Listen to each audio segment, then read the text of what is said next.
Hello and welcome to my stream. Tonight we play more of Digimon World, and last time we could get Kunemon and then Kabuterimon finally, but when we were trying to turn him into a new ultimate, he actually couldn't, and he ended up dying. And unfortunately, we will need to do that again to go over that cycle again. So that's the plan for the night.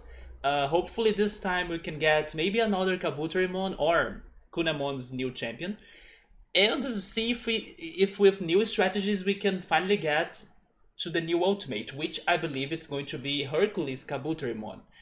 But again, we also need to save up some time to reestablish or to like restock our items, because we kind of spent everything we had on Pixelmon cycle, so I don't have those extra life-giving fish anymore. I don't know if I'm good on the chips. So I need to, restock on everything. So depending on how the cycle goes to, I may spend some time by fishing or maybe by farming some bits. I'm not sure. But I also need to worry about that because let's suppose I finally get another great Digimon to either go to the tournament or like to go to the Beetle Land again.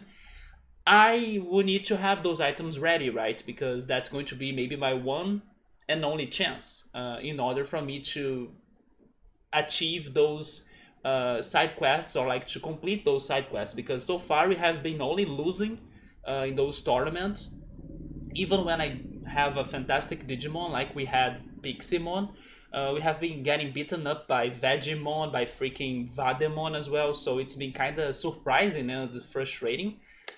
But let's see how the cycle goes. If I can only register another Digimon, then it's fine. I can accept like keep on losing on the tournaments, because in the end the tournaments are not really my focus, but it's something that in order for us to like maybe get new Digivolutionary items, it's something we gotta keep on trying, but we kinda have been losing every time. But let's never give up, let's keep on going and see how things will go today. Hey Meowser, how's it going, man? You were saying that it's going to be 38 degrees Celsius in there. I hope you have an AC at home. I may be turning my AC here in some minutes in case it gets worse or like it gets hotter in here, because it's hot right now in my room. And thankfully it's not getting to such high temperature in here. I'm actually not sure how's the temperature in here. Oh, never mind, I'm looking at it. It's 26 degrees Celsius in here, so it's not too bad. Maybe it's just because my room is kind of, let's say, not getting fresher air, so it's kind of, I'm not sure what's the word, but it could be also some sort of humidity problem, but it's getting very hot in here. We're going to be working outside next week. There we go. So at least you may be spending some time outside. That can be, I mean, not very helpful if it's not a windy city, right? Is it like a windy location? Thankfully, my hometown right here is a windy city, so when it gets very hot, normally we also get some fresh air, although my room is kind of locked, so that's why I don't have it. But be careful, man. Be careful because you may need to hydrate a lot. You may need to wear some sunscreen or like, protect yourself. Because 38 degrees Celsius is very hot. It's like summer temperature in Rio, basically. It's crazy how the temperature changes have been going on right now in the world. Because, in my opinion, this has been a somewhat cold winter here in Brazil, but today it's an exception, like it's been getting hotter. But we had some very surprising cold days in here. And then I'm hearing the stories of this the summertime in North America that's like wild. It's super crazy. Meowster, I have a question to you. Have you ever had shark meat before? Because this week, in one of my random trivia facts that I hear and learn, I learned something kind of surprising that I did not have any idea about that. I learned that Brazil is actually the number one importer of shark meat, but the population don't know, or they doesn't know that, I mean they don't know, right? They don't know that they are eating shark meat, because in here it gets a different fish name, or like it gets a different name other than shark meat, and then people assume, and I was one of them, I used to assume it was like fish meat, like it's just fish. And then no, I learned that actually people are eating shark meat in here, and nobody knows it's shark meat because of the name that the product gets. That kind of makes it believe it's a fish. So I was surprised to know that Brazil eats so much shark meat. Plus, people don't know about that. I actually didn't know at all. I even thought that shark meat was something illegal or something. But maybe I'm making a mistake or feeling confused about whale meat, because I know that hunting whales in like Japan, it's kind of illegal, or like you gotta do it only a little bit. You can't like overdo it, or you're going to make the species extinct. But yes, I learned about shark meat this time, and then I'm like, holy shit, I didn't know that. Sharks are fish, yeah, right? Maybe they are like just a big fish, right? But it's just because people really don't know that they are eating sharks. People imagine they are eating, I don't know, regular fish, or like a specific fish called cação, which is the name of the product in here. I had no idea that shark meat was eaten that much in here. But have you ever had it before? Have you ever cooked it? I wonder if it is any different or any special tasting. It's probably going to be also a little bit expensive, I imagine, because I was also thinking that hunting sharks or like eating shark meat could be something illegal, like I said. But then now maybe it's not that serious because we are importing a lot of it. So you know that shark finning was an illegal practice when they would cut off the fins of the shark and then throw the rest away. Oh yeah, I also have heard of that, right? When you are hunting an animal, you gotta really use the most of it, right? You should not really waste the animal's flesh or like the animal's meat or parts. You really gotta respect that animal and then do the most of it, right? Or use the most of him. Yes, I kind of have heard of it. Hunting an animal just because of, I don't know, a specific part of it and then doing nothing with the rest, it is not cool. It's not respectful even. But then, do you know what people use it to do with the fins? Is it because it's maybe the shark part that tastes the best, and then they would like throw the rest away?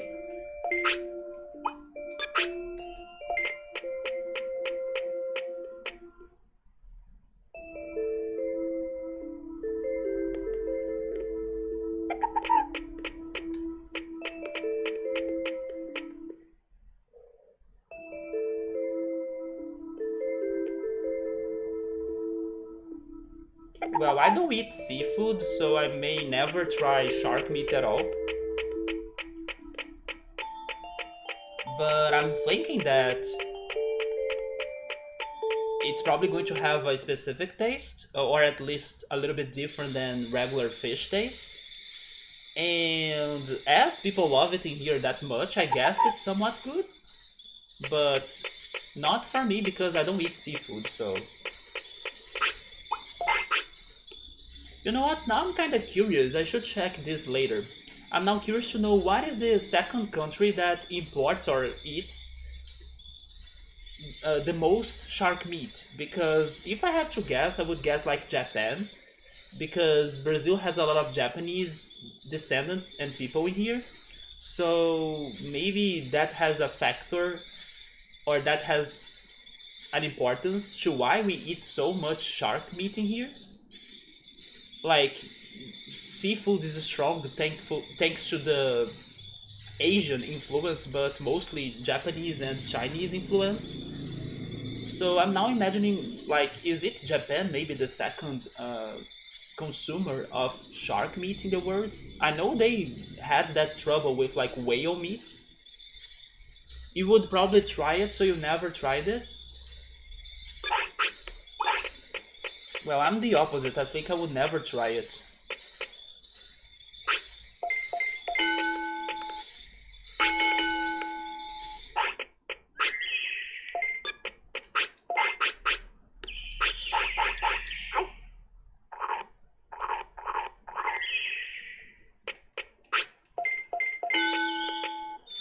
So for this cycle, I'm thinking about going for speed and brains because it sounds like a very different combination. And last time I think I went for HP and attack, and that didn't work. So I'll go for I'll go for speed and brains. By the way, Meowster, how is that moving going on? Like, I can't remember exactly if you have started moving already, or if you were just preparing everything. I know Pilot has started moving. He was even struggling to get a moving company service to help him out. By this point, I believe you have moved too, right? That was a ton of poop everywhere. Yes, it's because of my mistakes. Like the times that my Digimon wanted to poop and then I couldn't brush back to the toilet in time. So yeah, those were my mistakes in this game. Although sometimes those mistakes are positive, because there are some specific Digimon that you kinda need to commit some mistakes to get them, but in general I don't go for the mistakes. But yeah, we kinda need to find a way to like clean the whole world because it's full of poop.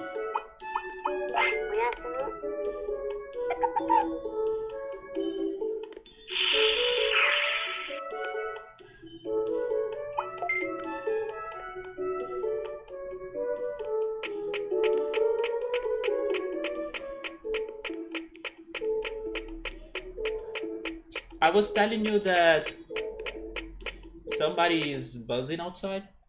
I was telling you that I'm feeling tired. It's because, unfortunately, even though thankfully I'm sleeping every night, for some reason, when I wake up, I'm waking up tired already. My sleepings haven't been very restful.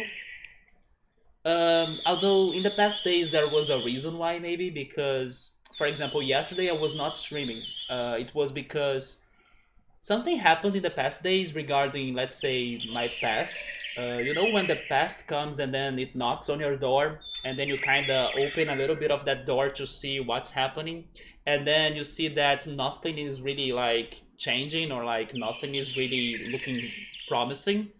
And then what I had to do was like close the door, lock it, and then throw the keys away. So when a situation like that towards the past happens, it kind of drives you off of like what you're doing or focusing at present time. So as nothing was really looking promising from that situation that happened to me in the past days, I was like, you know what? Okay, I don't have time for this. Then bye and let's move on. But every time something like this happens, it kind of gets some of your mental health, or like uh, you kind of get distracted. So I believe that could also be part of why I haven't been sleeping very well. But I'm thankful that I was able to sleep on every night, because it sucks when you kind of skip one night of sleep, right? But even before this situation, I was already not having very restful sleeps for some reason. It's funny because some weeks ago I was having some nightmares, and I could like blame the nightmares for not having, let's say, very restful sleeps. But then now the nightmares kind of stopped to happen. And I even got some dreams. There was even one very fun dream that I was telling Electro in the Roller Coaster Tycoon streams last weekend, that I was dreaming that I was surfing, but like in a very long surfboard, that somebody else, like a friend, was, guiding and riding the surfboard, and then I was just sitting on the back of the surfboard. If only that was something that could happen in real life, right? I think it would be very fun. But it was such a fun dream. Like, I really felt like I was surfing without, making any effort. Or, like, I can't imagine myself doing such a thing, so I was thankful to have somebody riding and guiding the surfboard. But yes, I have been getting some somewhat shitty sleeps, and that's why I'm kind of tired. Wait, you are not moving anymore, man? What the heck happened? At last, not where you were. I see. Is it because of like you didn't like the or you couldn't find a very good place and then you now need to find another house maybe? Also, hi Subaru, how are you doing, man? But I do hope you can, I don't know, find an answer to that situation. You know what happened to me this week as well towards apartments, moving, and houses in general? My apartment that's in the other city, I haven't been there since, let's say, April, because I think it was in April where I traveled there to get my setup and then bring my setup here to my hometown so I could be streaming in here since April, and I got a message from the person that takes care of the apartment building. I forgot what is the word for that.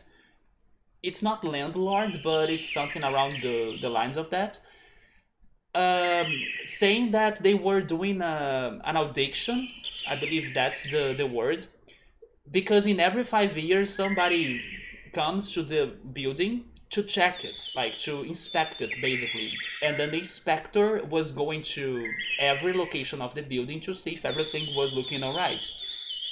And as I'm not there, this inspector couldn't go to my apartment. So it seems that at some point he may be calling me or something. So far, he didn't call me. I'm not sure what happened because I was expecting him to call me last week, or maybe I should say this week, but nothing happened. So maybe he may be calling later, or maybe not even, because when the person in charge of like organizing everything in the building messaged me to tell me about this situation, she said that there were only two apartments that the the person or like the only two apartments that were kind of empty for that time. It was me because I'm not in there, I'm at my parents, and another person that's in another state, right? So maybe, I don't know, maybe she was able to talk to this inspector and tell him like, oh, you know what, you have seen everybody else's apartment, so maybe you should skip those two and then you don't need to, inspect them or something. I don't know. But it was a somewhat busy week to me thanks to this situation as well. Wait, your girlfriend and you broke up, Meowser? I'm so sorry, man, to hear that. So I see you also had some sort of, I mean, I don't know when that happened, but I'm guessing it happened like maybe this week. And you also have had some sort of, awful situation towards your emotional state. Because, yeah, I had this thing with my past happening, and then it's, kind of distracting. But don't worry, man, like, move on. Be sure to call your friends and then spend some time with your friends. That can be very helpful for you to like kind of leave this situation in the past. Just move on, man, and I hope that you can uh, sort things out again, or like reorganize and resettle your life again.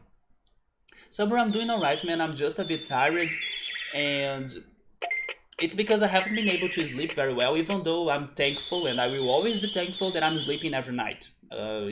Even if I'm a bit tired right now, it's fine because it could be way worse if I were not sleeping well.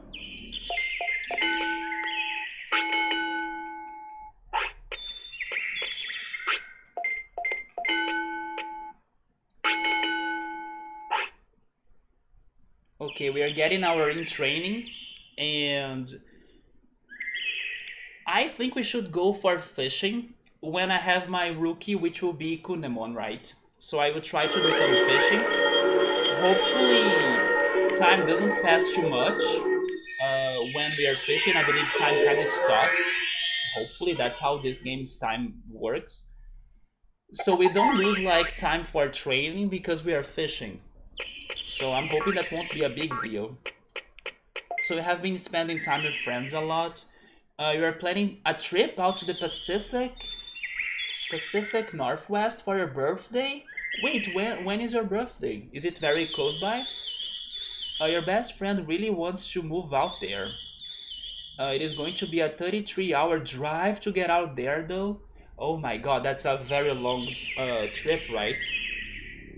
I imagine you would need to take like 3 days to complete that trip. Yes, I would give it 3 days, right? Considering would be stopping at hotels and inns and like eating properly, sleeping properly. That sounds a little bit of when I used to travel to the Northeast region with my family. And we used to go there by car, and we used to take 2 days and a half to get there. It's a very long trip, but it was very great because also in the way we used to stop at some locations. Most of them were some beaches, and they were fantastic. Like it was a very beautiful uh, nature, and it was great to get to know some of those cities and touristic spots too. And then after 2 days and a half, we used to get to the destination. I will throw a number in here as a guess because I'm not sure, but I think it's like 8,000 kilometers distant from where I live. I should check that out because maybe I'm exaggerating on the number, but for some reason, the number that comes to my mind regarding how distant is the northeast city from where I live, from Rio, is 8,000 kilometers long, but I will check that out. Hey, Nitro, how are you doing? Nice to see you. Let me confirm that information.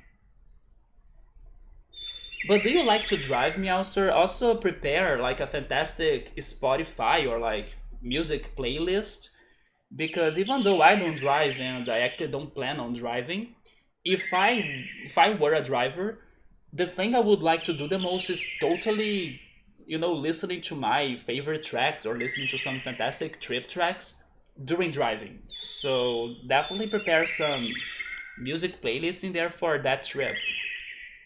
You're doing well. You're recovering from surgery. Wait, you had some surgery, but I'm happy it went great, and then you're now recovering. You're getting ready to start school. Oh, nice. When is it happening? Like, is it happening very soon? I look adorable. I'm like sweating a lot in here. It's freaking hot in this room, but I appreciate the compliment. Oh, it's starting at the end of the month. Okay, it's coming up soon. Be sure to enjoy these last days of summer then, or like these last days of vacation actually. Are you starting a new course or are you continuing a new course? Or like a new, I don't know, degree maybe? But I also wish you luck on your studies. Let me see how distant is Rio from the northeast city.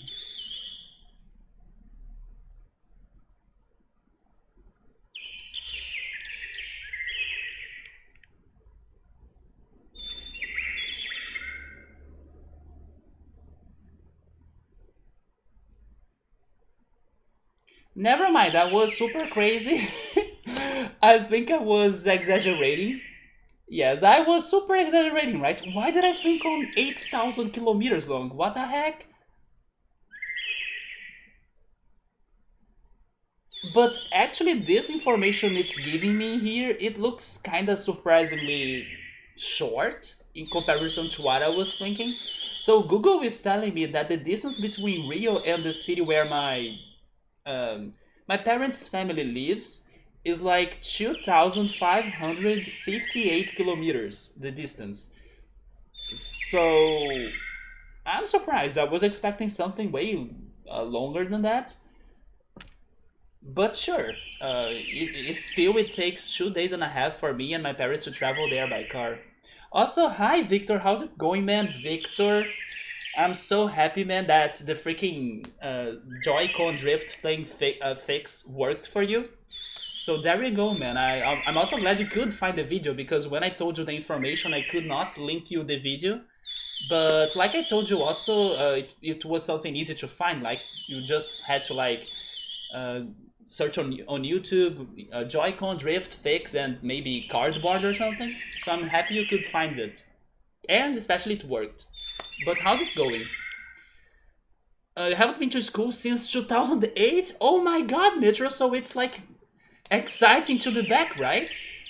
You're getting a degree in American Sign Language Interpreting. I remember having this talk before. I think I had this talk with you and Emily. Emily was also very interested into sign language. I think it's amazing. I was super off. I don't know why. That's why also I don't drive, or I can't see myself driving. I don't have notions of like distances and navigation skills. That's not my life. So I don't know why the number 8,000 came to my mind, but I was completely off. I kind of felt I was a bit exaggerated after I stopped to think of like 8,000 kilometers. Doesn't that sound like too much? But that was just a guess, right? So Meowser doesn't mind driving, but he's planning on camping. That's another thing that I also can't see myself doing, but I kinda envy those that can camp, or like that they don't feel uncomfortable when camping, because having that very close connection to nature sounds amazing to me. But unfortunately, I struggle to sleep easily, so I can't see myself sleeping well in the middle of the night in a forest with bugs, and I probably will feel hot, or like I will miss an air conditioner or a fan because I need to hear the white noise of a fan to sleep as well. I actually sleep with plenty of fans. Fun fact. Uh, I have at least two or three fans making white noise for me to sleep. But I also like the breeze. I know some people don't like to sleep with the breeze on their bodies, but that's not me. So I'm very picky not only towards food, but also towards sleeping, right? So that's my only problem. If I could sleep properly in a camping site, I would be totally down for it.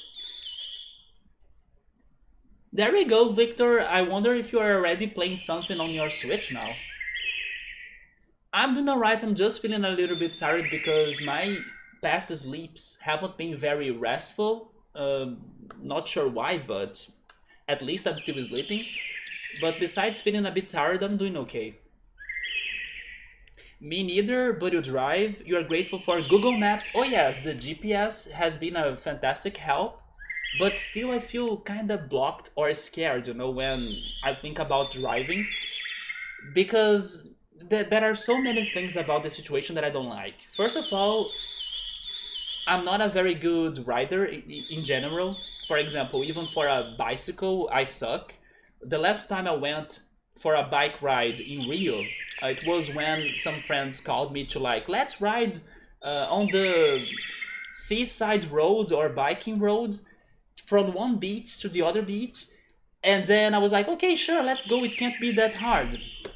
It was a nightmare because when I was riding the bike, there were so many other people, dogs, kids, bikers, and obstacles in the course.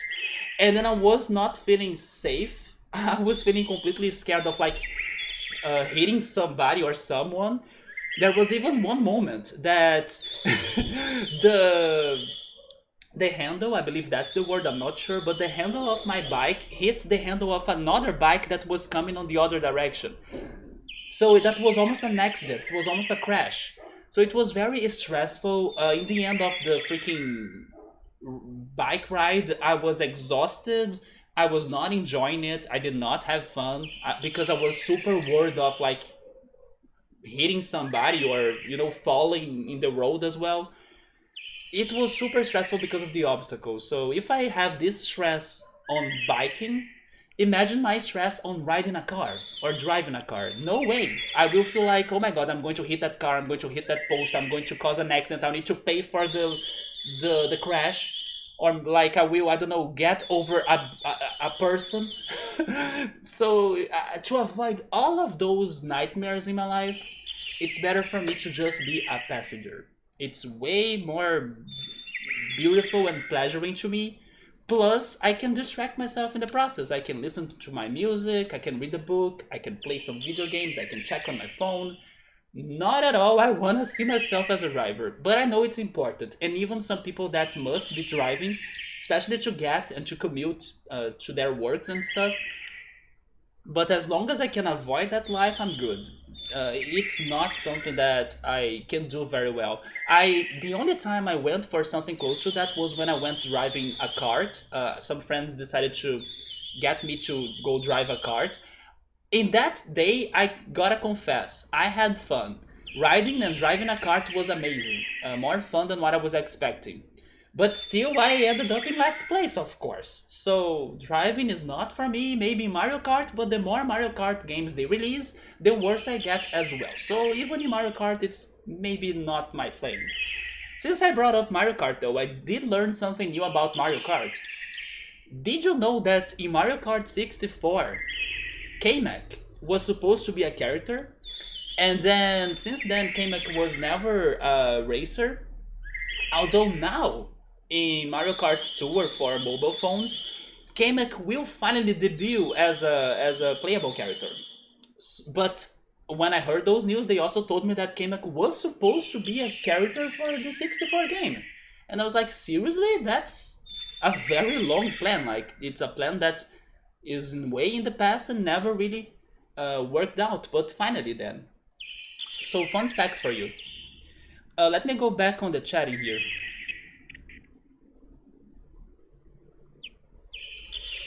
I use it to have to print off directions. What I do is that I open Google Maps, but actually I go for that street view mode, you know, the one that you can place a, I don't know, a tiny yellow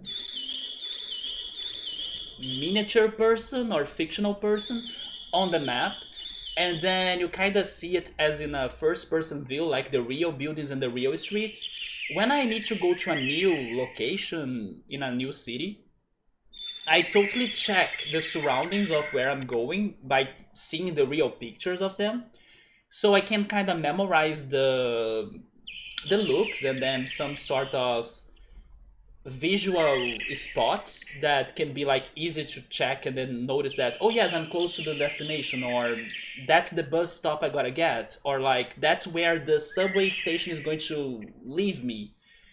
Because if I don't do that planning, I will be that person in the streets asking everybody like, hey, where is this location and everything. So to kind of give me some confidence that I will be able to find the location myself, I study all on Google Maps, but then on that street view mode to identify the buildings, the locations, and everything.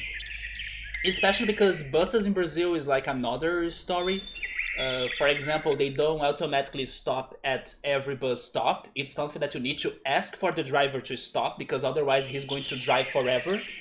So if you don't know where you're stopping, you are doomed. Unless, of course, you communicate with him or with other passengers to like tell you when you should be, leaving the bus. But it's important for you to learn where you're going to because of that. Because not like in some countries in Europe where the buses will stop in every station no matter what. In here, no. In here, if you don't say anything, the driver will drive forever and you'll never leave that cycle. So you gotta know where you're going, where you're stopping, where you're leaving, and everything. So yeah, because of that, I also need to study everything.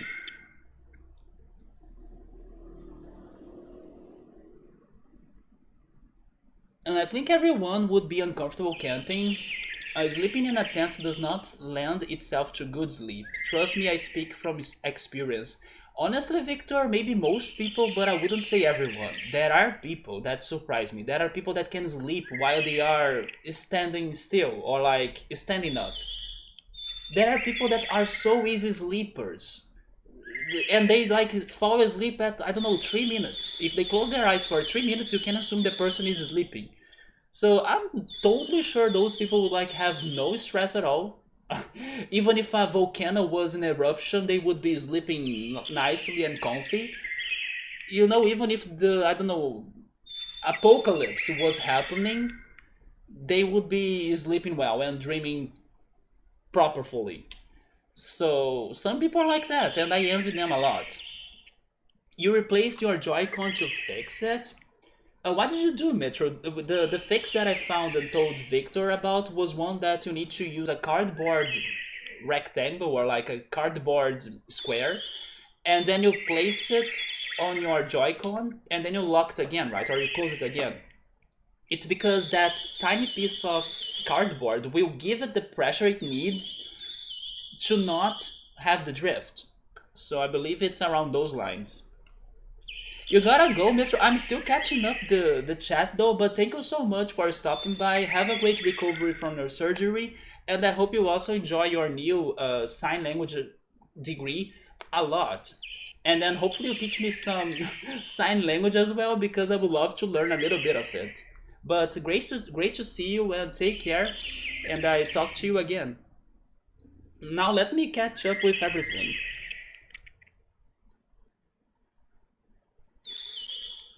I have been playing a bit of Mario Odyssey and Mario vs. Rabbids. I believe you have finished Rabbids before, haven't you? But then have you finished Mario Odyssey before? I can't remember that. Meowser is the same way. He has an USB fan where he hooked up to his external battery. That's true. Today we can bring some fans to camping, right? Maybe I'm still thinking of like camping in the old days. No, today we can have some facilities that could be making that experience more comfortable. Metro also has a fan, yeah. I didn't use my Switch enough to begin with to justify spending money on new Joy-Cons. But for Metro's Joy-Cons it was only $7, that's a very good price. Speaking on prices on video games, thank goodness the latest news of like taxes reductions for video games in Brazil now have given us some results, because let's say PlayStation's consoles and also Xbox consoles have dropped their prices this week in something around 200 reais. Now Nintendo, where are you? Nintendo, don't hide yourself, because Xbox and PlayStation dropped their prices. I'm waiting for you, especially because your tax price reduction was greater than them, or greater than those taxes of Xbox and PlayStation. Because thankfully now Brazil has no more taxes for portable video games or portable consoles. Hello Switch, how's it going? I wanna see your price dropping a little bit. So yes, I'm waiting and hoping for Nintendo to say something like its competitors, but thank goodness at least some prices are dropping here right now.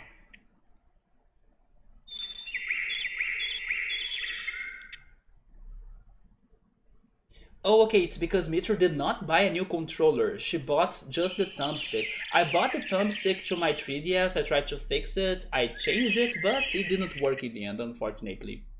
So then, Nintendo, I'm waiting for you to drop the prices for your Nintendo 3DSs so I can buy a new one as well. Mitra don't play or doesn't play it enough for a whole 60 bucks controller either. She wishes that Ohio had more sidewalks, walking paths, and public transport options. Yeah, public transportation here in Rio is... it's not that great either. Oh yeah, I have seen some image of Kamek in Mario Kart 64, like some old beta footage or something. Metro does that when she's going elsewhere new to. I think it's very important, especially if it is a somewhat dangerous place, like in Rio. Rio has some dangerous neighborhoods. It is good for you to know where you're going to, right? You forgot that some people can fall asleep like crazy, I know, right? That said, I think most people that goes camping just put up with being uncomfortable. I agree. So you have finished both of them, but you haven't 100% either of them. Yeah, like Mario Odyssey has a bunch of moons, right? I almost said stars. It has a bunch of moons for you to find, and very much do not intend to either. But then I don't know how much content is there in Mario vs. Rabbids, but I'm glad you are now back to them and still enjoying those games, right? By the way, Victor, let me see if I learned from the fast or quick lessons you gave me about the pi number this week. So it's 3, 14, 15, 9, 2, 6, 5, 3, 5, and then the new lesson you gave me, 89, isn't it? 31415926535, and the reason why it was easy for me to remember 89 is because it's my freaking birth year, so there we go. And then I don't know if I'm ready for more, but I believe I'm getting there. 3, 14, 15, 9, 2, 6, 5, 3, 5, 89. Correct? There we go.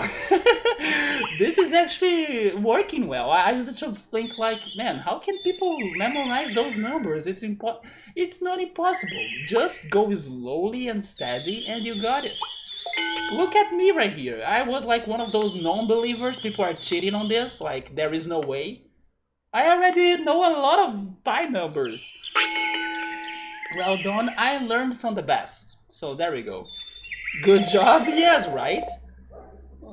Maybe one of these days you guys will hear my name in some math Olympics out there. Just wish, right? Just wish. I will be facing my master, Victor, one day. It's funny that I'm saying this and then I'm getting flashbacks from the anime that I started watching. I have finally started watching this one anime called Haikyuu. By the way, it's amazing. I have only watched like 7 episodes in 2 or 3 days and I'm loving it already. It's really good from every recommendation that people gave me, they are right. Like, it's freaking awesome. And it's an anime about volleyball. And it's funny because during the Olympic Games, when there was like a volleyball match that Japan was part of it, they were playing, like the DJ was playing some Haikyuu music. So, and then people on Twitter was also feeling super excited and feeling happy of like, I binged Haikyuu so much that I can stand or I can take the amount of adrenaline or drama that those volleyball matches are giving me because this is nothing in comparison to Haikyuu and stuff. People are getting super hyped to see Haikyuu references in the Olympics and also to be talking about Haikyuu in Twitter or on Twitter. So that hype also got to me, and then I'm like, maybe this is finally the time for me to start watching this anime. It's freaking awesome. And then I'm thinking there should be an anime about this story of like a person that never thought that the person could be a math pro or like memorize the pi number. And then the person was like episode per episode learning 1 and 2 more digits. And then in the final episode, in the season finale, the person goes to the math Olympic Games and then, it's a pi competition. So I was saying this with Victor, but I was thinking on what I'm watching at Haikyuu, which is pretty much a very hyped volleyball tournament and a volleyball team training. But it's fun, like it's very fun. I was not expecting to be this great. Very entertaining. I just noticed that accidentally you wrote uncomfortable. Did you? I didn't notice that. Rather than uncomfortable and you giggled. 89 is also your birth year. Thankfully, we still caught a little bit of the 80s, right, Meowser? Even though we couldn't, like, let's say, leave leave the culture that much because we were babies at the time. I'm still proud and happy that I was born in the 80s. It's kind of awesome to say that. Although I also like the 90s a lot. Though it's weird hearing the numbers grouped differently than they are grouped in your head. How are they grouped in your head? And if you want, you can try give me more numbers, or maybe one more. But then I'll need to see if I will be able to memorize it, but maybe I will. Because I kinda created those rules on my head that are working so far. Oh yes, I was going to say before I forget,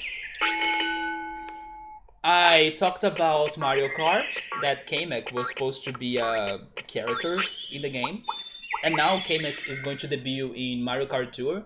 But I also learned facts about Mario Party, and it's because I was watching a video that the person was complimenting Mario Party DS a lot. Like the person was saying that Mario Party DS was, let's say, the most recent Mario Party game that has the best multiplayer mode, and like it's a brilliant game, especially in comparison to the previous Mario Party games we have been getting lately.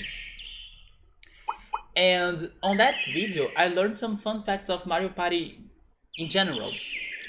One thing I learned was about the duo mode, which is one of the most interesting uh, things that could happen to you in a Mario Party game, right? When you're like dueling a friend, or even the NPC. It can be like a game changing part or like a game changing opportunity.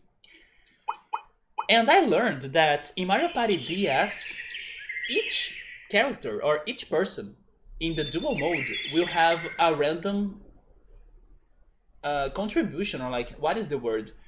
They will have a fee, right? They will have a random fee that differs.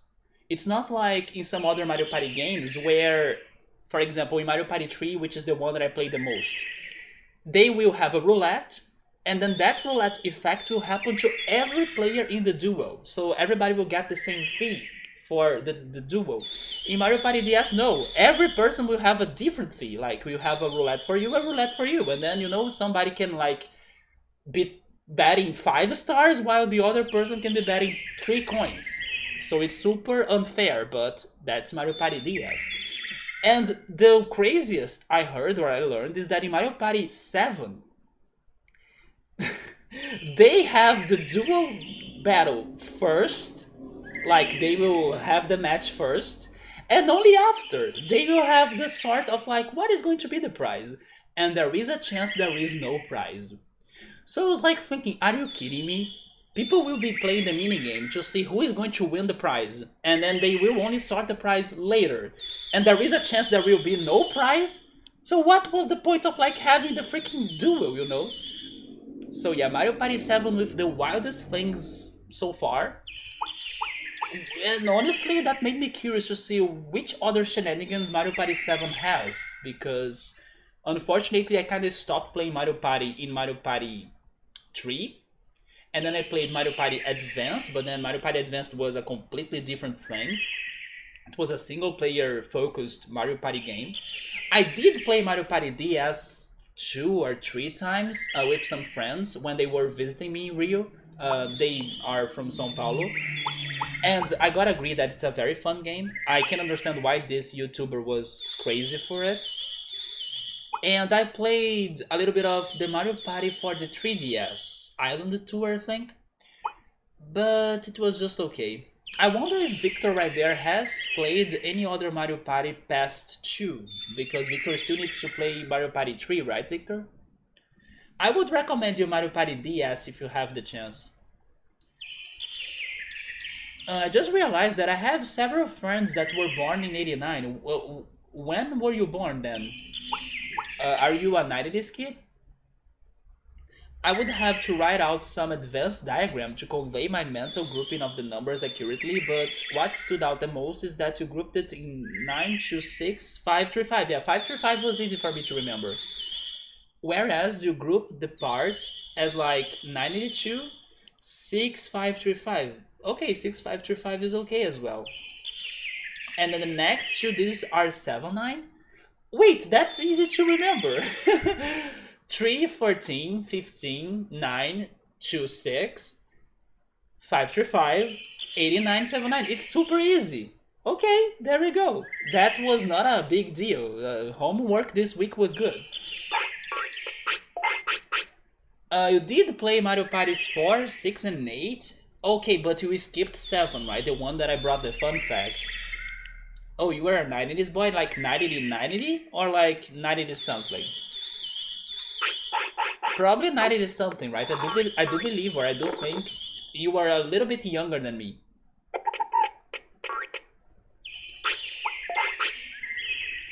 Let's go for speed now. Hey Elsa, how are you doing, man? It's the 22nd in game, and it's the 22nd. It is. And speaking on. Oh. Oh, no, I did not see that happening. Meowser, that's pretty much why there is a lot of poop everywhere, you see? Oh, Victor's from the mid-90s? It's tournament time? No way, man, it's fishing time. I may need to get some more of those crazy fish. The sea bass. I mean, it is tournament time because okay, I see. You are saying it's tournament time because it's the Beetlelands Day, right? That's true, but where is my Kabutorimon now? Ah, my Kabutorimon. But I was going to say that speaking on today, or like the day of the month, for those that follow this channel for some time, or like that hear me for a while, or like that have been here in past Augusts, those may know that August is not my favorite month in the year normally. Normally, or like it's common for me to face some hardships in August in general. Maybe because it's a very long month and it's not very full of like holidays and stuff, at least not in Brazil. So it's kind of you know demanding and infinite month kind of, but thankfully it's almost over. We just need to face a couple more days and then it's going to end. And then after it's September, it's Christmas pretty much, because September, October, November, December, it's kind of flashes in a blink. But August is never like my favorite month of the year. I wonder if you guys have a favorite month or like a least favorite month. In the past years, August hasn't been that bad. I would say, for example, last year, July was worse than August to me. But I was in the beginning of the stream saying that there was a situation this week towards my past and stuff. And then after that happened, I'm like, you know what? Of course it's happening in August. This sort of thing always happens in August. So yes, I'm not surprised that I'm facing such a thing at another August. It's when I have some sort of fights or like throwbacks and people reappearing in my life, and I'm like, are you kidding me? But thankfully I kind of gave it an answer, I guess, and I'm moving on. Oh no! You see, that's what happens to me when I get fully distracted on what I'm saying and then I don't look at the game. There goes attempt number one of Kunemon. This is now becoming a pattern of this playthrough too, right? Is sleeping at the wrong place. This and freaking Batamon's fights.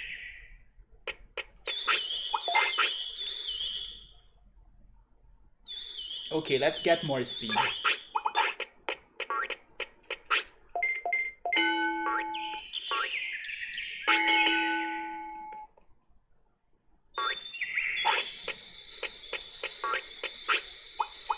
But before August is over, we still have more Olympic Games to see.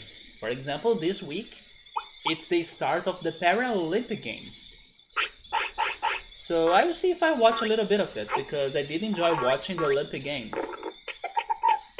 Maybe I won't watch too much, it depends on how things go. But I will check it out for sure.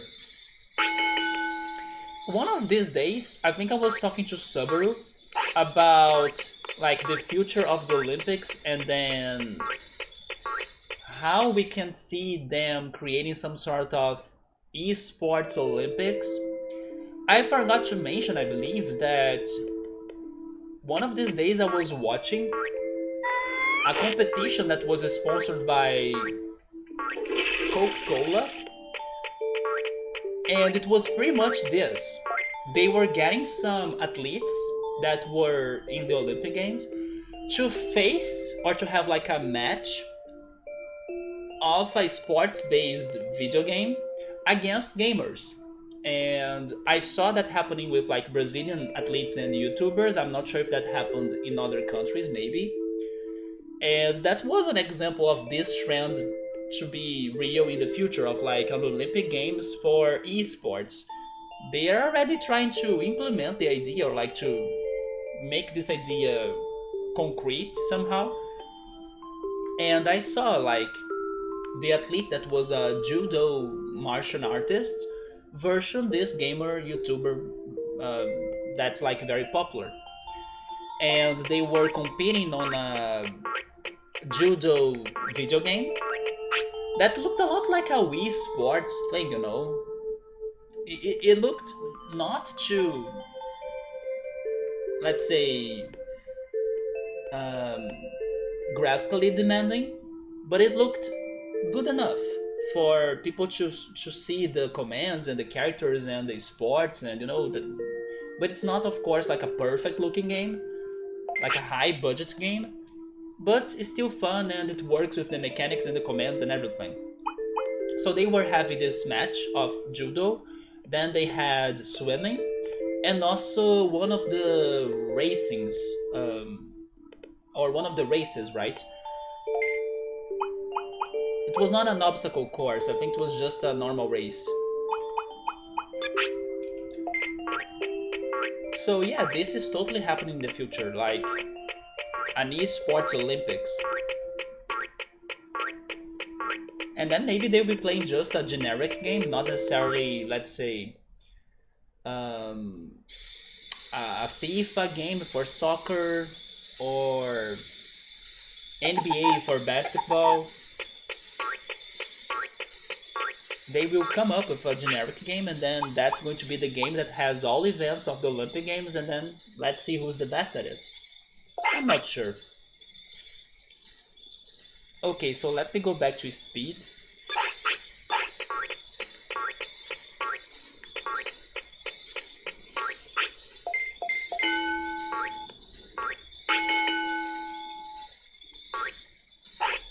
Oh yeah, Victor, by the way, man,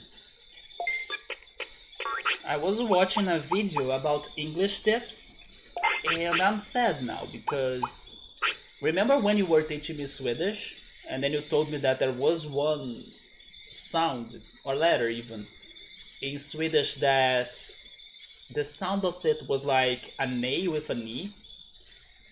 Well, to my doom, I learned that English has words that have that sound too, even though I didn't notice it or I didn't know about it. And I will need to practice that because I didn't know that. Even one of the most common words ever has that sound, and I was like, are you kidding me? Which is the word for cat. But I still can't like hear very well the difference between the sounds of like A and E and maybe just an A, like eh and those sounds I need to get more used to them. And then I learned that cat has this A and E sound, even though I always said it like cat. No, it's a longer sound somehow, according to the English teacher that I was watching. So I'm doomed. If I want to like take the next step on my English, I should study this sound, just like the awful days that I was trying to learn how to pronounce yeast, and then it's different than east, of course. And then I was like, there is a difference in the sound. So yeah, she freaking blew my mind by showing me that this one sound is in English, not only in Swedish.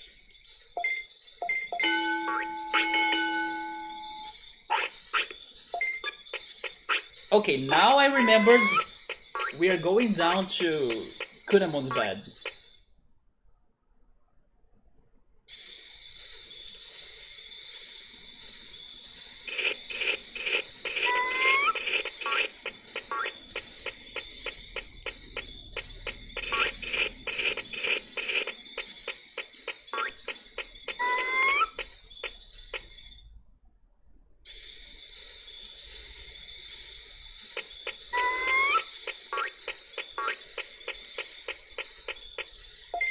Yeah, the sounds of the odd Swedish letters totally they exist in English. I didn't know that.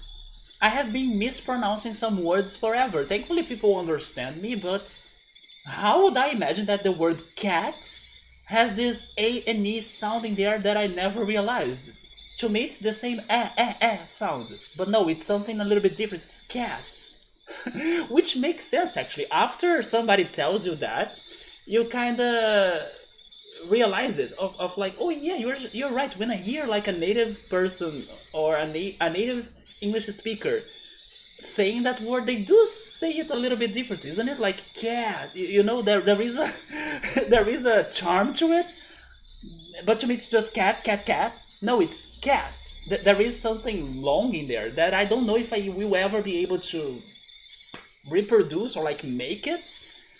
But now I know there is a difference. So once you find the problem, you study the problem, and then you work on fixes. So now I need to work on fixes for this pronunciation. Even though it's like a very minor difference to my hearing, but I'll need to aprimorate my hearing or like digivolve my hearing so I can hear the difference. So yeah, the sounds of the odd Swedish letters totally exist in English, especially in certain regional accents.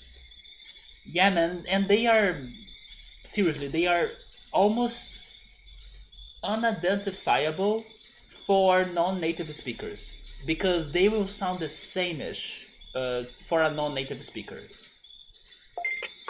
It's what I told you. If this English teacher did not tell me about this difference, I wouldn't know that. Not at all, because to me it sounds like the same. It's because our ears are not used to that sound, so we kinda ignore it. And maybe our brains, they replace it with a sound we are more used to. And then, as long as you understand what they are saying. Oh, by the way, frame drops. Is the stream going down or is it coming back? Is it coming back? Are you coming back? It's still looking unstable. Let's wait. So far it's not a disconnection though, but... Oh, I think it's back now. There we go. Right? Yeah. The differences are not big, right?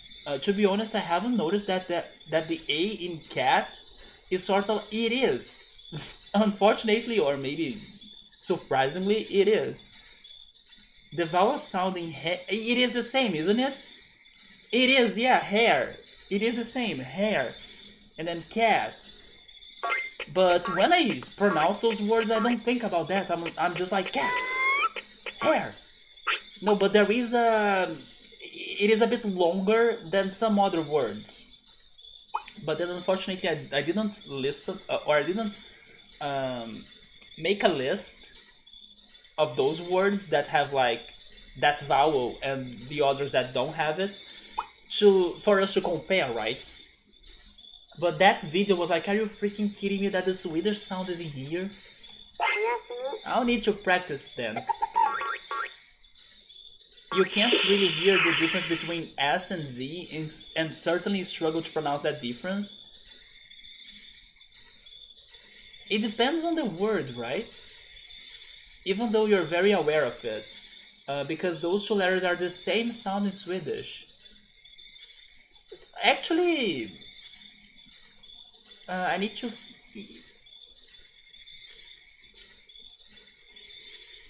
I'm trying to think on how are they very different in English, but of course they are.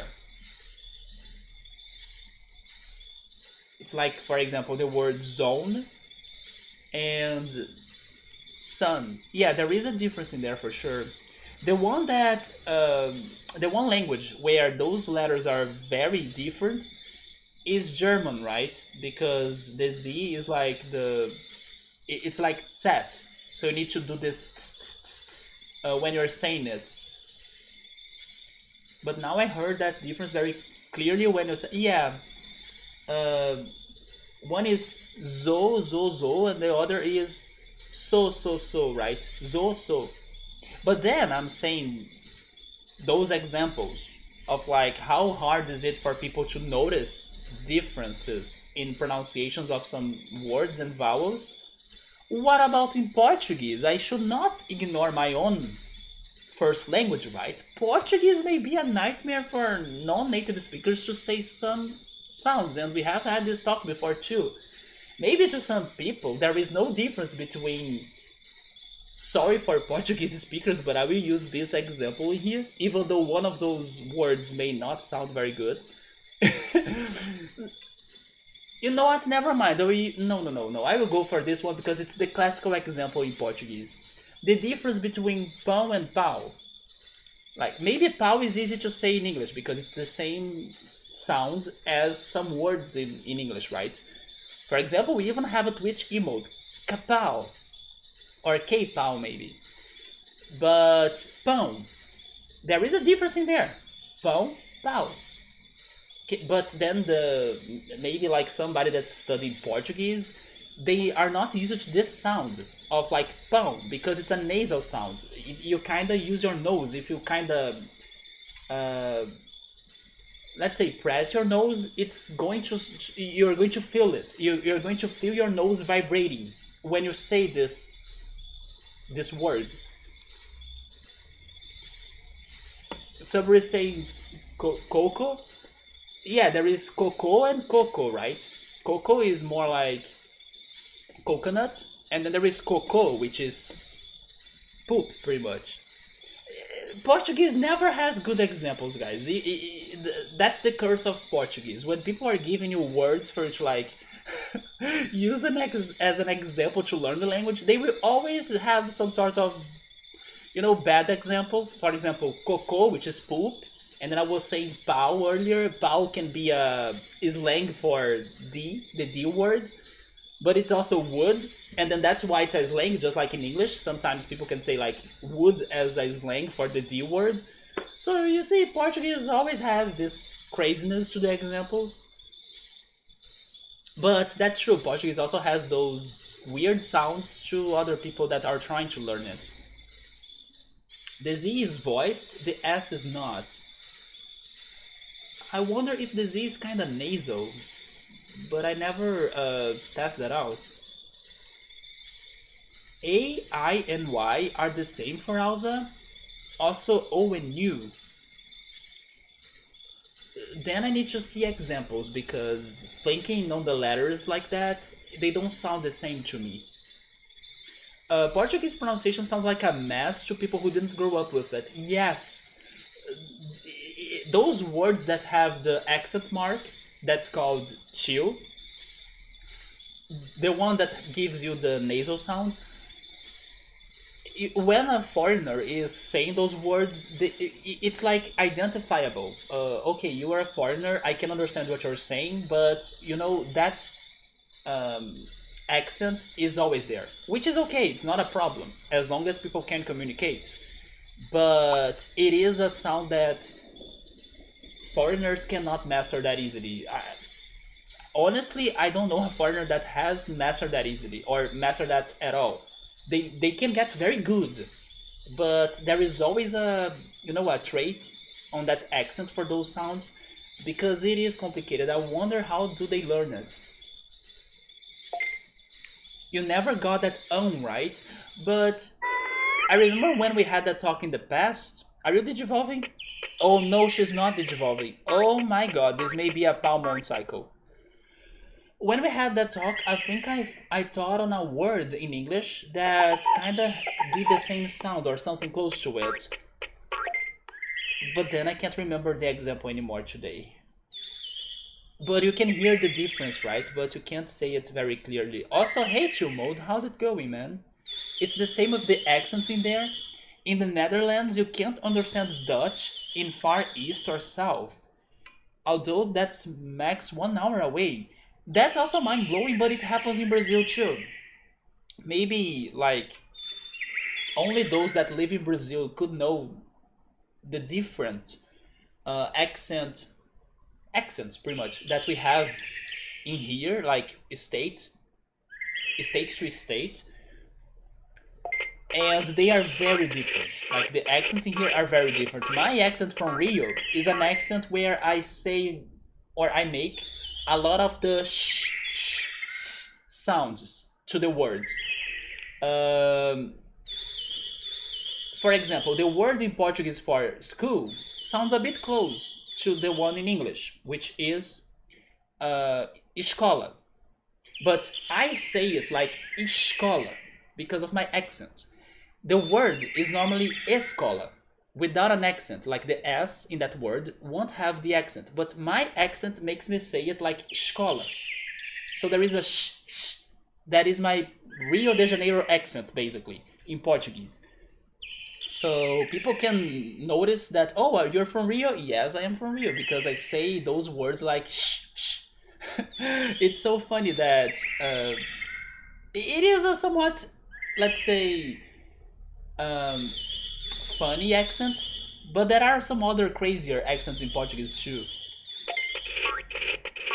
But now I just realized that the word in Portuguese for school is close to it. School, escola. You see, it's not too different.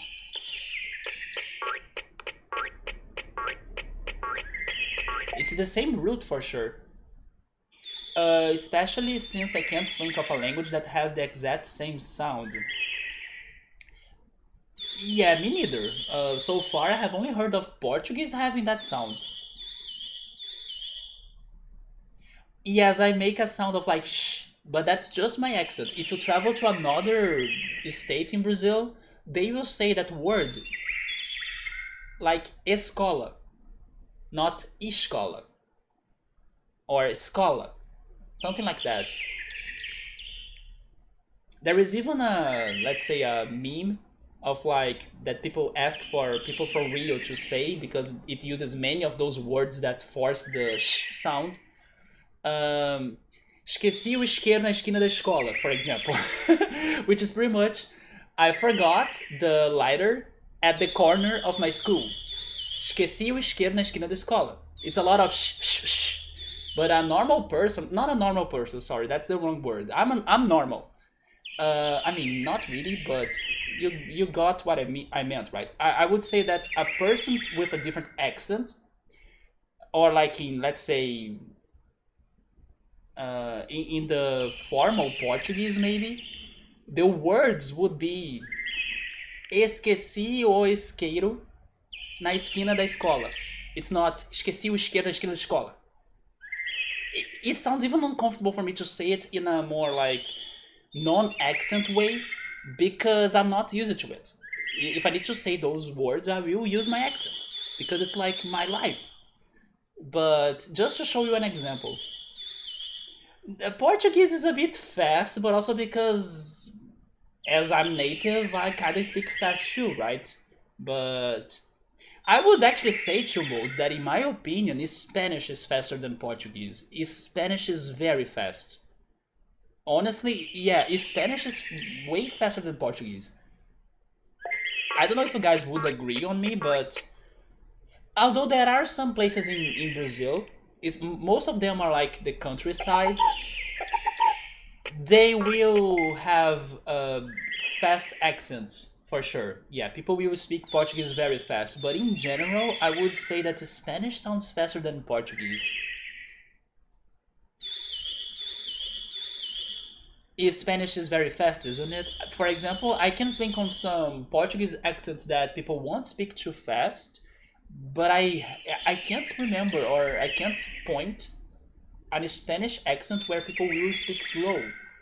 Normally, it's super fast because also it's full of emotion, and both languages are very full of melodies and rhythms and emotions as well.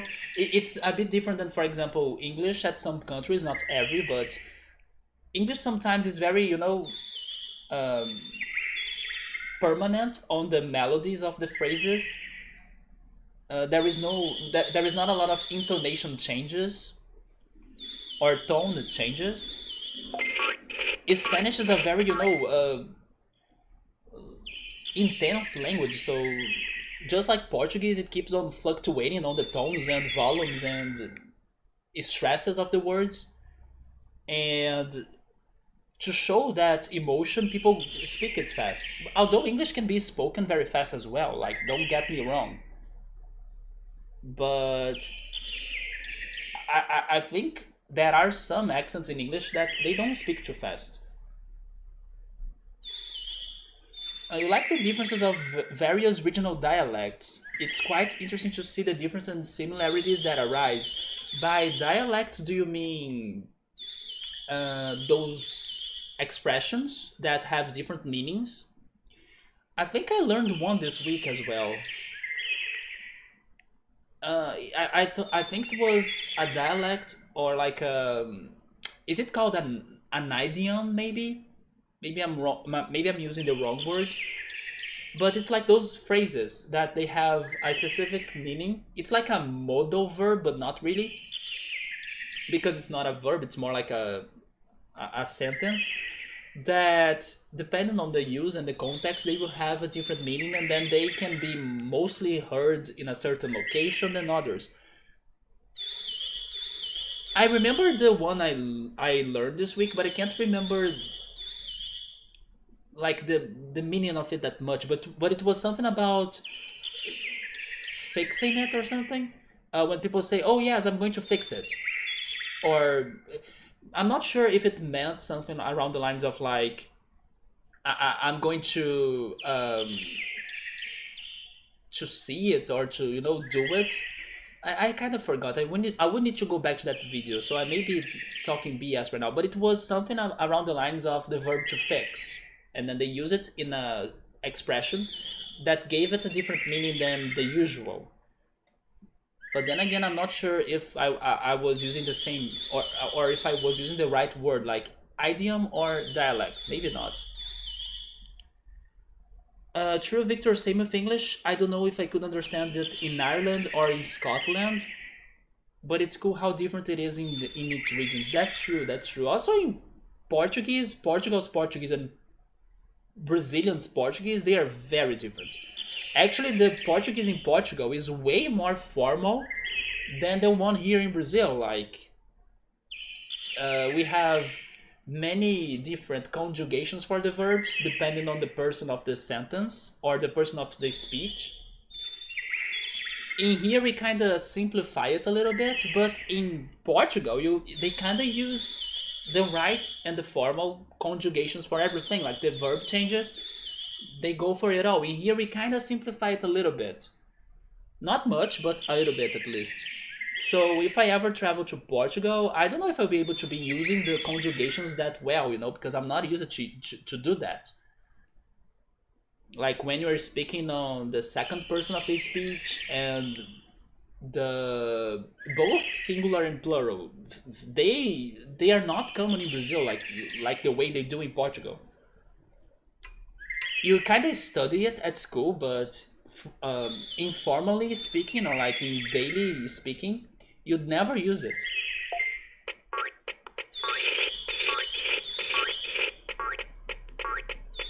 I have been watching a lot of British TV shows, and it's crazy how different it sounds. It sounds different, I agree, but it is a very charming accent for sure. People are not wrong when they say it. Like it's a very, I don't know, it's a very unique accent. But then if we're considering Ireland, it's a little bit different, isn't it? Not even counting Wales, Scotland, or Ireland, which are all wonderfully different in their own ways. Yeah, dialect basically just means the same as accent in this context. Okay, so maybe I was mistaken and thinking on idioms. Dialect is just how people in different geographical locations say words differently. Oh yes, about that, that's true. Or even use words differently, right? For example, soda and pop.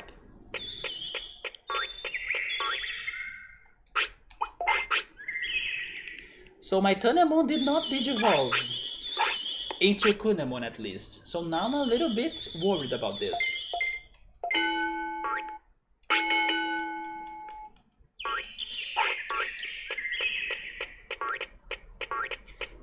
Have you guys tried to learn, let's say, a second language? I mean, Victor, for example, is bilingual.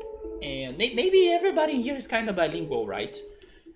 But some of those languages that you guys may know, I imagine you learned them at school.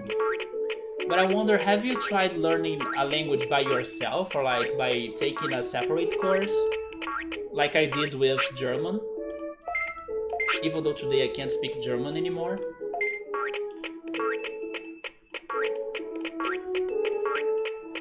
Yeah, it is cool to check the differences, and it it will always blow my mind how Portuguese is close to Spanish and then how, I mean, not every time, and then it depends on the speed of the conversation, because like we were saying earlier, Spanish is very fast, so sometimes it's hard for me to get the words correctly. But it amazes me how I can understand or have an idea of what the heck is going on while I listen to somebody speaking in Spanish, and vice versa. Like, normally, Spanish speakers can get a grasp of what I could be saying in Portuguese, even though they are different languages. So it's a trait that blows my mind. It's like a, I don't know, a crazy achievement on communication, in my opinion.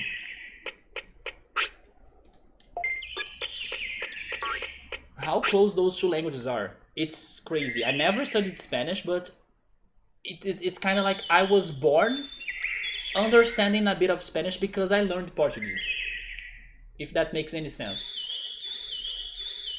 So Chilmo took some French classes, but you failed, man. I heard French is very picky, or like it's very specific, right?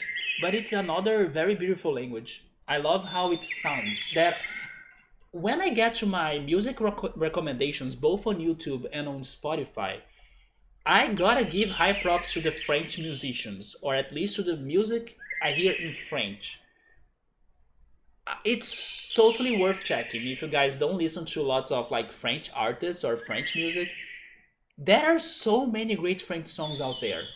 Not to mention, of course, my favorite band, Daft Punk, right? That's like a French electronic duo. Although you can't really hear French in their songs, but there are some amazing French songs out there. Songs that have lyrics in French. So it's something that surprised me a lot.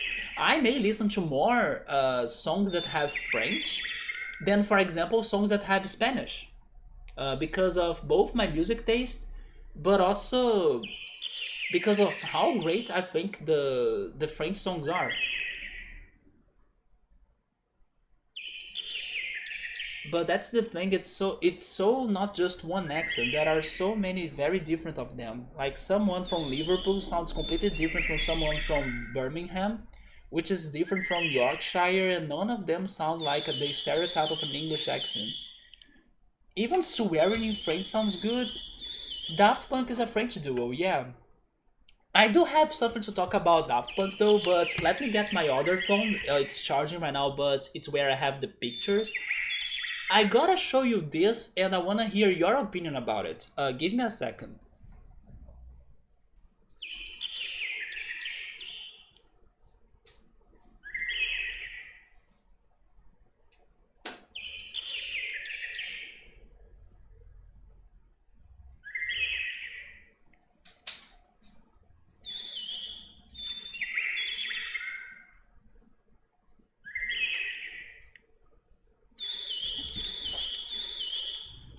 Oh, by the way, before I get to the picture I want, I was mentioning earlier that I started watching Haikyuu, and I was surprised that when they were talking about, in one of the episodes, when they were talking about the future of their volleyball team, they were dreaming on like, getting to other countries and having a chance to be part of a team that's going to compete in the world's volleyball tournament and stuff. They had a scene from Rio, and then I took a screenshot of it. So I will also send this to my friend later, the friend that recommended me to watch Haikyuu. They had a freaking scene of Rio in there. It's so beautiful. By the way, that right there is my favorite place in Rio, the Sugarloaf Mountain. I miss you so much. So I was surprised to see like, wait, they are talking about Rio in Haikyuu? Why? But let me see if I find. Oh yeah, there we go. I found it. So this week, I saw this on Twitter, and I have mixed feelings because Daft Punk is amazing. It's one of my favorite bands, but this is becoming a trend somewhere in the world, maybe even here in Brazil. What do you guys think about this? It's like glasses that are colorful and they cover most of your face, pretty much. I believe they are also sunglasses, so they kind of protect you from the sunlight. And yeah, what to say about that? What do you think about it? Would you wear it? Would you buy it? Would you like to see somebody using it? There is another picture, this one. Yeah, I don't know what to say, but this is becoming a thing. I love it because it reminds me of Daft Punk, like I said, but at the same time, I don't know. Is it too weird? Too crazy? Too exaggerated? But don't be surprised if you start seeing people wearing glasses like that, because honestly, that's cheap. It is only 25 reais right there, so it's freaking cheap. I could order that myself. You know what? Maybe I should. But yeah, just to show you some fashion trends right now, I saw that and I wanted to talk about it. I want to see your reactions. What do you think about it? It looks like a bot, an android. It does, but again, I'm not sure. Is it too much? Victor is saying it looks crazy. Crazy good or crazy bad? Or just like crazy um, non-description added to that? Just crazy. I had mixed feelings. Like I said, I like it, but at the same time, you know those things that you like. Let's say you like seeing it elsewhere, but when you see it in real life, maybe you won't think it's that cool. That's my feeling towards that. I like to see that picture, but maybe if I saw someone wearing that in my real life, like if I go outside and then people are wearing that in the supermarket, for example, I don't know how I would react to that. Maybe I would feel very weird. Maybe I would feel like, am I living the Android Daft Punk bot generation? Like people are turning into androids and then there is no humanity anymore left? But I think that in the end, I would say that I like it. Just because of my Daft Punk heart beating stronger when I see things like that happening in the world. So maybe in the end, I would say I like it.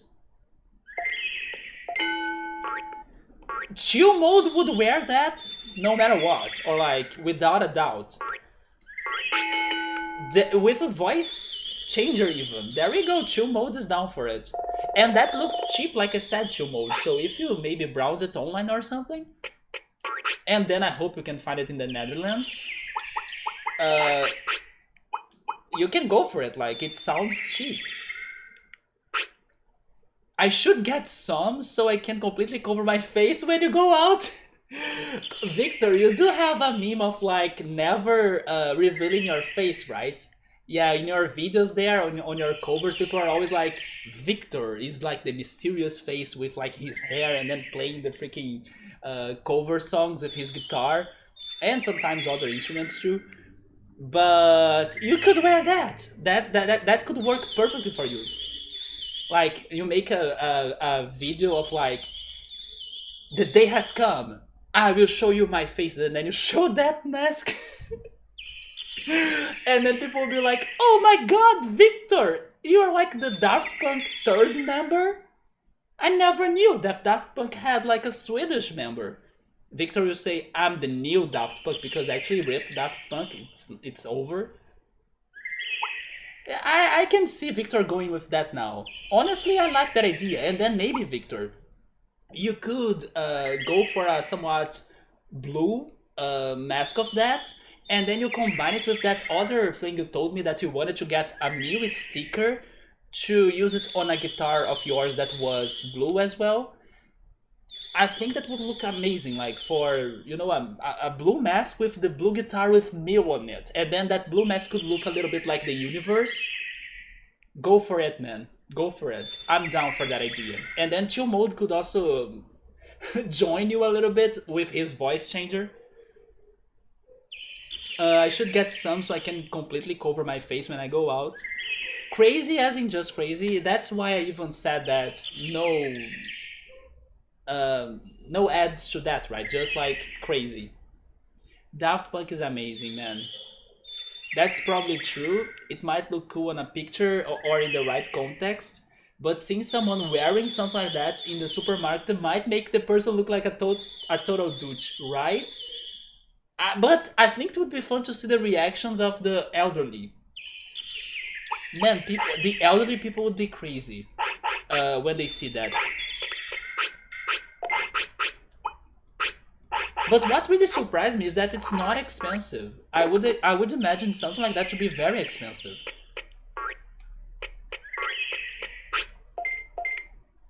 Then Burst, that big guitar solo legend, an Around the World remix. Around the World, thankfully, helped me to say that I can sing that song, right? Because you know how bad I am towards lyrics. I can at least sing Around the World, thankfully. Matching masks and the guitars would be super cool? I think so. But then we also need to order the freaking Mew sticker. Oh no, it's not.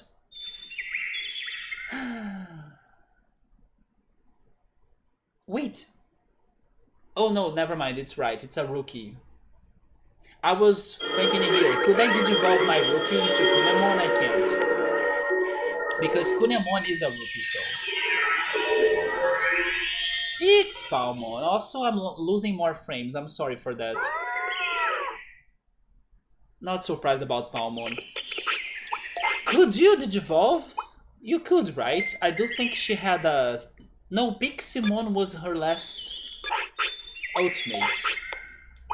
Okay, so Palmon is...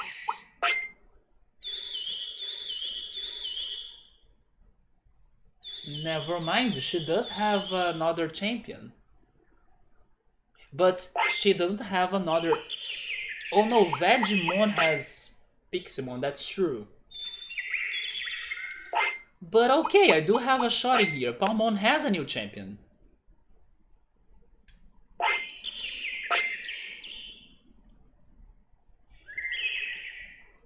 Although we have a problem. As we are going for a speedy course, you know what I'm getting out of there, right? But this was a brainy speedy course.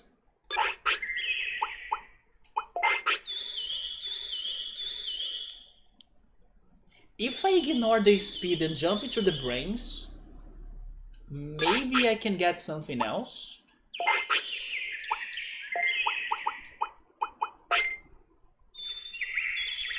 Maybe I would be getting Wamon, I would guess. Also, hi Gabriel, how are you? And all of the parts you put together that guitar that you want the Mew sticker for. Yes, I do hope you can find that Mew sticker somehow.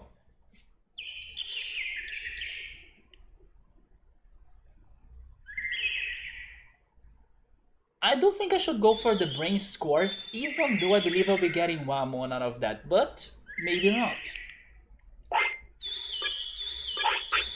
I'm going for the brain scores.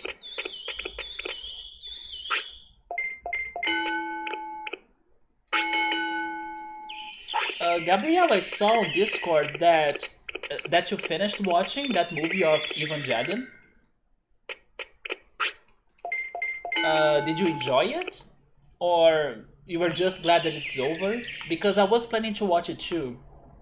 Although, I may need to watch the other movies as well, right? Because I only watched the end of Evangelion, which is like the end of the normal story pretty much. But then the other movies, I never watched them. And no for not feeling happy that it's over.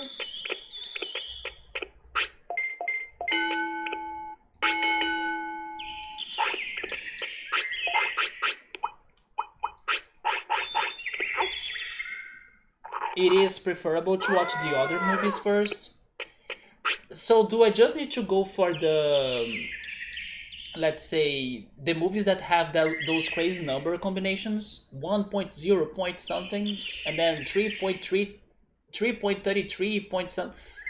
Is that the order I should go? Because actually, this week, as I was looking for new shows to watch and stuff, I did find an app that has one of the series that I have been looking for the most to watch. It's actually a series that's on Amazon Prime. It's called Tales from the Loop. And the reason why I want to watch it is because people compared it to Dark. And Dark is my favorite series. But it's pretty much Amazon's Dark, as Dark is from Netflix. And then I found an app that does have some movies and series in there, especially this one that I want to watch, so I may be starting it soon. But when I was checking what it had in there, they did have lots of Evangelion movies, even the newest one.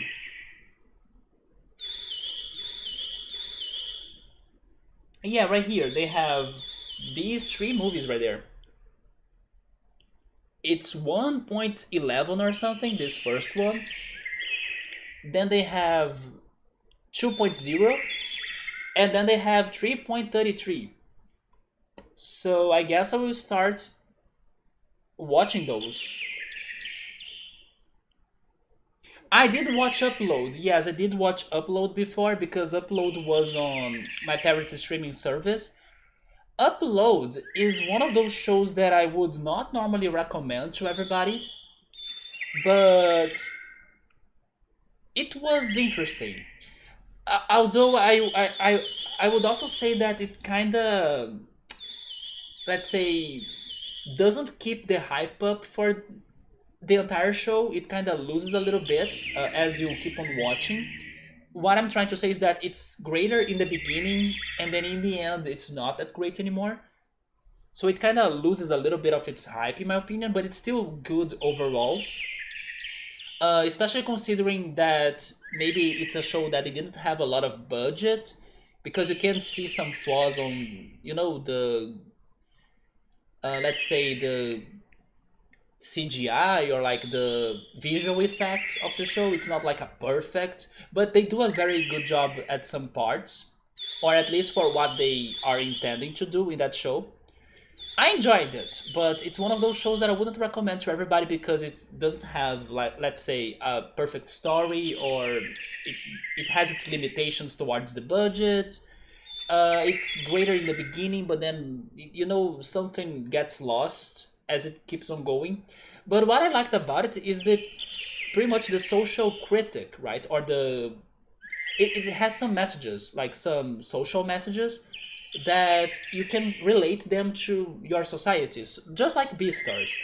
So it was good to see that even though it's a somewhat comedy show, they also have content in there that's more thoughtful, deeper, and you could make that connection to your own life and your society and think about the problems, especially regarding technology, like a Black Mirror, or regarding uh,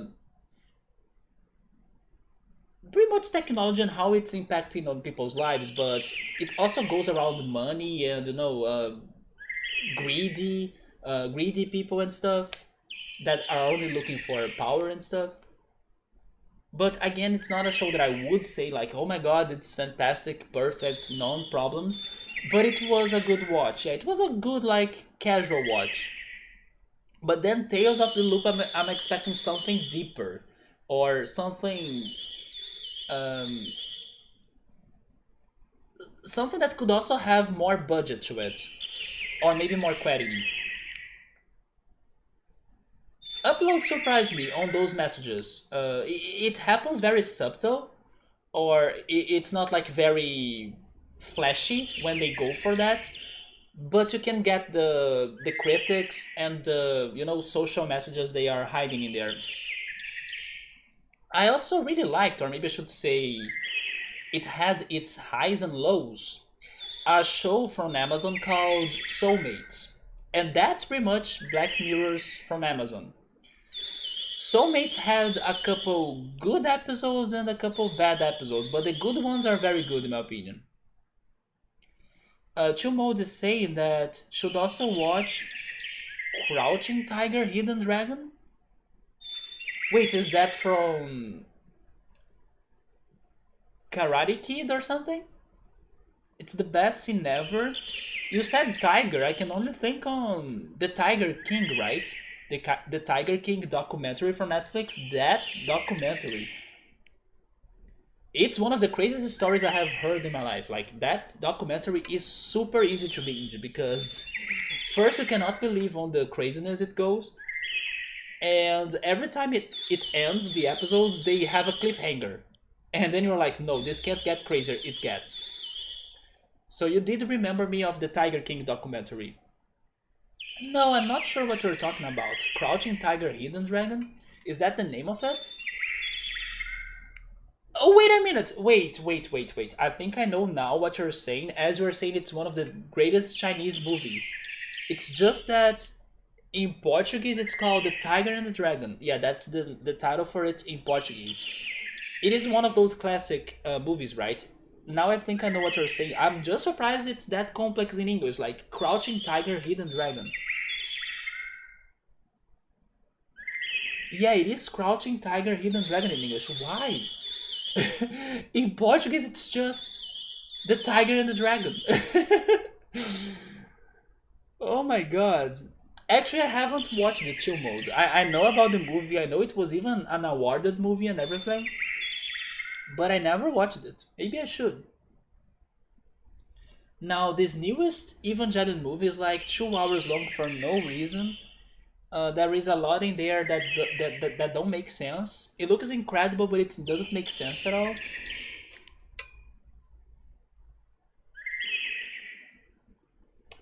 Man, but it doesn't even make sense connecting to the rest of the story. I don't know how can they go crazier than the amount of nonsense we already have from the rest of the story, you know? You're telling me that they go crazier? So if the previous nonsense things we had are not enough to match this level of nonsense right now, I'm not sure what to expect anymore because how can they go crazier? I cannot imagine. I'll need to watch it. It feels an actual anime in real life?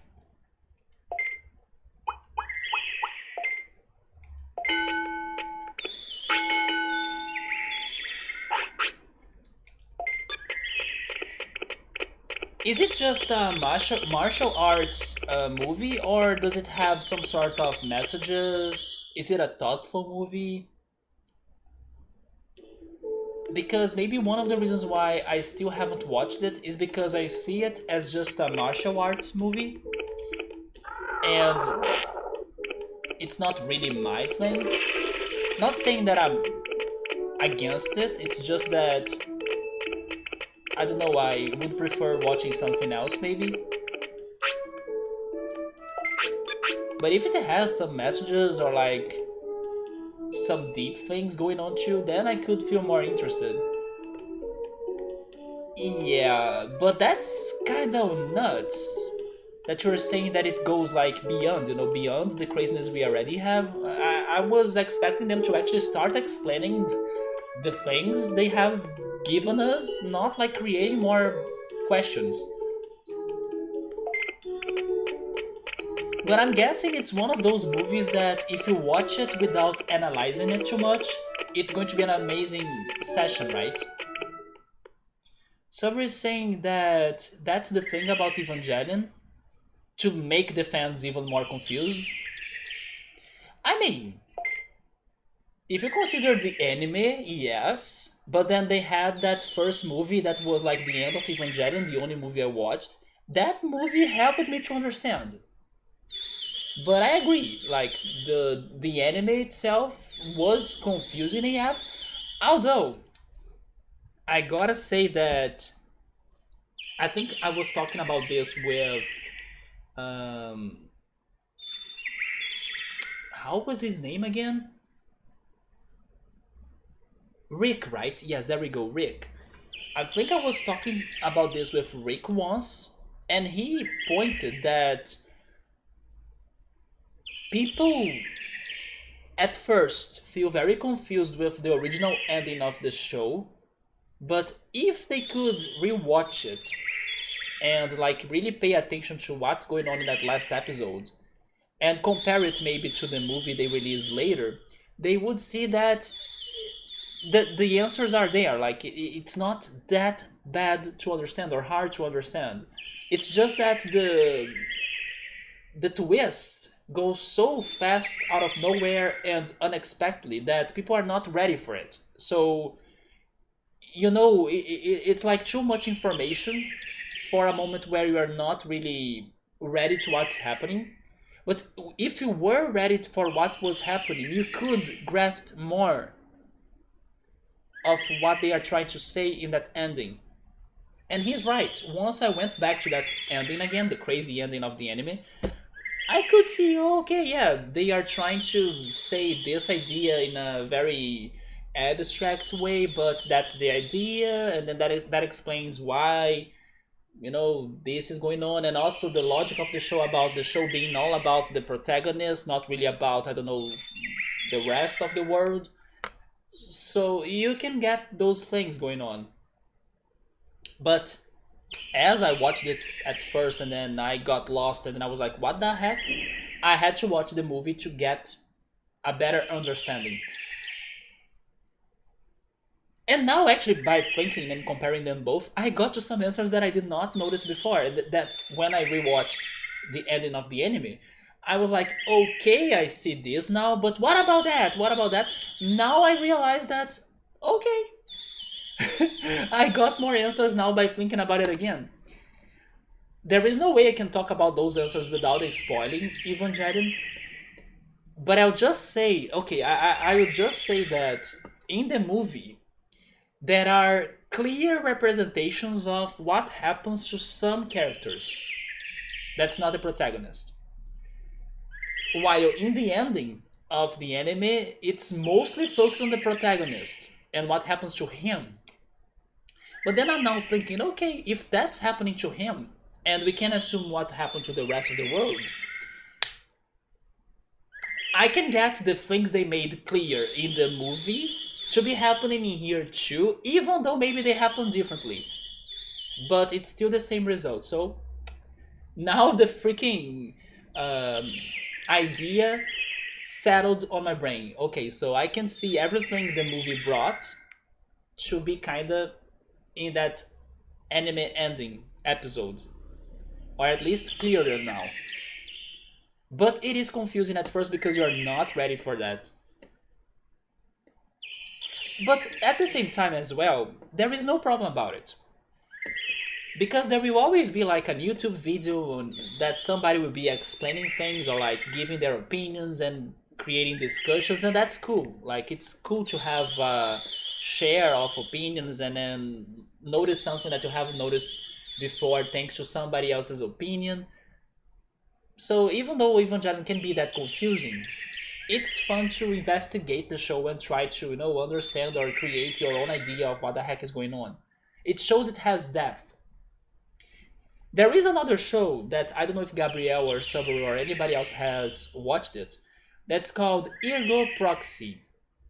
I remember that when I was looking for, let's say, complex shows and shows that you need to really pay attention to understand and stuff, people mentioned that one. I started watching it, and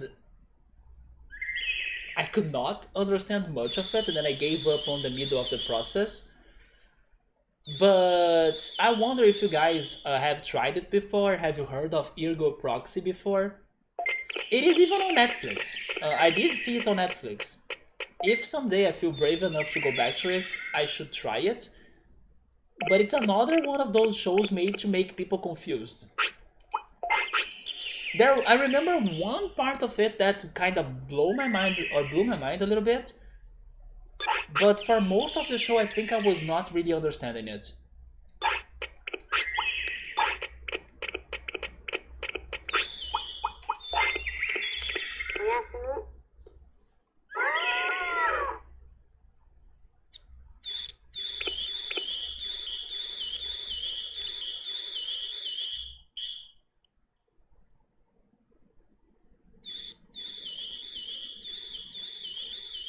The main story is the definite story or the definite story, but the fight scenes are really the next level. Did you watch that movie, Chill Mode, the one of Evangelion?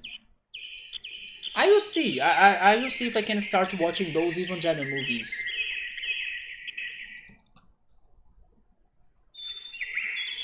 Gabriel is not a huge Evangelion fan. Honestly, me neither.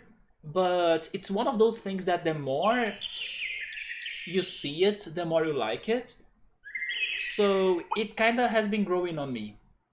At least because of the soundtrack of it too, because I love the opening song. There is a song that plays during some moments in the show that I also love a lot. It reminds me of Chronopolis music from Chrono Cross.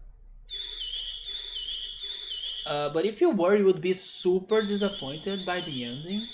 But then again, those movies are like a real ending because I assumed before that they were, let's say, alternative endings. But maybe no, maybe they are official endings, like same plotline as the anime.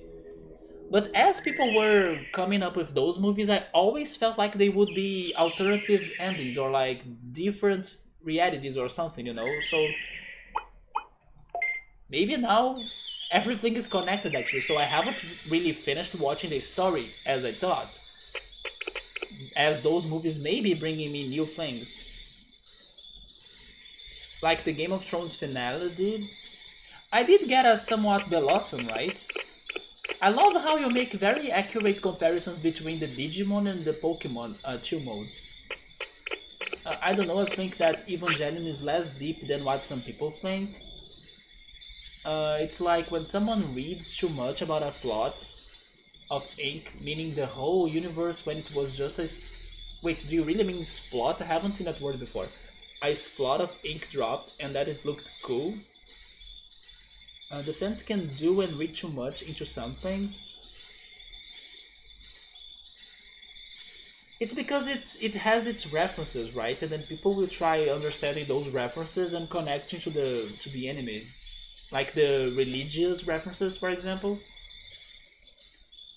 You need to watch them to mode. It is a good show, but be open minded because it is dark.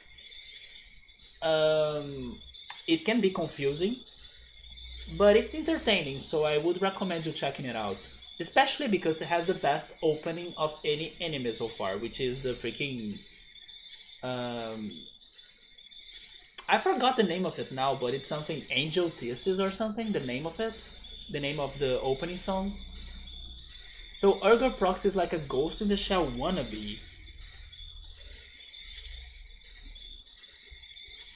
but this newest one is like the end to everything. Okay, so they did continue the story from the same plot line.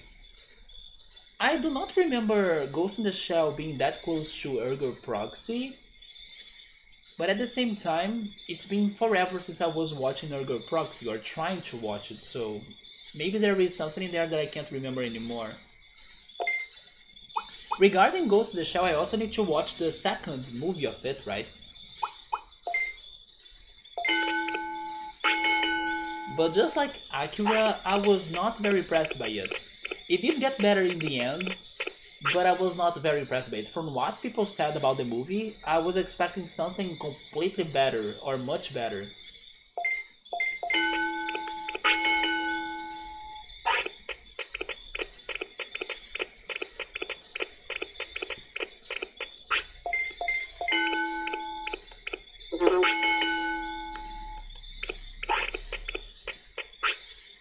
I was saying earlier, Gabriel, that I started watching Haikyuu. Have you ever tried watching Haikyuu, that volleyball anime? I got to episode 7 and I'm enjoying it a lot. It's very fun, and they do find a way to make the volleyball matches entertaining. So I'm hooked up. Like I'm down for it now. It is very good. It was good since the start. Actually, I was like, is this going to work? It does. They do give that story a lot of anime elements, character development, character problems, character traumas. You know, it has depth, and at the same time, it has a very good storytelling too. But also, how can I put it? How can I put this? It is very entertaining, basically. It's one of those shows that have energy, or like it has a spirit. Maybe that's the word. It has a spirit. So once you feel that spirit, you kind of don't want to stop watching it. There are some scenes, some moments, some uh, some interactions between the characters that you feel their spirit, and then it gets you. It kind of makes you hyped, or it gets very dramatic. Even if it is just about a freaking volleyball match. So after 7 episodes, I can say already that I will watch the whole thing, and I'm probably going to like it a lot. Because if it started this good and it's keeping it up, I'm down. And I'm also still enjoying JoJo a lot. I freaking binged it so much this week because now that I connected to Persona, I got to the fourth opening now. Yes, there was a transition between. I mean, it's still the same arc. I would say it's still the same arc of the third part of the story, but there is a transition. Um, and then I'm starting this second part of it, probably the one that's going to finish it. I'm enjoying it a lot. Like I freaking watched so many episodes this week. But once again, I don't know if everybody would like it. Maybe the reason why I'm enjoying it so much is because I connected to Persona, and then I understand the tarot cards they are going for in there, because I kind of understood them in Persona. So, to me, it's been easy to digest the show. But then maybe it's just because I became a tarot fanatic because of Persona, and then today I even uh, get tarot readings every week, or even more than a week sometimes. And I'm fascinated maybe to this universe of tarot reading. But then if like a person that doesn't know anything about tarot readings and don't know the cards or anything, maybe the person wouldn't like that season that much. It is very bizarre. It got crazier now on the second part with a new character. Also, you were saying or asking me last time, like, which characters are your favorites? Yeah, now I can say they all are very great characters. There was a plot twist that surprised me as well. Maybe you know what I'm talking about, but I should not say what it was. Um, but I really like that one guy that's smart AF. That he pretty much saves the whole crew every time. Kakyoin or something? The Hierophant, the green Hierophant. Which, surprisingly, the Hierophant is one of the tarot cards that I don't understand that much in comparison to the other major arcanas. Because it always sounds very abstract to me, the Hierophant idea. But in JoJo, he's one of my favorite characters because he's smart. Like, he kind of sees what the others are not seeing, and then nobody listens to him. That other freaking guy, Polnareff or something, he's super um, impulsive, so he jumps into tragedies and trouble every time before thinking properly. And then he's saved by Kakyoin. I also really like the episode that Joseph finally does something to help out the team because his stand is kind of different than the others. But that episode was very great to finally see him doing something. Like, he's not very useless. I also noticed some memes of the JoJo universe, especially the ones towards Joseph, since I'm talking about him. Like, the way he expressed his emotions. Oh no! I finally understood where is that from. Because on every episode he's like that. Oh my god! Yep. Now I can understand those memes. It's funny because in the first arc of Joseph, which was the second, I did not notice his reactions like that. But on this arc, I'm seeing it and hearing it like clearly. So it's been fun. I'm enjoying it a lot.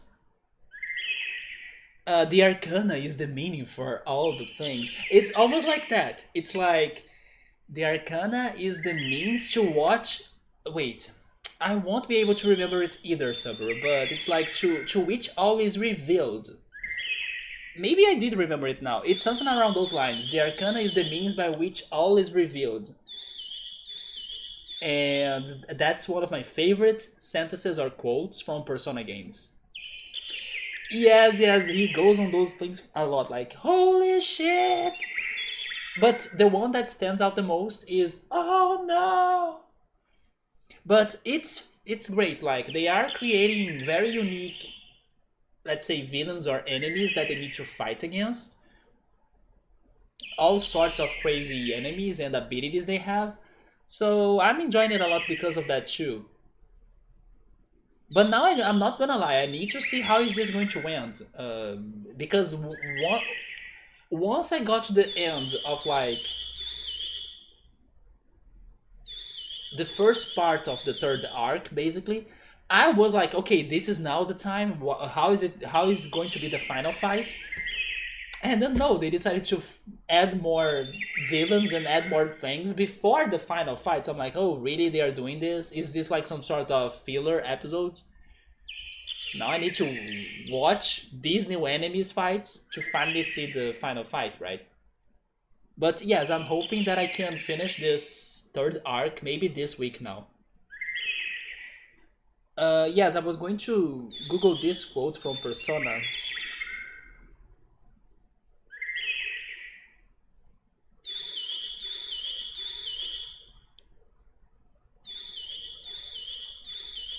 There we go. It's the arcana is the means by which all is revealed. Yeah, there we go.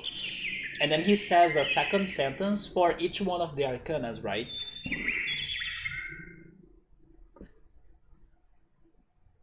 Which, by the way, Atlas, we are still waiting for your news. Like they teased us on like, oh, for this year's anniversary of Persona, get ready for 7 amazing news on the franchise. When is it, Atlas? I wanna hear about Persona 6. I wanna hear about Persona Parts. Maybe some more spin-offs.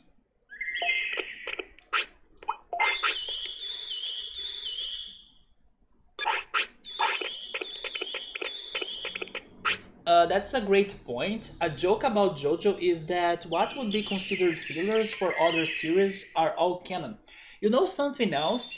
There is a friend of mine that he has been watching JoJo too, but he told me something that surprised me a lot. Because he decided to watch the series in the order of the episodes were made. I think last time we were talking about this with X5, and then X5 told me that the shows were from the 90s, and then that's when I realized that, oh, JoJo came first and then Persona came later, right? Like, actually, Persona came much later. But what I didn't know, and then this friend was telling me, was that, according to him at least, the first season of episodes that was released of JoJo is actually not where the story starts, chronologically speaking. It starts with the season that I'm watching right now, which is this crazy season of stands and arcanas and tarot readings. Supposedly, this was the first story, or at least the first anime season. And then later, they dropped the 2 arcs that come before it, the one that I'm watching right now. So I was imagining, like, seriously, like people can start watching this story in here, and then they will not get too lost because I would feel very lost, I think, or I would feel the show would be way more strange than it is because I wouldn't have the background of the 2 earlier arcs. So I'm not sure if my friend was like saying the truth, but he decided to actually watch the show on the release order. So basically, he's watching the third arc right now with me, And then he will later go back to the first arc and to the second arc, where lots of things happened that are going to change what's going on right now, or explain many things of what's going on right now, but he has no idea of those because he hasn't watched those earlier. Like I did, I watched in the chronologically order of like, this is what happens first in the story, this is what happens next. So I'm understanding everything a lot. So yes, I was surprised to know that. Although I don't know if it's real, but he seems to be right about that. A joke about JoJo is that what would be considered fillers for others because wait, for other series are all canon. So far, I would say that everything is kind of canon, but the episodes I'm watching right now, they feel a bit fillers. But I can see them being in the manga, like they are not empty fillers, you know. Let's say that it reminds me of the Senseiya Asgard season. It is a little bit of a filler, but it's not empty. So it's not like one of those very, useless fillers that some animes can have. I don't remember if that's the case because there was a reboot of the first two seasons, or like of the first two seasons. Did they learn how to do the show by watching Star Wars, like 4, 5, 6, 1, 2, 3, and also Professor Layton games, which is the same. It's like 4, 5, 6, 1, 2, 3. That's what they did in the Professor Layton games too.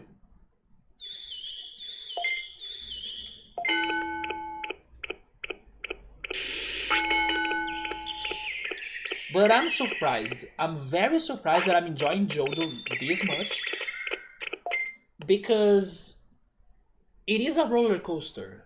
They bring up changes every freaking time. At least every time there is a change of arc, and the changes are not good at first. Like you think that the show is starting to suck, but if you don't give up, you get used to them. You get used to the changes, and then you end up loving the show in the end. So it's crazy how it plays with you. Like here comes a bunch of new different stuff for you to get used to, and then you end up liking it in the end. You're like, you criticize it at first, I will stop watching this, I don't like this, why are they changing? And then at the last episode of the season finale, you're like, holy shit, this season was amazing. It's been like that since season 1, so I don't have words just to describe it. It's freaking awesome.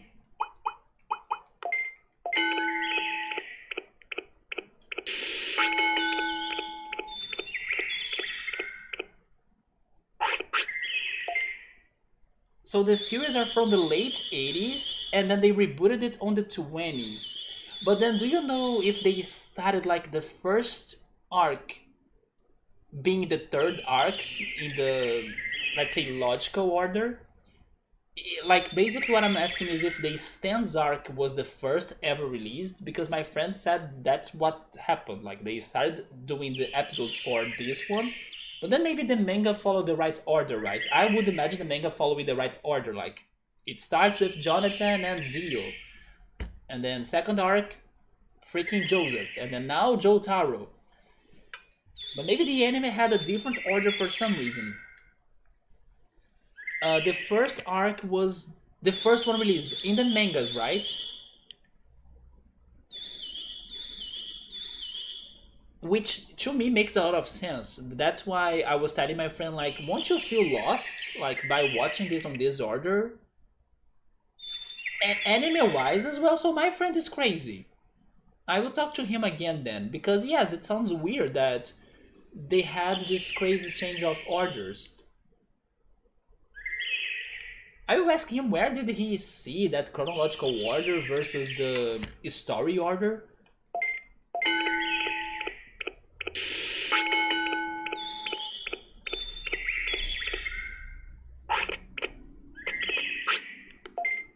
What have you been watching now, Gabriel? By the way, right? So now I'll be finishing JoJo.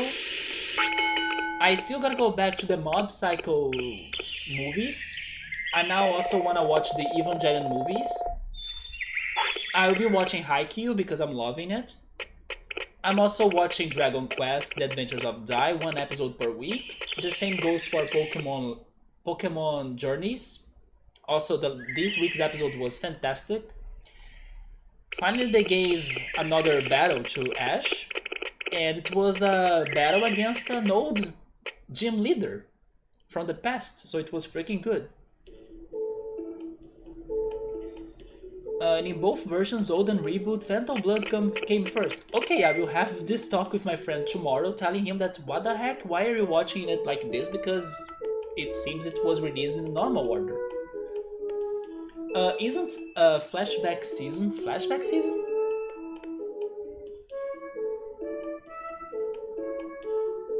I'm not sure. Flashback season of JoJo?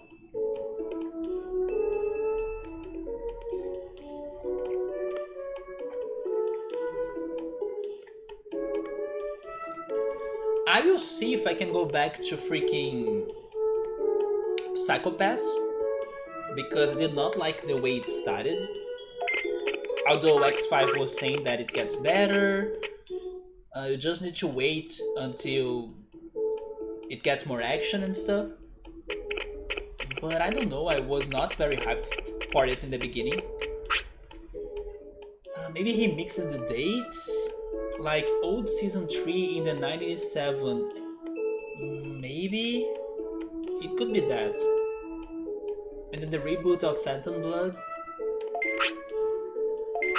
I will tell him to really start watching it from the beginning, because he will miss so much, right? He will get so lost. I will just give you an example. In this third arc,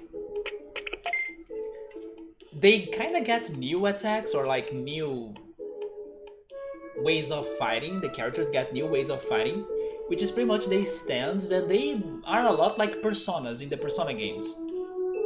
But there is one character, that's Joseph. That's a character from Arc 2. And the way he used to fight in Arc 2 is completely different from this stand thing. So this friend of mine that has started watching Season 3 or Arc 3 without watching Arc 2, when Joseph uses that other technique he has, he will like, what? You know, even though it's not very common, because now they are focusing on this new special ability that's like a persona, he does have some moments of using his other skill.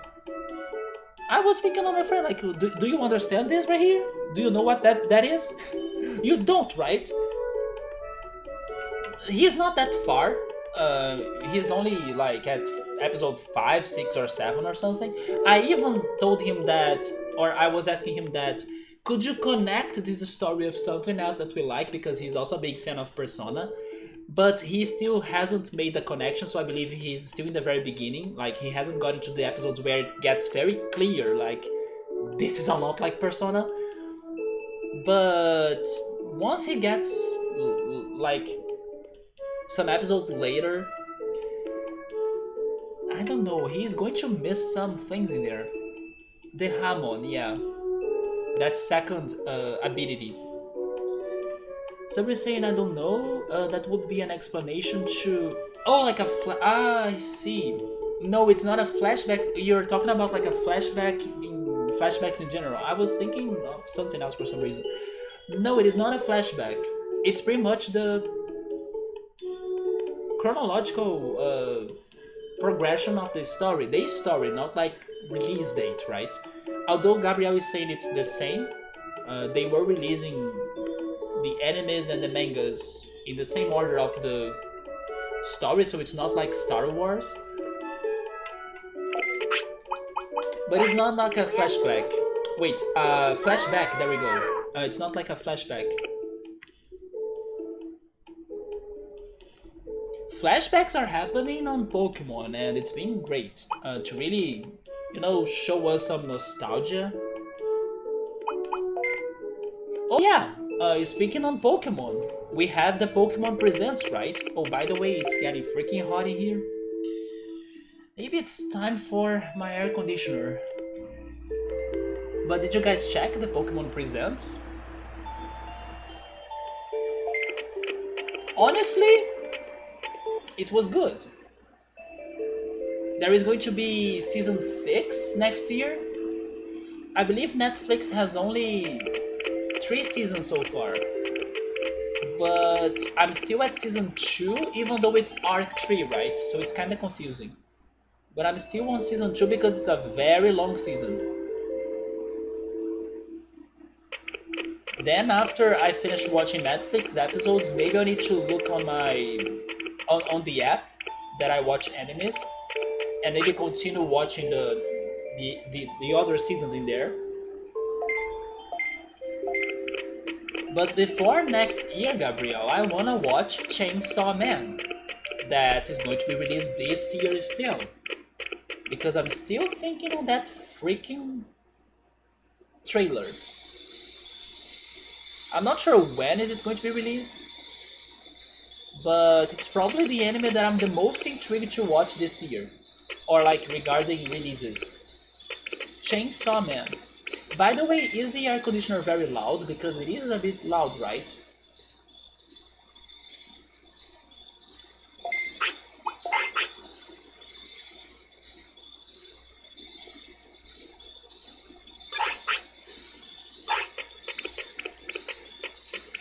Oh, really? It's not very loud? Okay then, because it is a bit loud to me, but sure. I will only leave it on for a couple minutes and then I turn it off.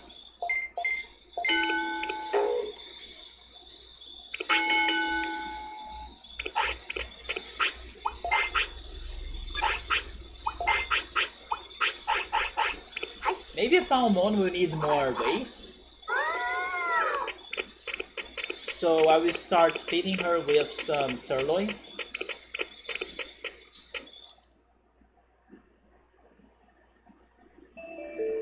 But in the end, I gotta be honest, I think we will be having Vademon. Like, I'll be using the item for Vademon because this is once again a cycle where things go off-road. I didn't get Kunemon, and then the training I gave Kunemon, or like, the training I gave my Digimon earlier was planned for Kunemon, not Palmon. So this Palmon may end up becoming a Ninjamon, and then I don't think I need a Ninjamon. Chainsaw Man surprised everybody. Those that didn't think it would get an adaptation like you, and those that never heard about it before. Yes, I never heard of it before. Have you read the manga?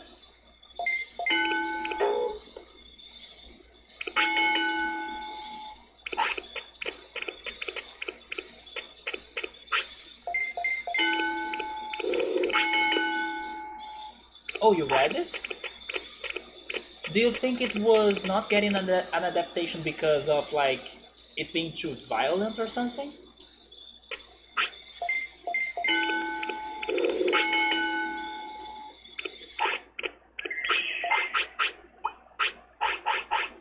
I watched the video, but I can't remember which were the titles of it anymore, like the anime titles. But I was watching a video of, let's say, surprising animes that not many people are talking about. I need to go back to that video again to like take notes on the. I don't think I did take notes, but let me see if I registered anything.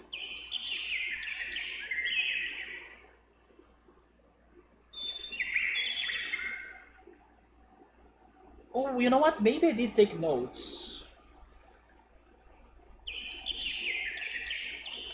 Yeah, what was this right here?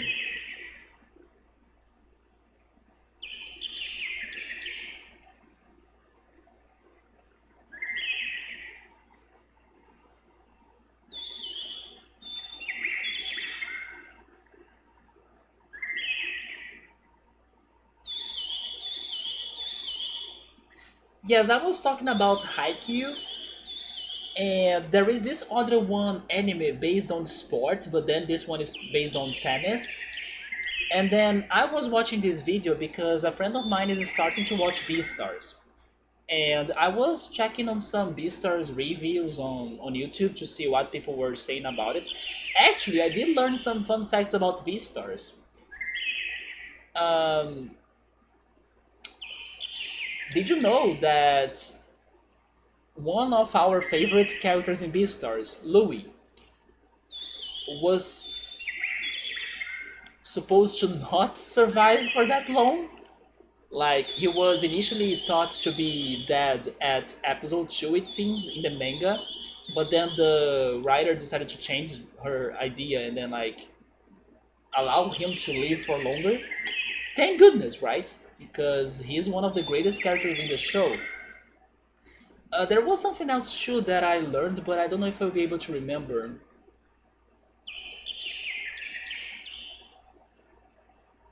Oh yeah, but it's like a bunch of fun facts. The other fun fact I learned was that the writer did not give the CGI or like the animation workers many rules for them to like to follow when they are creating the CGI animation, but she only asked them to do the following: to give the animals, the characters, let's say realistic human voices, to not like make them to sound like animals per se or the animals they are based on.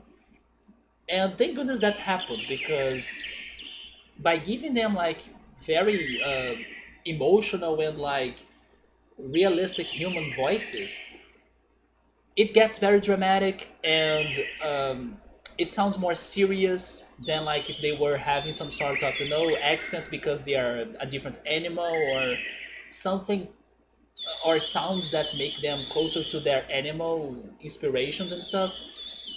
So yes, her only let's say she was only asking for them to not give them this approach on the voice acting of the show, which was definitely a good thing in the end, because it does get serious, dramatic, and it's easier even for you to make the relations between our society and theirs because of the human voices they have. But anyway, I was watching that video, and then in another video there was this guy talking about animes he has watched that nobody was talking about, but he liked a lot, or like surprised him a lot. And honestly, he's right about this. Not many people are talking about Beastars. Maybe now there's a couple more people talking about it, but when I was looking for videos from like more than a year ago when season 1 was out, I couldn't find almost anything. So unfortunately, Beastars is still kind of underrated or like not very well promoted in my opinion.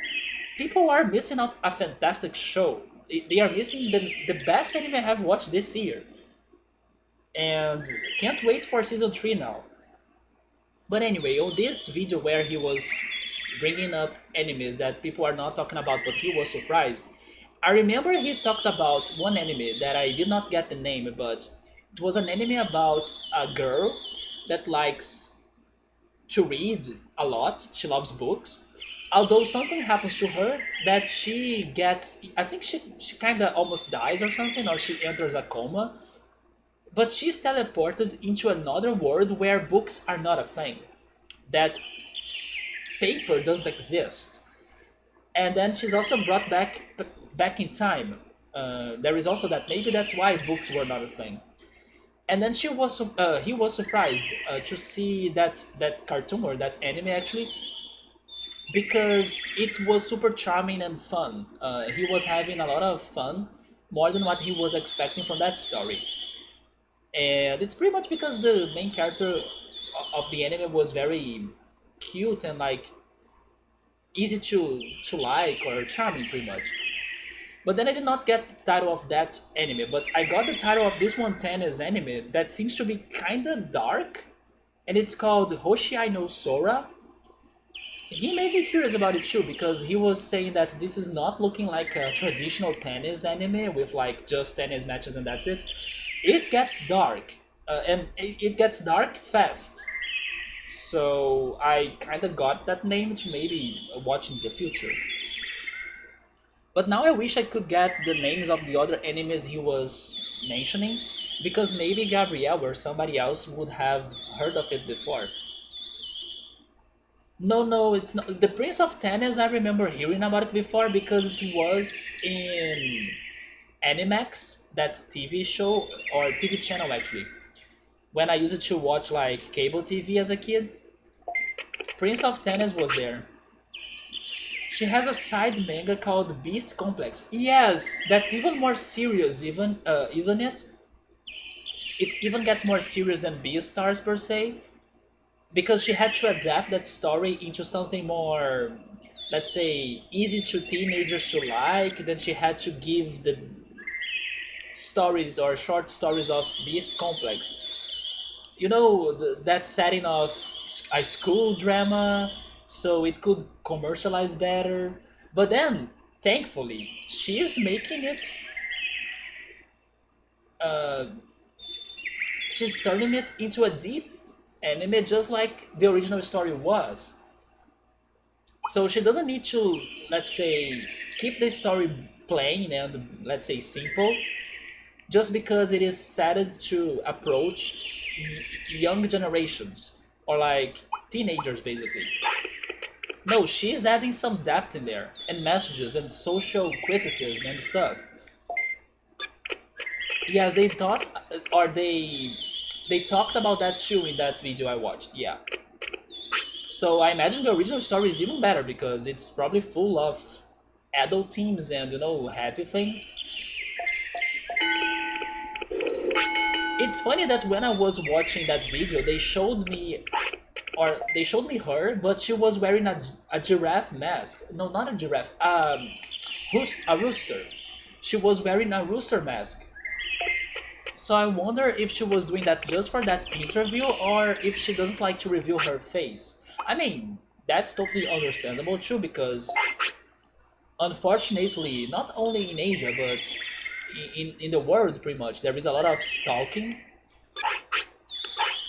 and I've heard of some crazy stories before about stalking out there, but many of them in Asia. But I didn't know if she was doing that to avoid such a thing or if she was just like, I don't know, showing her rooster mask, and then maybe in other interviews she was like revealing her face.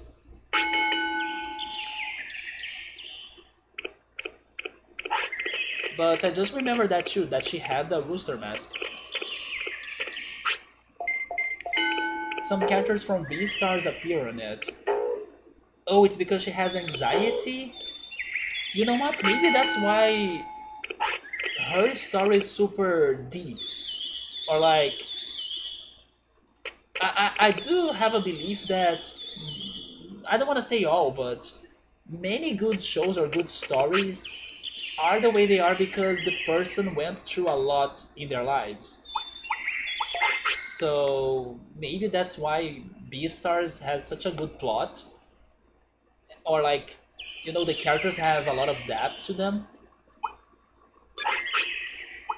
because she does have this one big deal that I also have going on in their lives.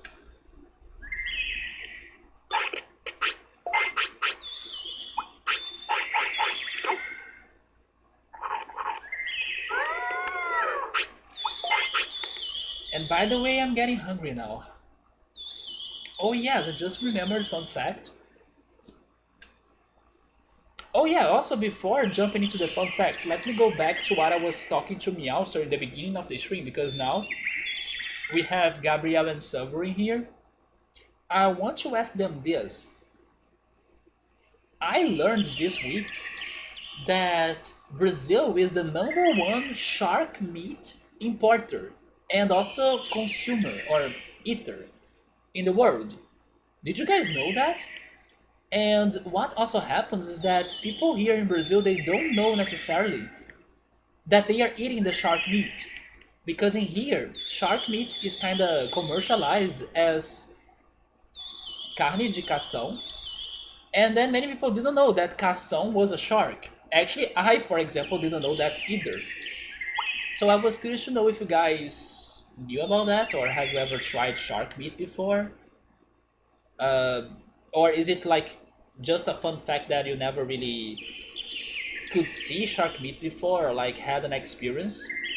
Which is my case. I never tried it because I don't like seafood, or nobody around me eats it or something. But I have heard of carne de cação before, but to me it was a fish, not. I mean, a shark can be a fish, but you know, a smaller fish maybe. I was a bit shocked on those news that Brazil is such a importer of shark meat. Plus, the population don't know they are eating shark meat. But what I was going to say is that I saw the best name for a restaurant in a long time, and the restaurant is called Italy.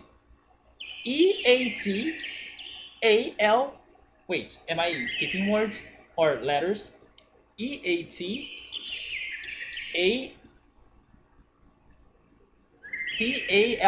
There we go. Yeah, it's Italy, but it starts with EAT instead of I.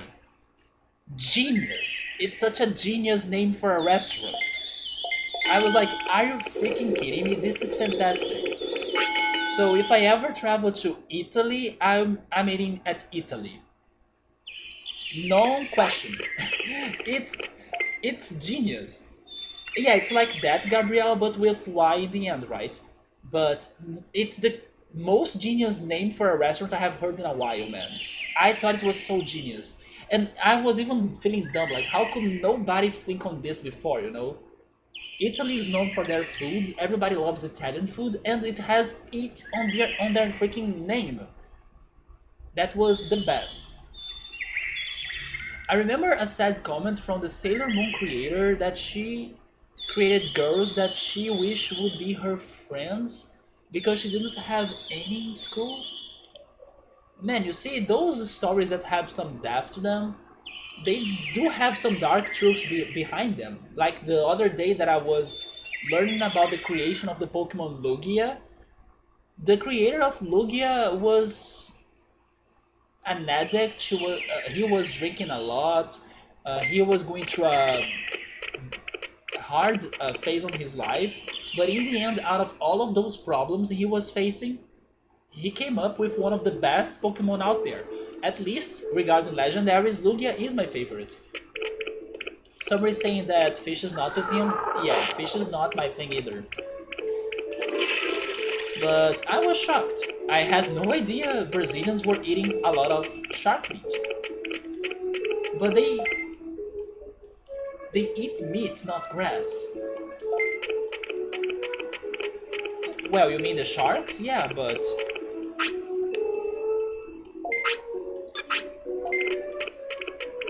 wait, I'm a bit confused, Dauza.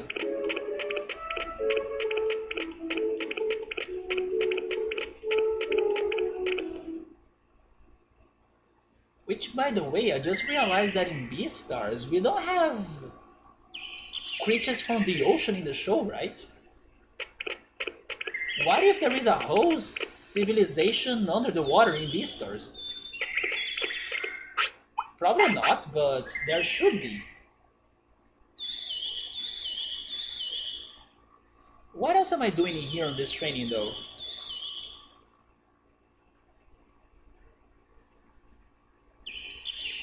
Kappa? Is it Kappa for the water creatures in Beastars? I would like to see that going. You were saying that the restaurants were offering yeah, shark meat. But sharks eat meat just like the tigers. Would you eat a tiger? I would not. But if you are saying that it's regarding like people eating meat from carnivores, it does happen. Not common, but it does happen. For example, some people do like, I don't know, um, let me think. I mean, some of the fish are carnivores either, right? Some smaller fish are carnivores. But the thing, Alza, is that it is confusing in here because when the restaurants or the supermarkets are selling the shark meat, it comes with a different name. Or at least it comes with a name from an animal that's not clear it's a shark. At least I didn't know it was a shark. I only thought it was, I don't know, a fish just like salmon, sardines, tuna. But now I know that name that they promote that meat in Brazil is actually a shark. But many people don't know that. So when they buy that meat, they are thinking they are buying, I don't know, tuna meat or salmon meat. No, they are eating freaking sharks. So that's what was the shock to me as well. Like nobody knows, or like not everybody knows, that they are eating shark meat. Gabriel would eat a tiger. The major doubt would be how. Probably grilled. Yeah, I would say that grilling meat is the best way to go for. Like barbecue. But then I would not eat a tiger or tiger's meat. Let's see. I gave her a lot of brains. I could go for more. No more speed, right? Because speed would turn her into Ninjamon. Oh, by the way, let me turn the air conditioner off. But the sickness, I mean, if it is cooked, I don't know, or I don't think it could be that that poisoning. Also, I just noticed. Oh my god, I got somebody following the channel, but I did not notice the person following at all. It happened 2 hours ago though. But thank you so much for the follow, HOSSOO3312. It's almost like the pi number that I was trying to memorize. But in case you're still watching, thank you so much for the follow. I did not see that alert at all.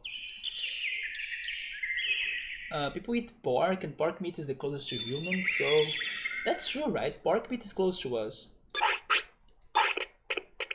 At least, I think I heard of that before.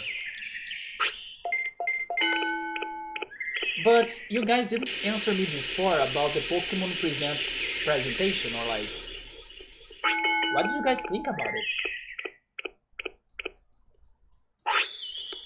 So I liked it, like I said, but how can I say this? You know when they say that when something is good, there is no much to say? Maybe that's my way to go for that. Let's start with the remake. The remake got improved, and now I can totally see the differences between the first trailer and this one.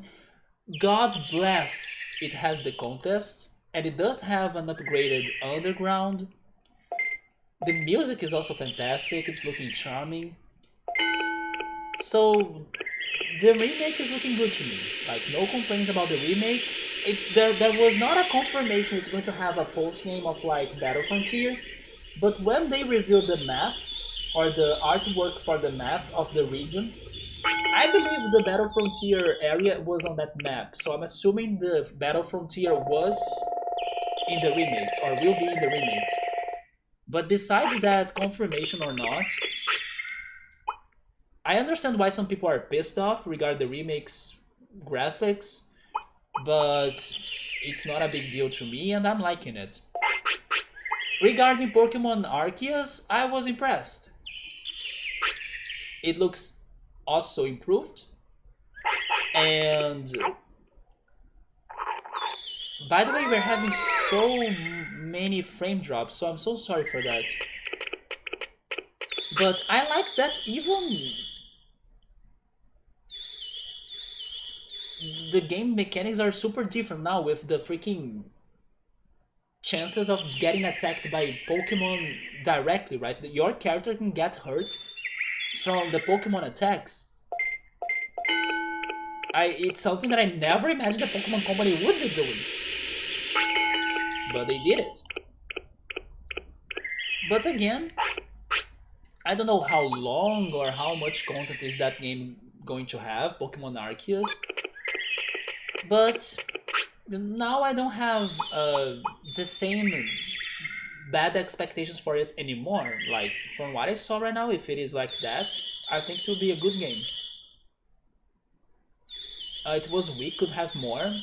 Honestly, I did not think it was weak. I just thought it was actually solid. It could have more. I do agree on you with that. But as I had somewhat bad expectations, especially for Arceus, it is looking like a good game. Good game, not like super crazy, fantastic good game, but better than what I was expecting. And the remakes, I'm good about it. Like they are giving me what I wanted, and they improved some graphics, so I'm down.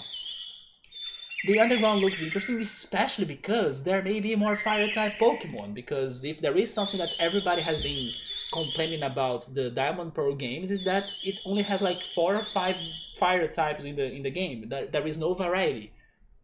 So maybe they can use this underground feature to give us more fire types for the game. And then the Arceus game looks good, but nothing outstanding. Yeah, my biggest concern about it is that first, when they go for such an ambitious idea, I believe it's going to be a short game, like a game you can beat easily. Second,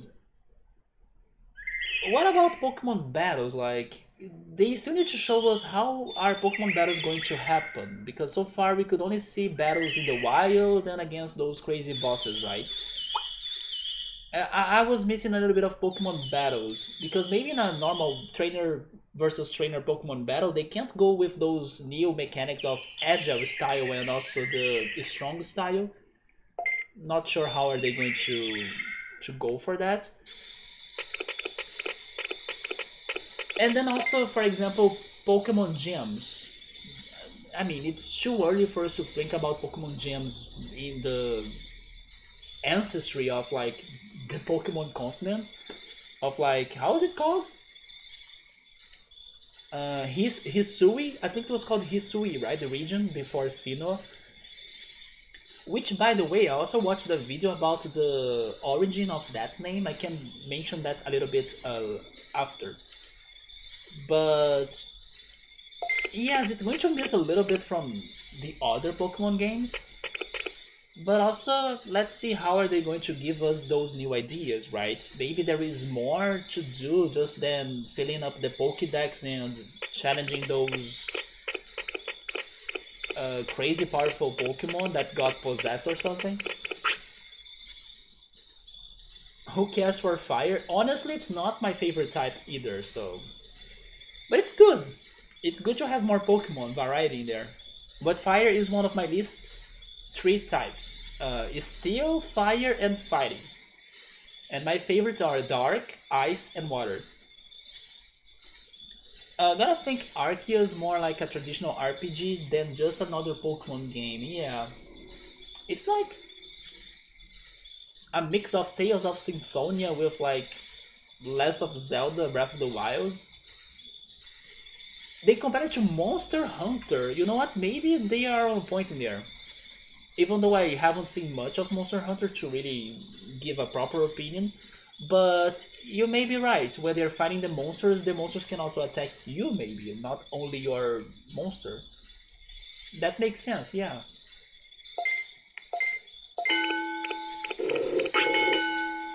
The thing about the name Hisui that I was going to say is that it's one of those words that have a plenty ton of meanings in Japan or in Japanese, and one of the meanings is sun, like it can have a connection to the word of sun, and that sun is like the, let's say, most important star in our galaxy, and then like it's important for the creation of everything and the life, and as the game is about Arceus, you could make that connection of Arceus' importance to create the Pokemon and the sun importance to like allow life to exist or something.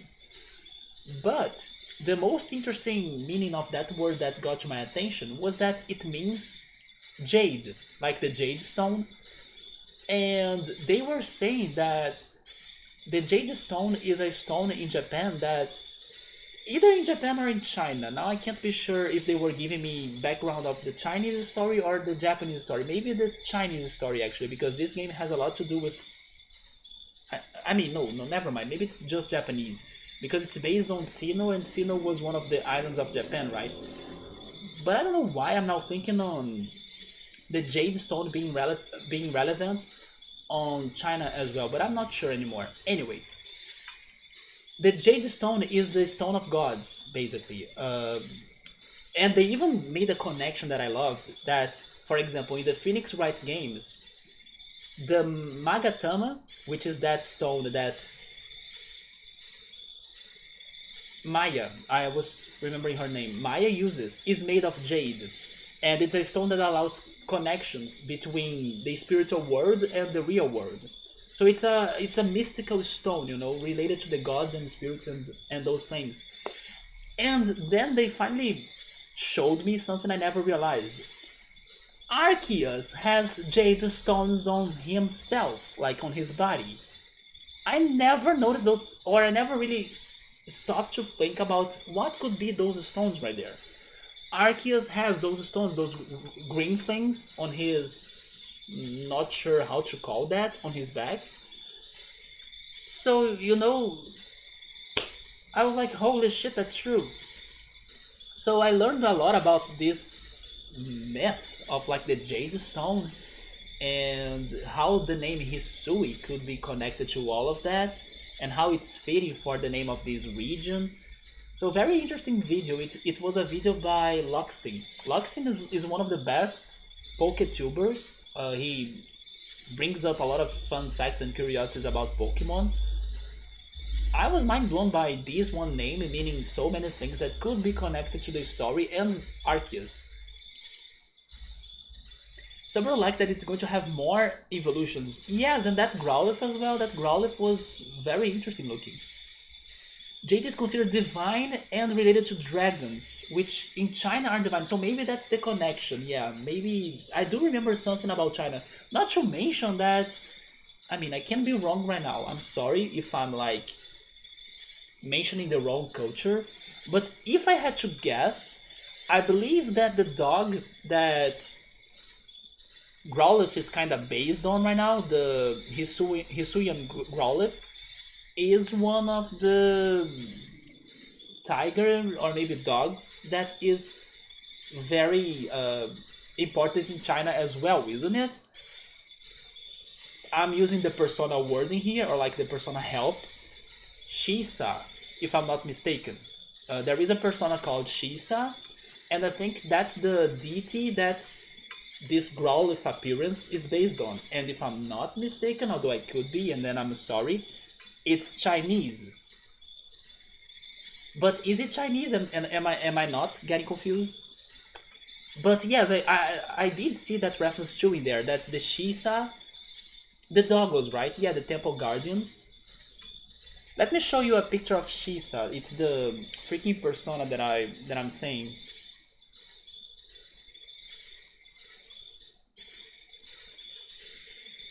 So in China, some people believe that jade was formed from dragon semen, and that having one brought fertility to a household. Oh Jesus!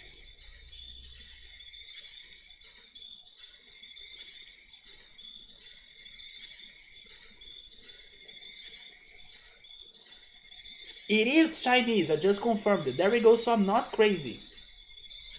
And this is the. Oh, that's. Wait, get a better picture.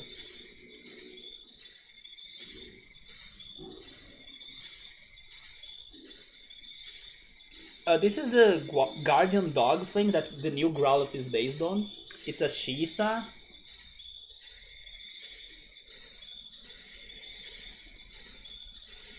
Maybe that's also why he's a rock type. I think they exist not only in China, but also in India and Japan. I wouldn't be surprised, yes. Maybe that's also why it's a bit confusing. But they surprised me as well on that evolution for Basculing. Basculing is normally one of those Pokemon that nobody remembers. They gave him an evolution, Bascule Legion. No, not speed! Man, I will not be able to avoid Ninjamon from this, right?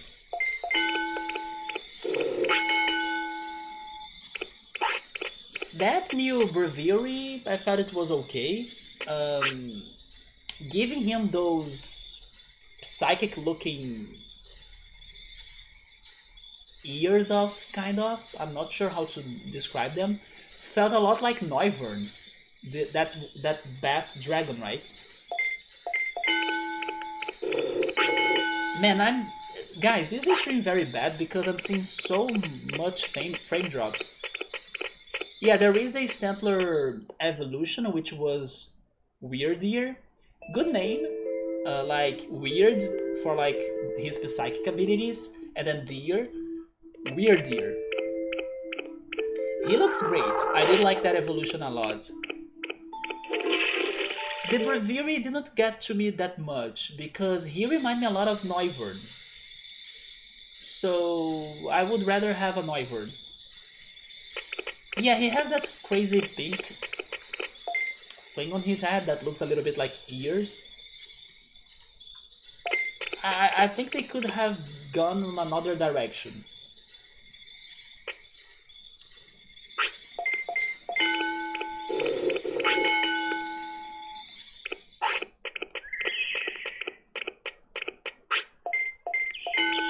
But in the end, I did like it.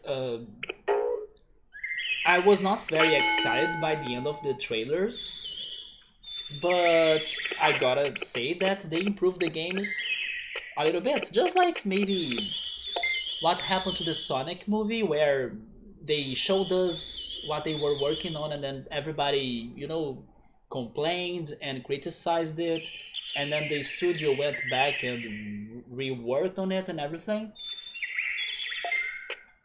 Maybe they heard the critics of like the lighting effects for the remakes or the frame rate problems from the Arceus game trailer, and now it's looking much better. Oh, not to mention that the Pokemon can follow you in the Diamond Pearl remix, and also the customization. Those were some good add-ons that never should have been removed actually after they started that on Pokemon X and Y. I mean the customizations, and then the Pokemon following you since Johto, or since Pokemon Yellow actually with Pikachu. More important is the question: Are they going to have EVs? Oh my god! Imagine if there is a, oh my god, a Hisuian Eevee. Dude, if they do that, they're going to.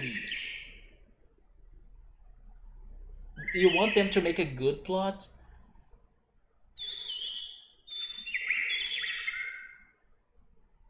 So I'm not sure how is this plot going to be like,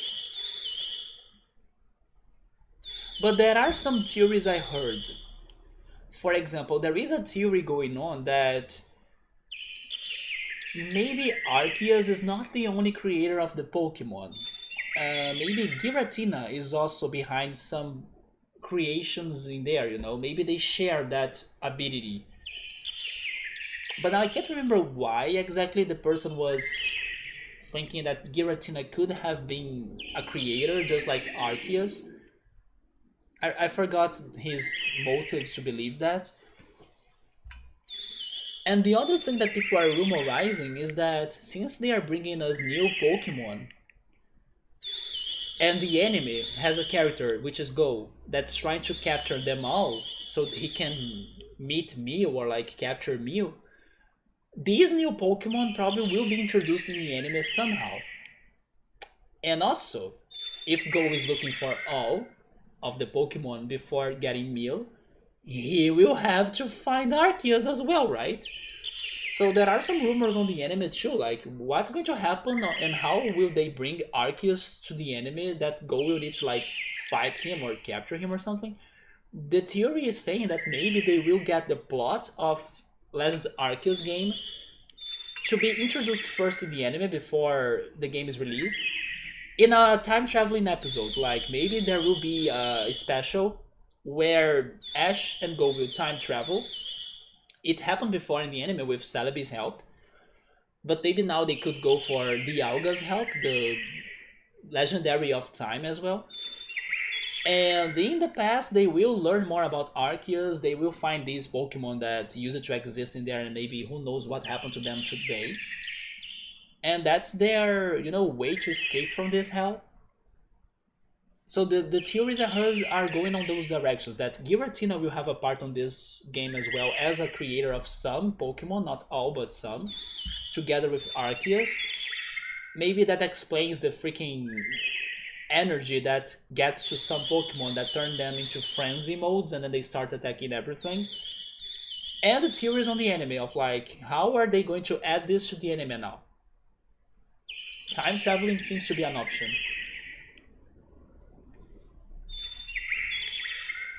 But if this Arceus game is in the old past, then most of them were or are now extinct. Having some fossils, that could be another strategy as well, right? But then some things don't make sense. For example, let's pick the evolution of Stempler, Weirdeer. Why would Stempler not evolve anymore today? What would be the evolution as in like Darwin's evolution, evolution adaptation change in the nature where Stempler would not need to evolve to survive?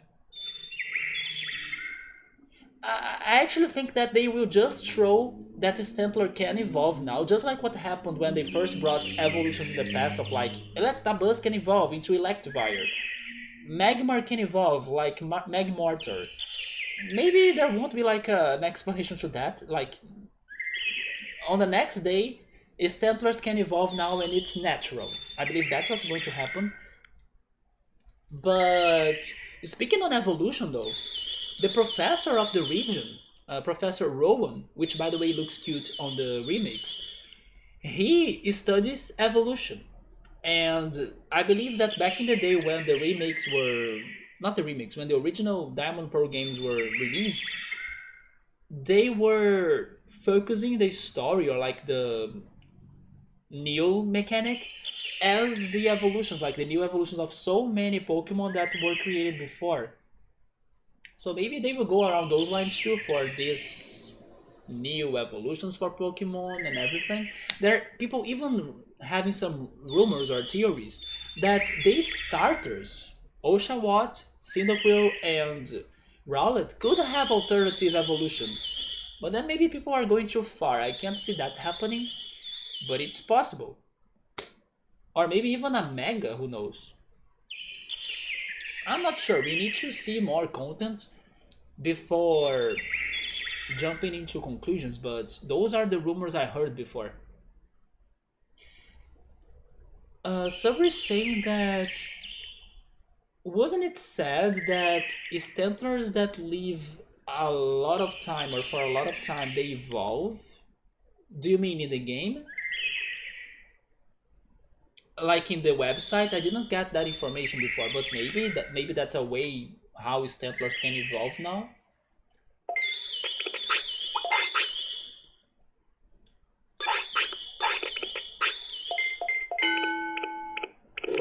But the one surprising thing about this one Pokemon Presents, where is Pokemon Sleep? Also, I was a bit surprised with Mamoswine getting on Pokemon Unite. He is one of my favorite Pokemon, or actually Piloswine. I like Piloswine more, but I did not see that one coming. Sylveon was expected, but Mamoswine? I don't play Pokemon Unite, but I was happy for that news, or for those news.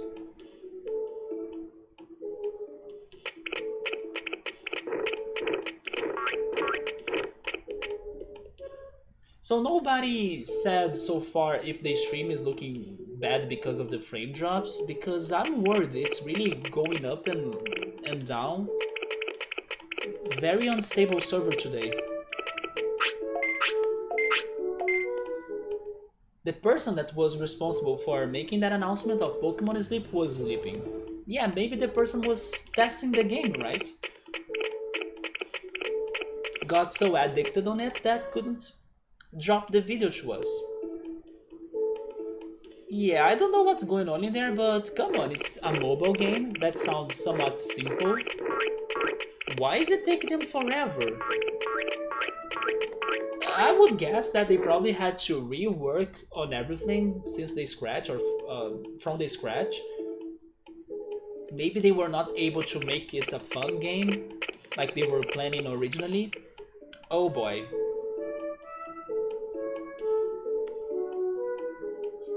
I mean, I have zero hopes for this, by the way. Who am I getting so I can use my item and get Vademon? That was an interesting reaction to the Digivolution though. What am I getting? Oh, Wamon? Makes sense because of the brains, right? Although Wamon got her ultimate already, which is Mega Dramon, or Mega Sidramon actually. Or actually Metal Mumemon. Hmm.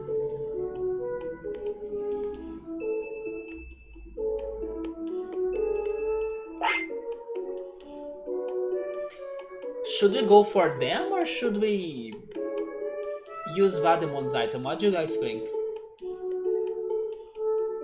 We do have a little bit of frame drops, but it's just like one cycle.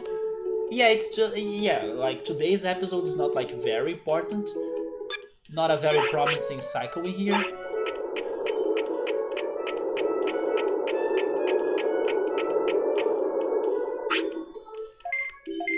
It's up to me. You guys are saying it's up to me.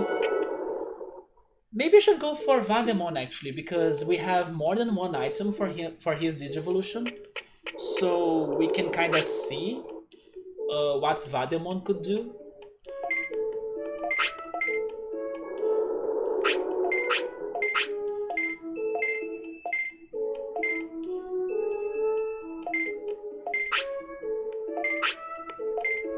Oh, I don't have money for more expeditions. That's bad.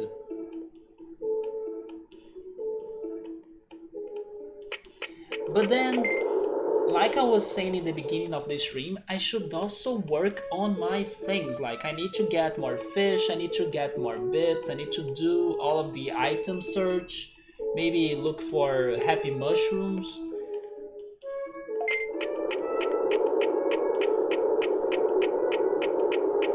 And if I go for those side exploration things, maybe I should not go to the tournament.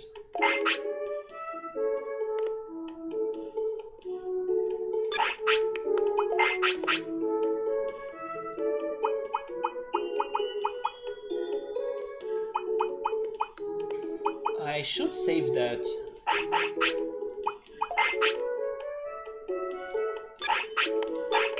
And if I'm going to fish, I need more meat.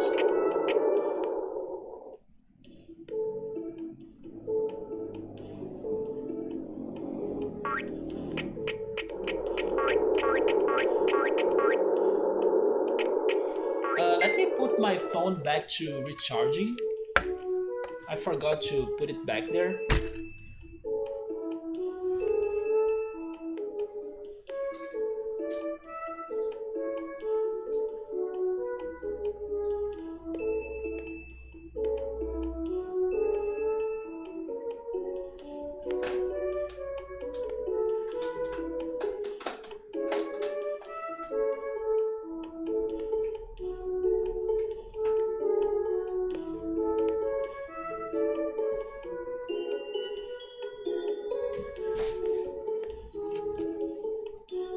Okay, so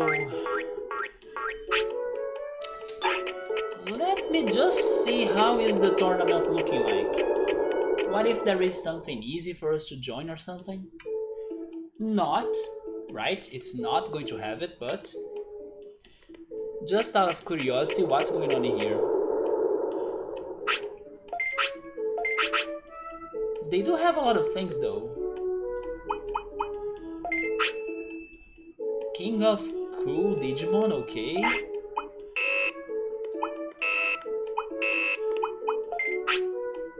version 0 cup, and I couldn't see those two right there.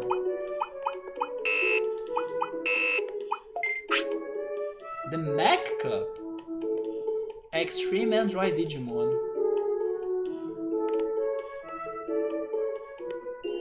Wamon is... You're not Mac, right? You're just water? Water and earth. Poison powder, charm perfume, and every water attack?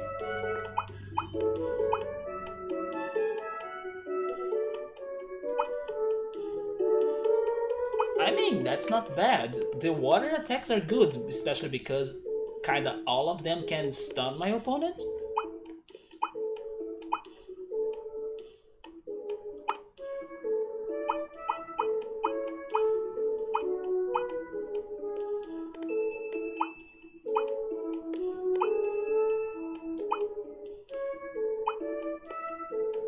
Should we invest on Wamon?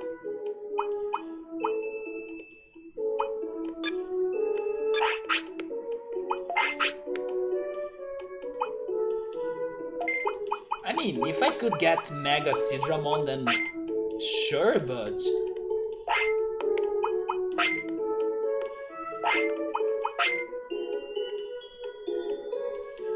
Mega Sidramon would probably have a lot of magic points, I would guess. Maybe if I continue the brains and magic points training, that's my guess for Mega Sidramon here. You know what? I will test it out. If I fail, I will get Metal Mumemon, I think. And then maybe he won't be too good for the tournaments. We go for the other things. We go for farming bits, fishing, whatever is there for us to be doing. I will test this out. Because if I can use those water attacks, maybe I can have a better chance. I have been thinking a lot on poisoning, but stunning can be helpful.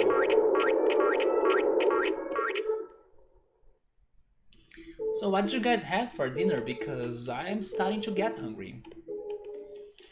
I think I will get my ultimate and then call it.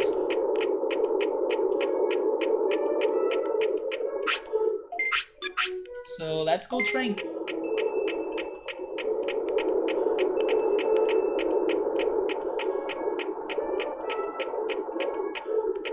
I forgot how noisy Wamon is.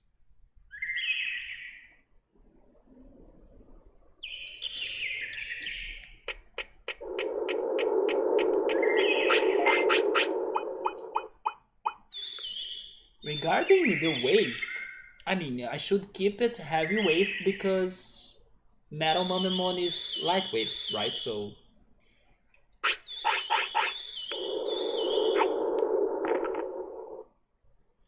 And I will start training your magic points. Maybe 37 is too much, but I don't know if I should buy meat just for this.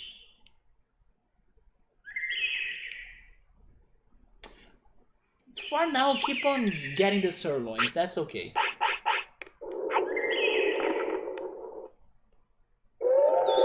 Oh, you know what? I have an idea. Let's sell some of the sirloins to get some money, and then we can go also for the Digimon in this meantime. It is a lot of noise for a Digimon that swims in the air, that's true. It's just because it's a freaking whale, right? But not really, it's because it's heavy. The freaking whale sounds per se, it's only when it's speaking, or like... It's not because it's swimming.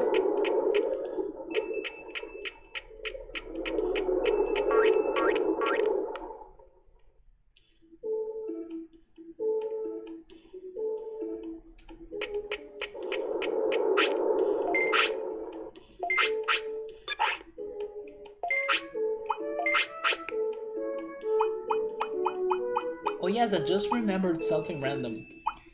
When I was checking those animes that I was talking about earlier, like the Evangelion movies and stuff, I saw a Tales of Zestiria, either anime or movie. I think it was a movie,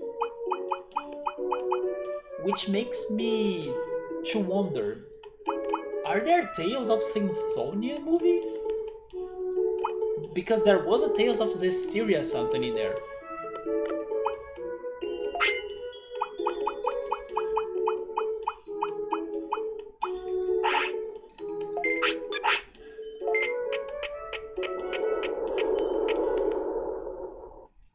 Which is a Tales of game that I could play because I do have it. Not sure if my computer is going to run it well. And maybe I would rather go back to Tales of Fantasia first.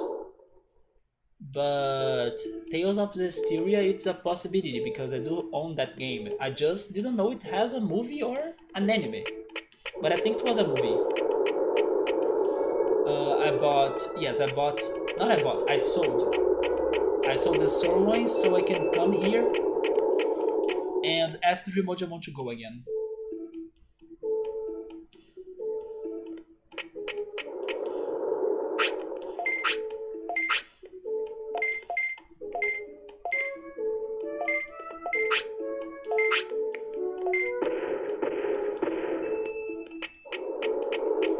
Now we can go train.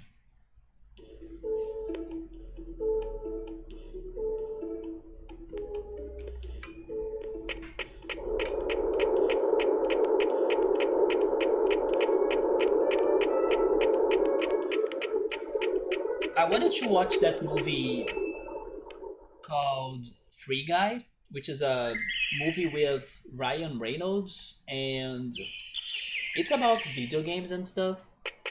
At first, I was thinking, is this going to be a very cringy movie? But after Gabriel saying on Discord that he really liked it, maybe I could give it a shot. But I couldn't find it on my parents' streaming service so far. But I will see if this week it shows up in there. What I did was watch into some suspense movies. I watched two of them. They were not very great, but the first one was somewhat different. It's called I See You. It is on Netflix. I think it's even a Netflix production.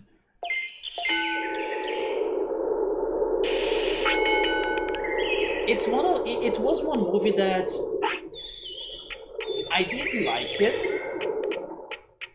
but I don't know why I was not very impressed by it at the end. But then when I was checking people's reviews and people talking about it, everybody was mind blown by it. And what I think that happened was that even though the, let's say, plot is not very great or like anything out there on amazing story and everything, it is a good plot. But what is the best of this movie is actually two things: how the movie plays on your expectations. Like, it never reveals too much of what's going on, and then you keep on thinking and guessing until it finally shows you an answer, but then it brings up more questions, and then it surprises you all the time with its paths. But what is the best about this movie is the quality of the script, or like even the execution of the movie. But then the plot itself, it's not anything that fantastic. Maybe that's why when the movie was over, I was not like super a big fan of it. I was just okay. It was a very good executed movie, but it was very good executed movie. Like, the production was what surprised me about it, and some other people as well. So it is an interesting movie for that, for you to see a very good, well-written movie, which is called I See You. In Portuguese, I forgot how it was called in Portuguese. Wait, there is a Tales of Symphonia animation? Or are you just making that up, Subaru? I saw the Tales of Zestiria thing, but in case there is a Tales of Symphonia animation, I gotta send that to Victor.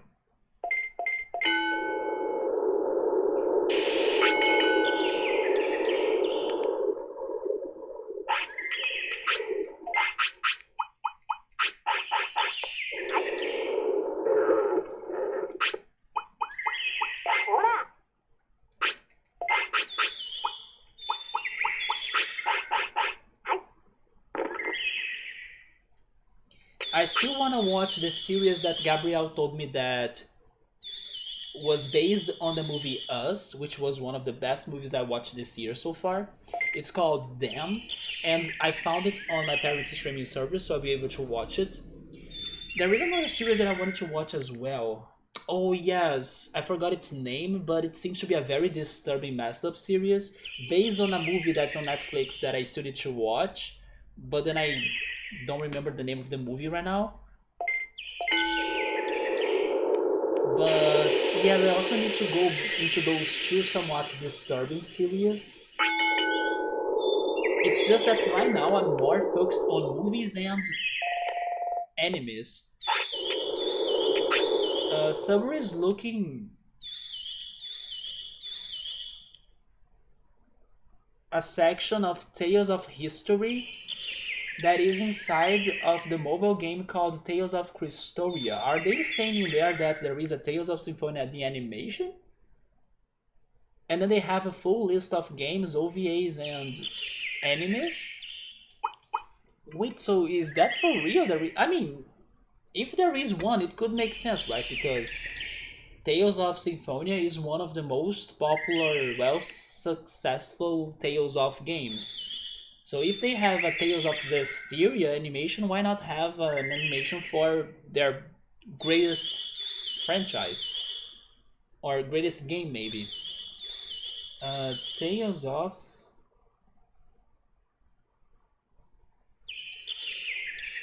Symphonia, the animation. Oh my god. There is 3 seasons. Oh my.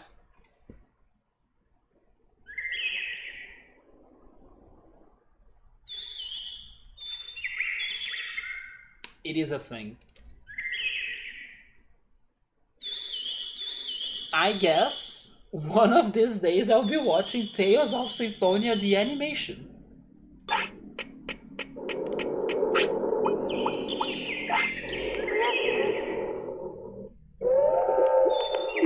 It said 3 seasons. So I believe it is a series, it's not an OVA. It has freaking 3 seasons. I mean, maybe they are seasons of like 3 episodes each. Man, everything now has an anime version, right? Persona, this new game, Scarlet Nexus, now Tales of, Dragon Quest, Resident Evil has a lot of CGIs. Where is the Chrono Trigger Chrono Cross animated series? Come on.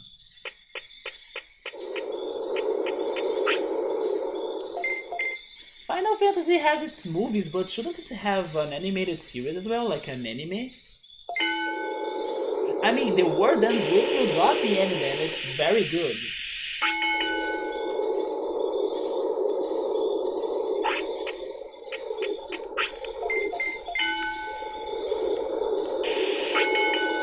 Oh yeah, by the way, that one Super Mario Brothers movie is coming up soon. Because there were some voice actors that were revealed in the past days. So if they are already working with the voice acting of the movie, I believe we may be getting the Super Mario Brothers movie soon.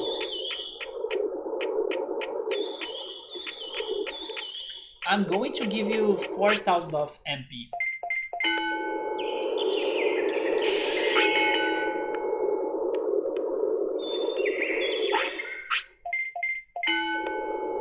And then for the sequel of the movie for Sonic, Sonic 2 the movie, I didn't know they were going to have Knuckles. I knew about Tails, but then Knuckles? I was surprised about Pokemon not showing us Pokemon Sleep. But what about Detective Pikachu 2, right? we didn't get any news on the sequel of Detective Pikachu in a while. For the Chrono series, Square probably is like locking that inside a cage as their final trump or trump card. I hope so, for real. I really hope so. And then when they announce that animated series, they also give us like a port of the games for the Switch or something. I really hope so that's the case.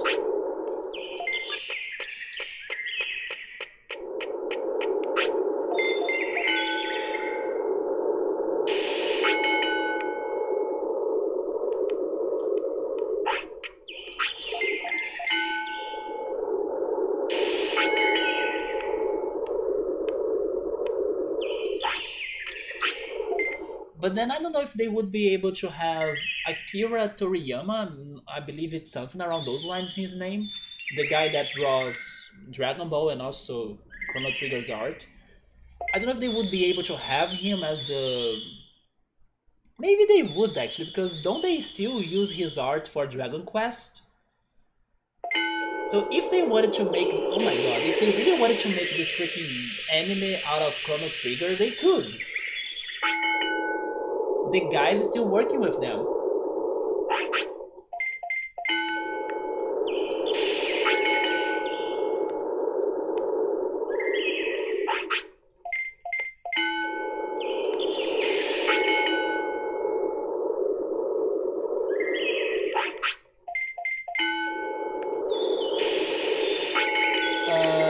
In some mobile games, you have a collab all the time, but nobody or no game was able to have a collab with Chrono Trigger. Even after knowing that if they did it, it would be like a mine, right? People would totally pay for that. So the Chrono characters were not collabing with some other games, right?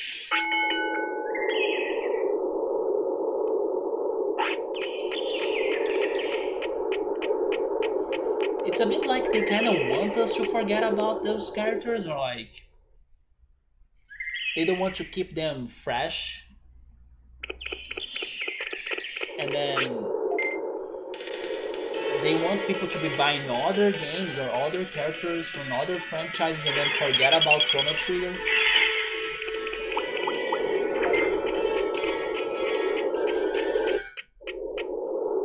I should not have ran from that.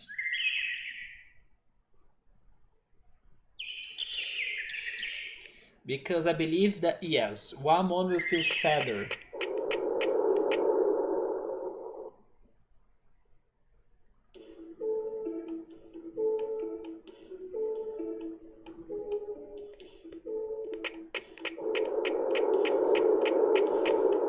Oh boy. I really need to get a new Digimon. The last one was Piximon when we were doing curling. That's probably a month ago. If only we have at least one of those tournaments. If I have the tags, I don't think I have the tags.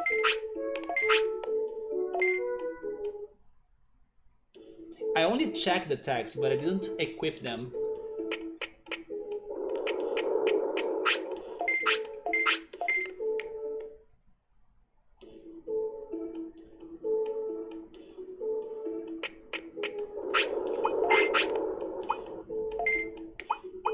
But we could win that fight with Teardrop.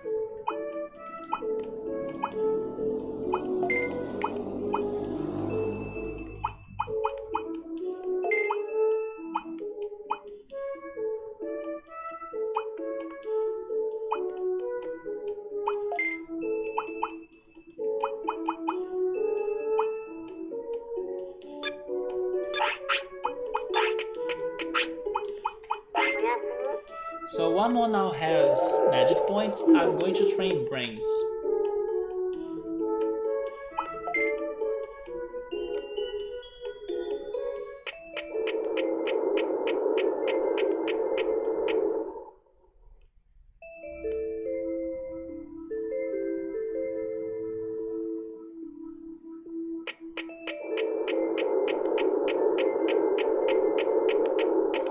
least after the stream, I'm going to eat some fruit salad. It's going to be very refreshing, so I'm down for that since it's been a hot room.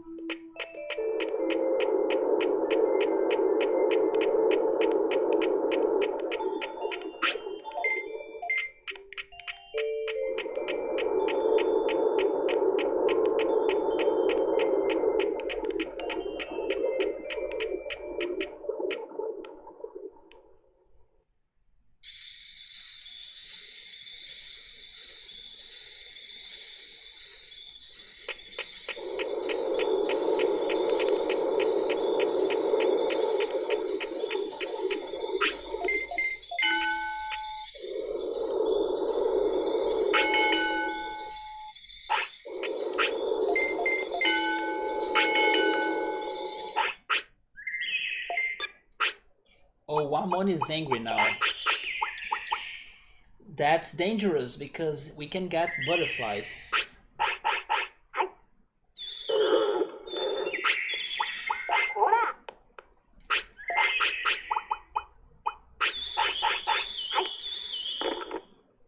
And now remember that last time Kabuterimon evolved to Sukamon, and that was the end. The end of my expectations for that cycle.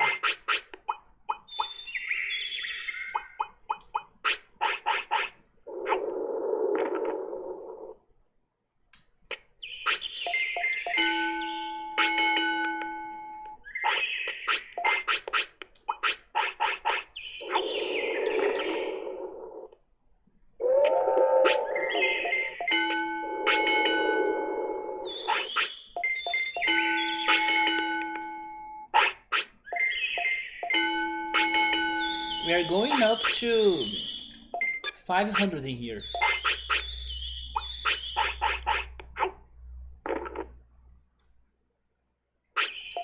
Wait, are you still hungry?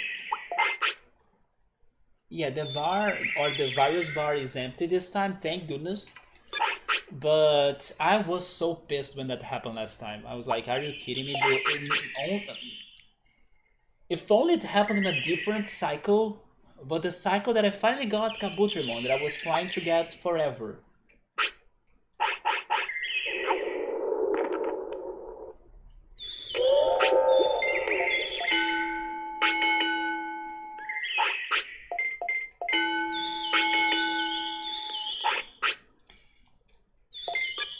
I just remembered something else that I learned this week, so more random facts out there.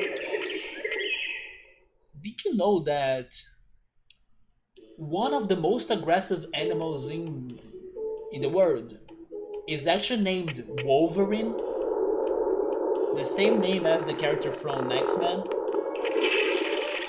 I wonder what came first, because did not check that information that deep, but there is an animal that's super aggressive called Wolverine.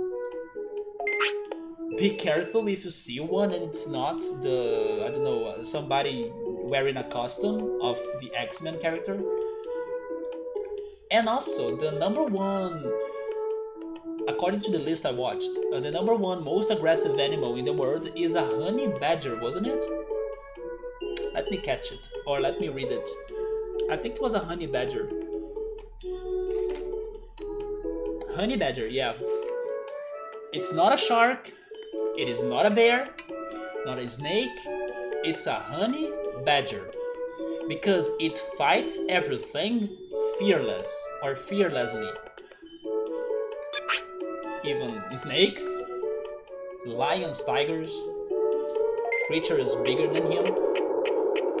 And if I'm not mistaken, it's because he's always hungry, so he kinda has that urge of eating every freaking time. But also because his body allows him to be very...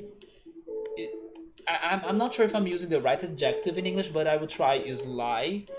You know, he can be very evasive.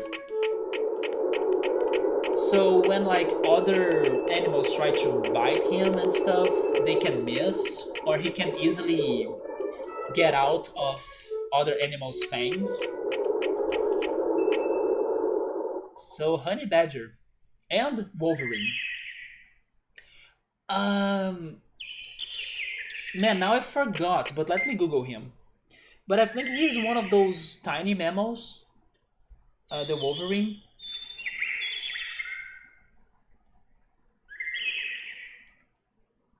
But yes, I forgot how he looked like.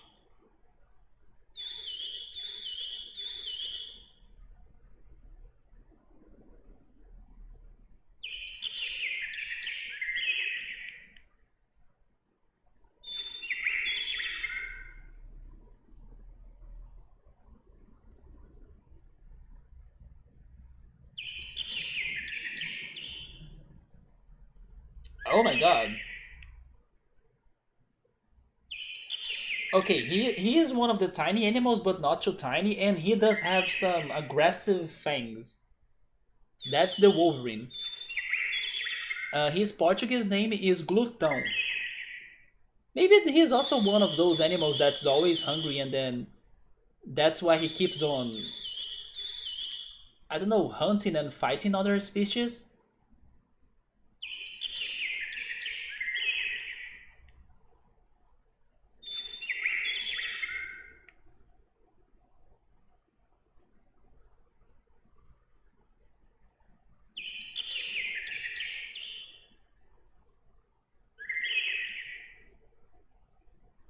Let me get a picture of the other one. Honey Badger.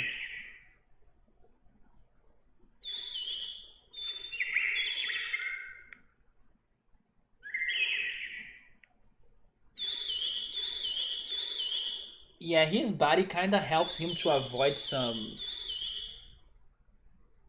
other animals' attacks.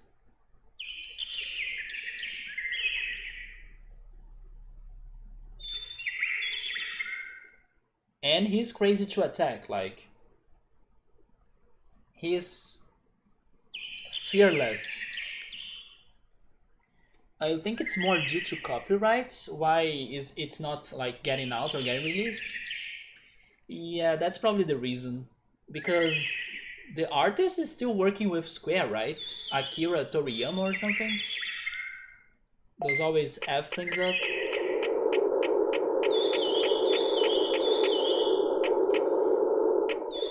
I was training brains.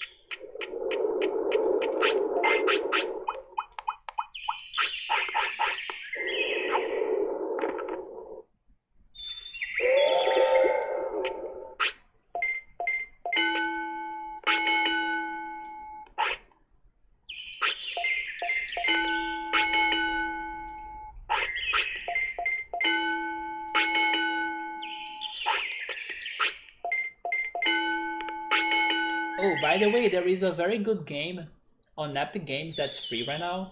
Ukulele. I should. Never mind, Victor has it. Yeah, Victor is a big fan of old rare games like Banjo Tooie, Banjo Kazooie. He has played he has played ukulele, so never mind. But because I was like, I should have told him that, but no, he has it. But in case you don't have ukulele, go get it because it may not be the same as the banjo games, but it still looks fun. So we're saying it's not like really the thing about the artist or like the drawer. Did I say that right? The animator maybe?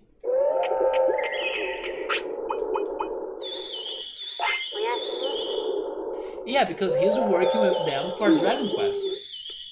Which, by the way, according to the rumors and from the expectations for the next Dragon Quest game, people believe it's going to be a dark Dragon Quest game, so that could be interesting. Um, to have something, more disturbing going on.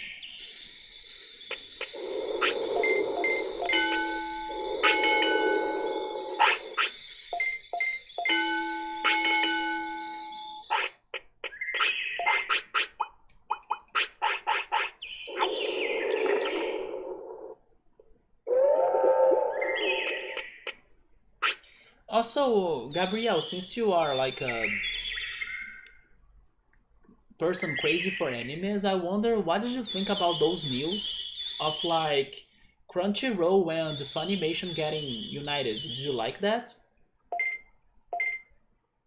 From what I saw, like from other people talking about that, it seems that people have been liking that combination because it's like one streaming service less for you to be paying since everything is combined now. But then on the other hand, there is less competition, and maybe that could be bad too, right? But in general, I believe people are happy about that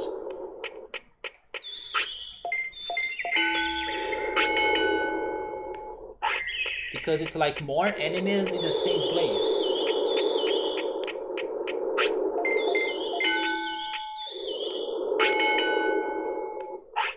And also, there are too many streaming services already out there, so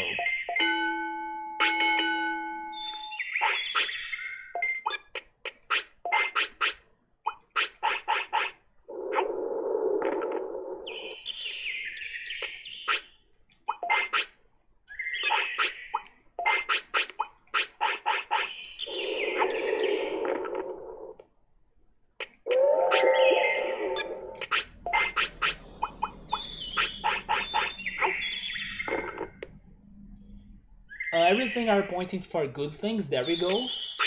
Because Crunchyroll is a huge and well-known platform, while Sony Funimation has rights for a lot of things. So you think they could start working on more exclusive or yeah, exclusive content, like start creating new projects.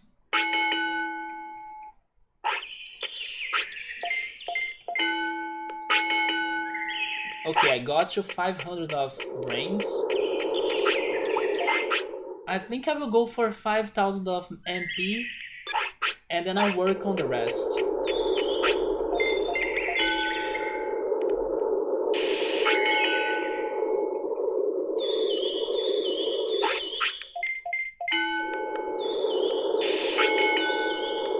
I have been pretty happy on Netflix anime content so far. I'm not happy about their price though, but they do have more animes than what I was expecting them to have.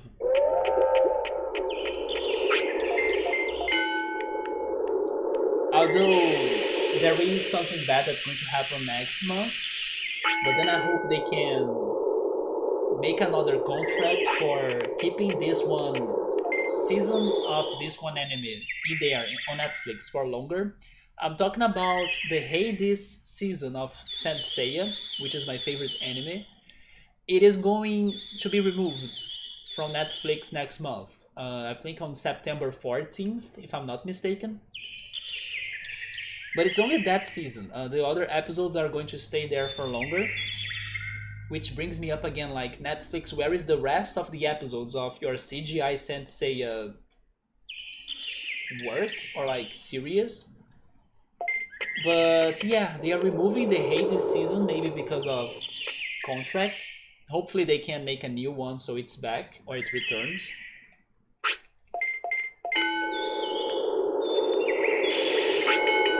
But overall, they have a good amount of animes in my opinion. Even Psycho Pass that I started watching was there. I was thinking I would need to watch that one on my app or like on my phone. Of course, it's not a Crunchyroll, but I can't say it's a bad selection. They also have all of those Studio Ghibli movies in there, at least here in Brazil. That I also need to go back because it's been a while. I also want to watch some other animated movies they have in there. I still need to watch the one that's about. Um, I won't know their names in English though. It's the one about like the cat's eyes. Let me see how is it called in English.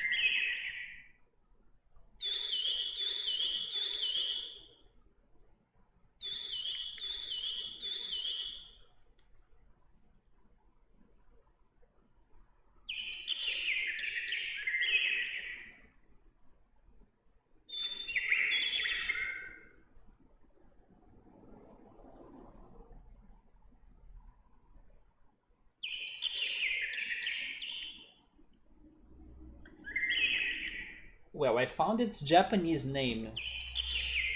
Nakitai Watashi wa Neko wo Kaburu. That's a very long name. Yeah, how is this in English?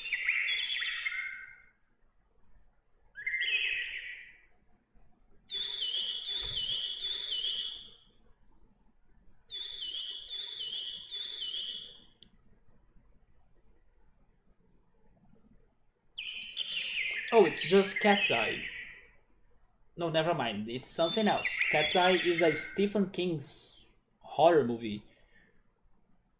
Oh, it's called A Whisker Away. There we go. A Whisker Away. That's the movie on Netflix that I still need to watch.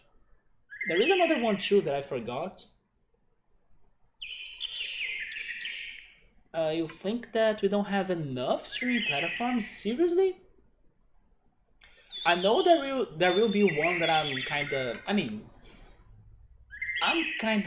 happy for it, but at the same time that doesn't mean that I will be subscribing for it. It's the Discovery Plus thing or something that's going to have a bunch of Discovery channels plus Discovery Home and Health, but also some other things. It's because of Discovery Home and Health that I like it, because I do love their renovation shows and cooking shows as well. I sometimes like to watch them to get distracted, but they will have some other Discovery based channels in there too. But in my opinion, we have a lot of them. Like, there are so many titles that you just can't find anywhere except for pirate sites. Well, about that, that's true. But I don't know, every month it seems there is a new streaming service being released. Thankfully, I'm just with Netflix and that's it, but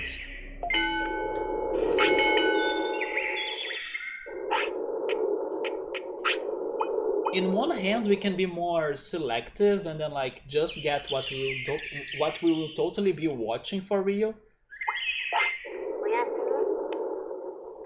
But on the other hand, it's a lot of work for you to be like, okay, I kind of watched everything I wanted from this one streaming service, so now I need to jump into the other one and then the other one. Oh, you also requested a sticker? Did I miss it? Oh, probably I missed it, right? But thank you for the sticker, man. This is not really a new Digimon. And I'm trying to turn him into one of his two possibilities for ultimates. So hopefully I get the one that I want. So we can put him in the tournaments because if he can become this one ultimate, that's Mega Sidramon, which is pretty much a steel sea snake.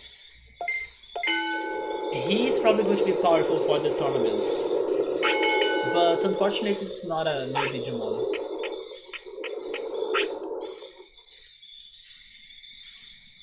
People are weird. There have been streaming platforms for everything for years and years, but most get shut down due to no support, even though they contain everything and free. But once one specific platform makes the same thing with monthly fee, it gets so popular and successful, even though they don't contain everything and something is like limited time content. Wait, which free platforms are you talking about? Besides pirate websites, I'm not sure if I can think on one. Also, besides, I don't know, YouTube. But then even YouTube has its ads, right? And now even YouTube has its own, like, YouTube Premium stuff.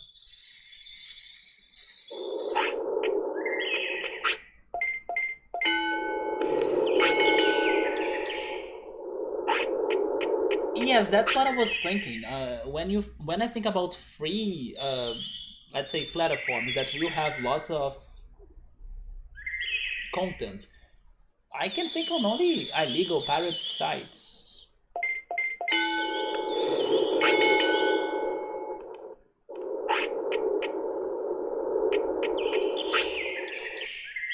Wait, illegal to them?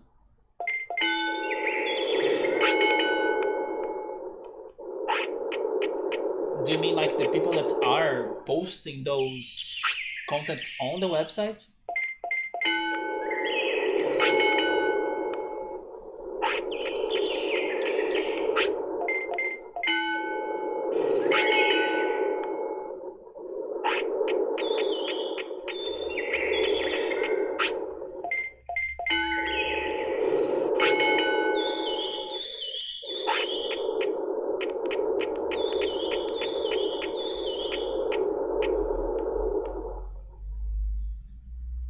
But even though there are those streaming services today with like lots of subscription fees and stuff, it is better this way. After they started doing this, I kinda can't see myself going back to the days of cable TV anymore. It's so much better to be on control, of like what you're going to watch and when,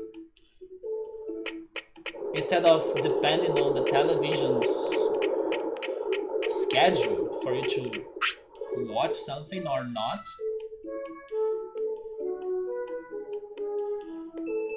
Yeah, but in the end, it's still like it shouldn't be the way that we would be watching things, even though it is. I would prefer to buy or to pay it if you can.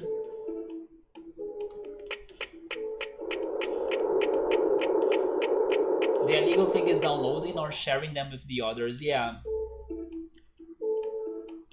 It's a bit like emulation. Oh wait, emulation, right?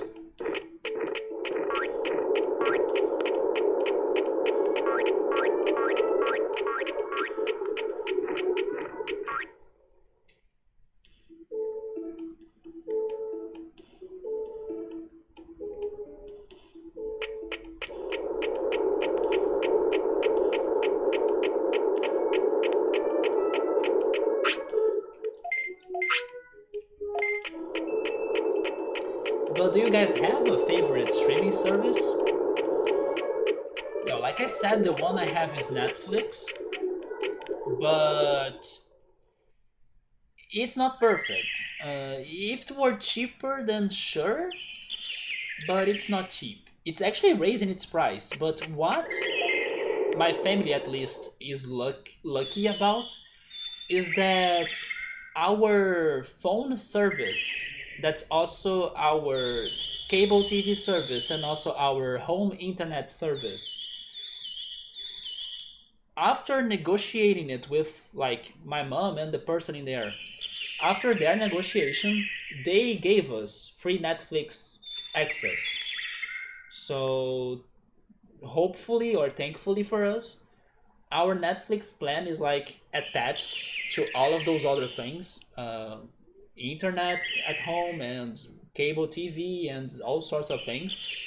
So it helps us to like not be paying an extra fee for Netflix on separate. Even though now they are raising its pricing here, I don't think it's going to impact our plan that we got with the phone service. But otherwise, it is a very expensive plan. So if you compare it to like Amazon Prime, it's Amazon Prime has so many benefits in comparison to Netflix. Although I would still prefer the shows on Netflix than Amazon. But overall speaking, Amazon sounds way more like a better deal. There are so many games that you can't buy or they are not getting any support anymore. Yeah, that's true. On the other hand, though, there are those games that never disappear. Resident Evil 4, GTA bundles, and stuff like that. I actually was watching a video today and they were saying that they were pretty much showing a graphic of the amount of people that were starting to use Epic Games or like getting Epic Games or registering at Epic Games. And the two moments when the most people got to Epic Games were when they started the service, when they were giving Subnautica for free. But the peak was when they were giving GTA 5 for free, and the peak is like way higher than all the rest of the graphic. I forgot the number, and as I was super mistaken earlier today when I was saying like, oh yeah, Rio and the northeast region of Brazil is like 8,000 kilometers distant. No, it's like 2,000 and something. So I will not guess big numbers anymore tonight, but Epic Games could never attract new users of their or to their platforms as they did with GTA 5 so far, which is not surprising. Although in my opinion, and then that's just because of my taste for games, they gave away better games than that, but for people in general, or like for people's taste in general, I can totally see people going crazy for GTA 5, and that's why it's the game that brought the most people to their platform so far, related to their giveaway so far as well. You gotta love how Nintendo doesn't make any sense, or doesn't make sense, shutting down sites with emulators and ROMs for their old consoles while not setting up an online store to sell their own games. They should have something like that, right? But then they would start maybe entering on the PC gaming, which is something that they are still not doing. But if man, if they did that, it would be the end of that, right? It would be the end of that crap. If they finally could start PC gaming, like put all of those Nintendo titles or old titles on Steam, and that's it. It is always Nintendo's fault. Yeah, Nintendo, please drop the prices for the Switch and the Nintendo 3DS here in Brazil. Follow your rivals or like direct competitors, please. Since the taxes are now dropped, could you please make me that favor? Oh, that's the wrong item. They could sell on their Nintendo store to run or emulate on the Switch. That's true, but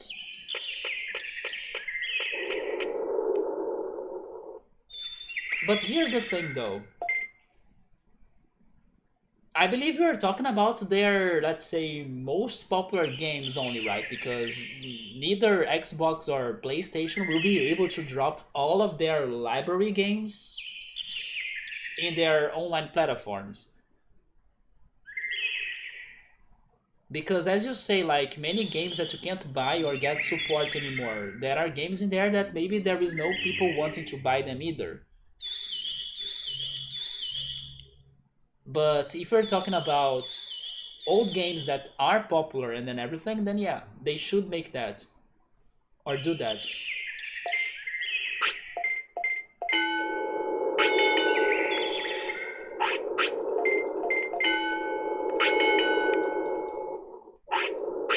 It does surprise me that Nintendo went for the mobile market but not the PC market. Maybe it's because mobile games in general don't have a lot of graphical improvements, like, and then their Nintendo games could be, competitors of other mobile games. But then if you talk about PC gaming, there are some developers for PC gaming that the graphics are like even better than video games, but then Nintendo graphics wouldn't be, a matchup. That's just a guess, because in my opinion the graphics is not everything.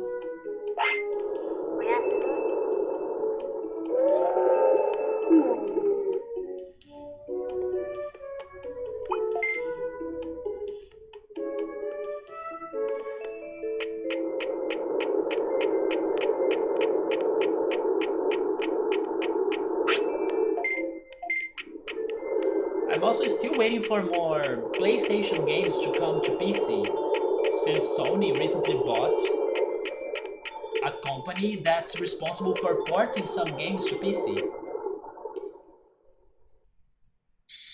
Curious to see what they're going to port. I think some people were expecting some Uncharted games to be ported.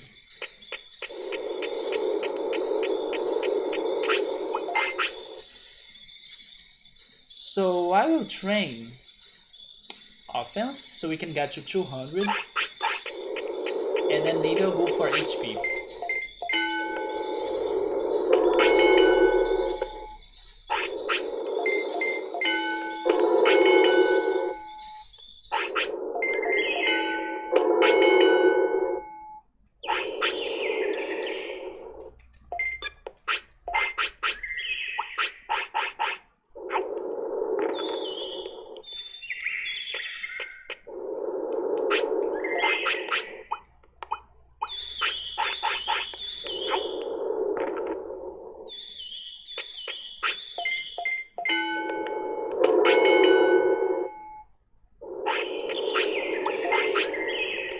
What?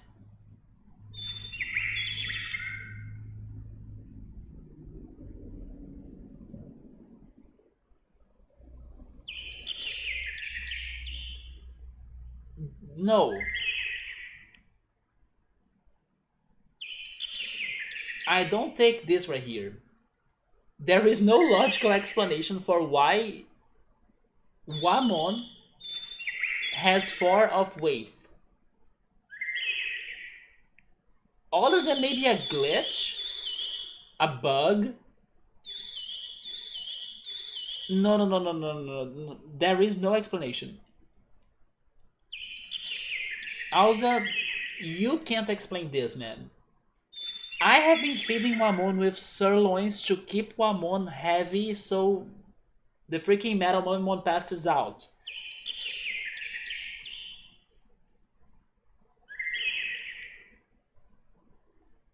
I didn't do any mistakes for this, come on.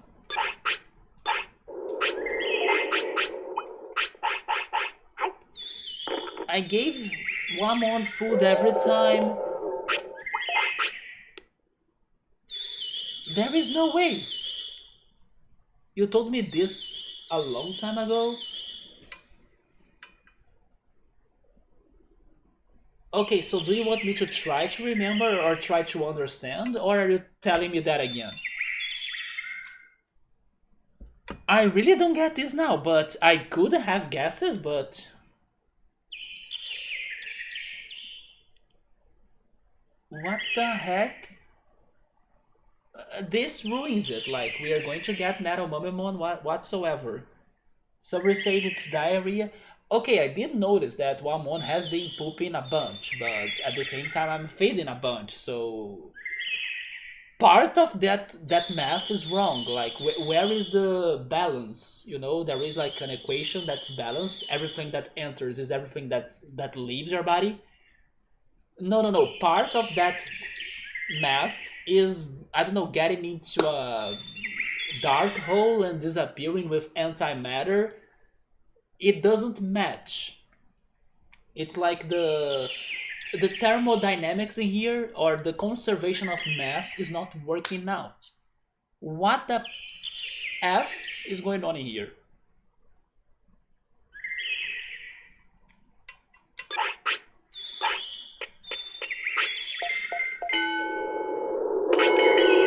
But my guess is that, oh, Wamon is working out, so it's losing its wave.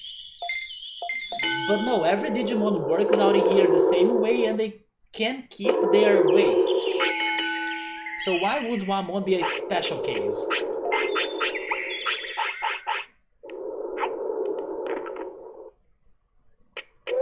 And I haven't been using those carrots that much either, so...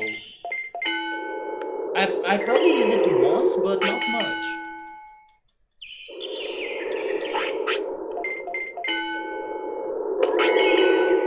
But yeah, now I kinda lost my hopes that I would be getting Mega Seedramon. Sometimes if you skip one meal when letting him to sleep, he went to sleep hungry, it could trigger two things, or one of two things: resetting his wave, or making the Digimon enter a mental state where he doesn't want any food the entire day. So you're saying that I skipped one meal? Okay, so that was my mistake then. When they were showing me that icon for sleeping, I probably assumed that it was just for sleep, not like I'm still hungry though.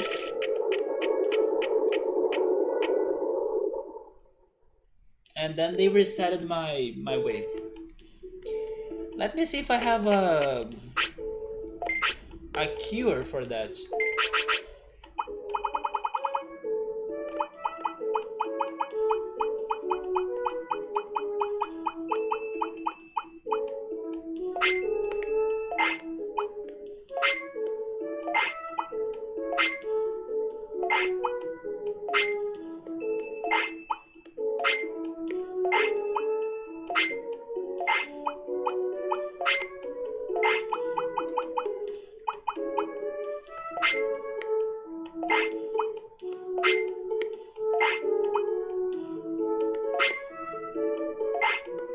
Well, maybe I should go for the hawk radish. But I thought that I had an item that...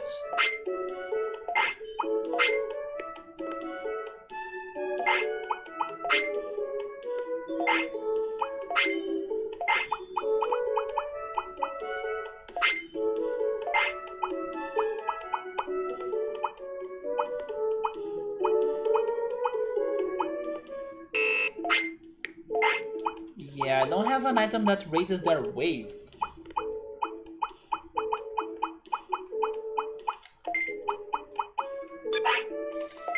I will go for the radish then.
It is so hot on this room, or in this room, that maybe for one of the first times on this channel, I'm almost done with this water.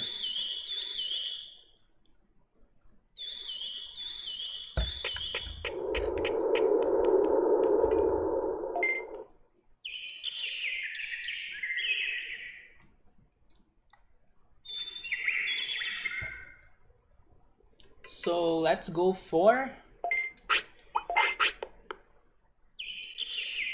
more HP. Actually, get the radish first.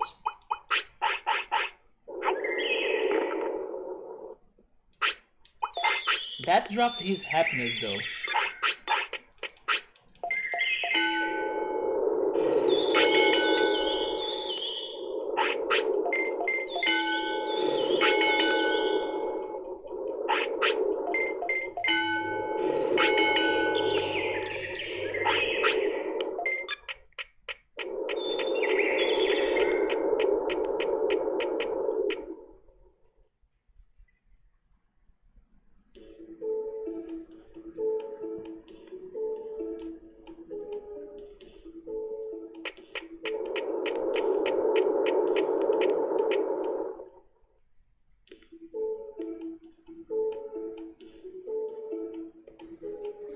So let's suppose we end up getting Metal Mumimon.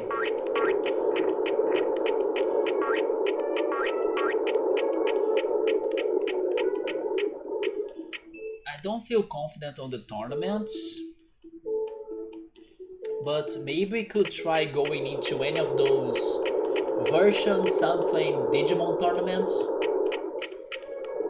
Maybe if Metal Mumimon joins one of those, he has better odds of winning, because if he goes into rank S, he's not going to win. If he goes into a mechanical Digimon tournament also, I don't think he has a chance. But one of those version something Digimon tournaments, maybe, because they have all sorts of Digimon in there. Maybe less ultimates than the average.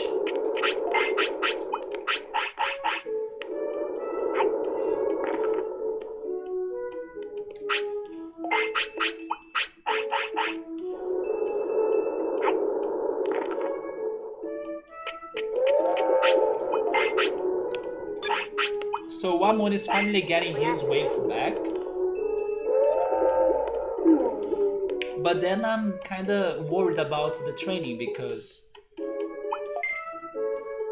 if I go on average for everything, it's Metal Mumimon's recipe pretty much.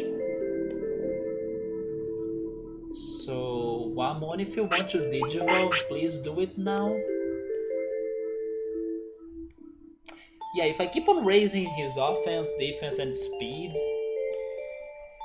he's probably going to become Metal Mumimon.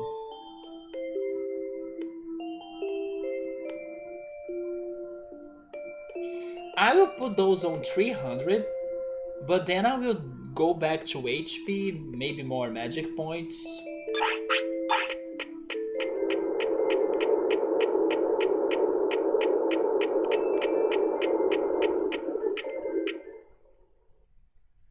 In every cycle, you have been hunting ultimates to win the tournament. That's what I'm saying, I'm super frustrated. Because we haven't won anything past rank A.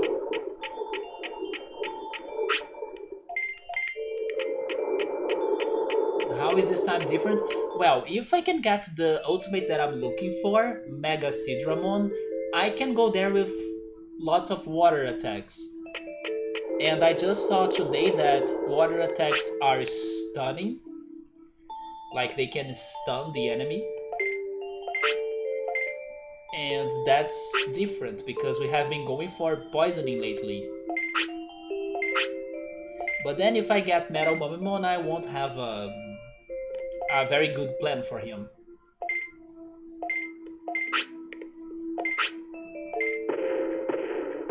But most water attacks were saying they are able to stun the enemy, especially because they are freezing attacks.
Anyway, we can't really plan on things on this game.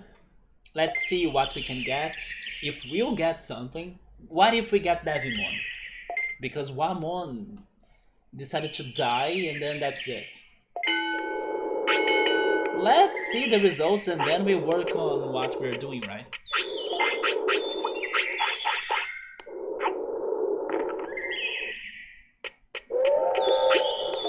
Wait, she got to 300, so I will go back to HP training, but I will also give a hot radish.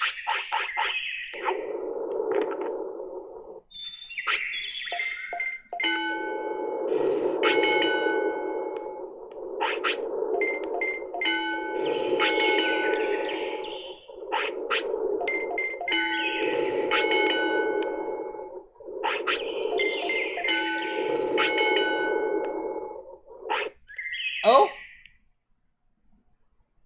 We did something. I do believe it's going to be Mega Sidramon because I don't have everything balanced in there, or at least not like in other cycles. But there we go. So it was a bunch of brains, a bunch of HP, a bunch of magic points, and so other stats. I think I learned this recipe then. And then I also could raise his wave. So GG for us. Now, unfortunately, I don't have the fish. Shall we go fishing so we can keep this monster with us for longer and then we can see if it's going to be a promising Digimon for the tournaments? I think we should go fishing, right?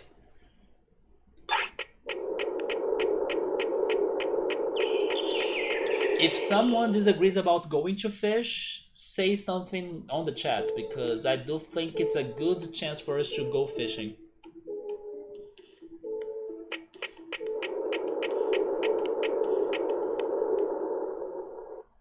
Let's get maybe 3 fish, maybe, although that's going to take some time, right?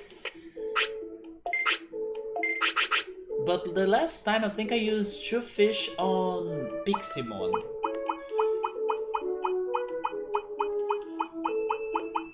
Maybe using 3 fish could be better.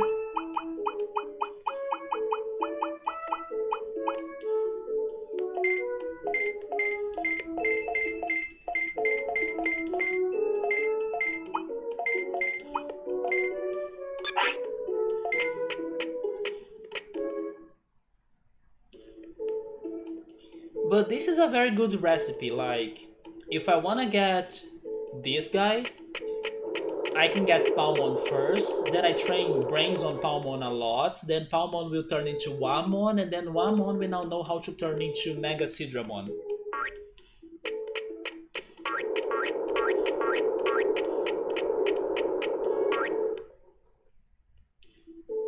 But then again, if Wamon is brains, Ninjamon is speed. Who else was there? Let me check.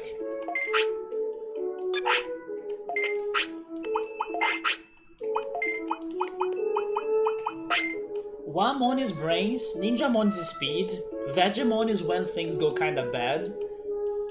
Coelamon I don't remember actually. Maybe defense? So what's left for the other champion? Is it Devimon and then it's like kill Palmon and then he's going to be resurrected like Devimon or something?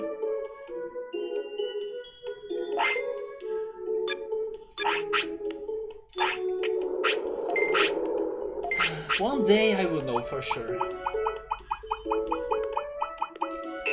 Okay, let's buy. Let's see. I kinda wanna buy all of it. 70.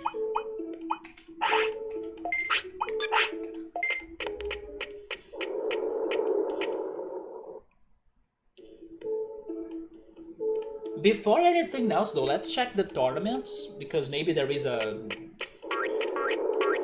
chance for us to be practicing right now. Let's become the master fisherman.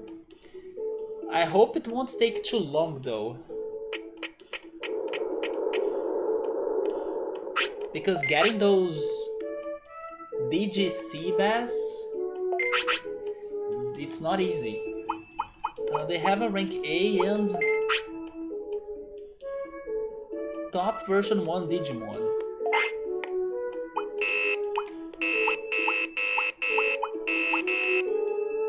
Okay, we are returning here tomorrow to see if it's changed, or if it has changed.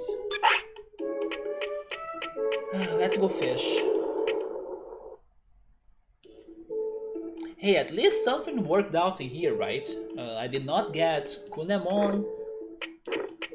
I did not get Palmon's new champion. But finally something that worked out.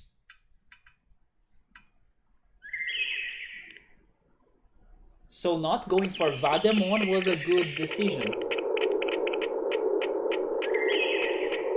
It doesn't take long and it's easy AF. I mean, maybe I suck then because... Discover the way. Well, at least I have some black trouts. I somehow was able to save on some black trouts, so maybe that's helpful. I only discovered half of it? What do you mean by that? Are you telling me that the freaking fishing minigame is not over?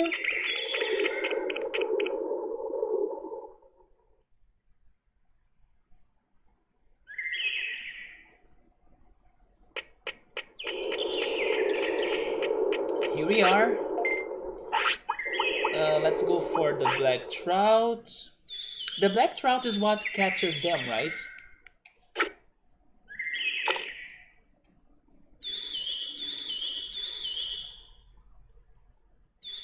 Wait, weren't they on the other side too? Like there?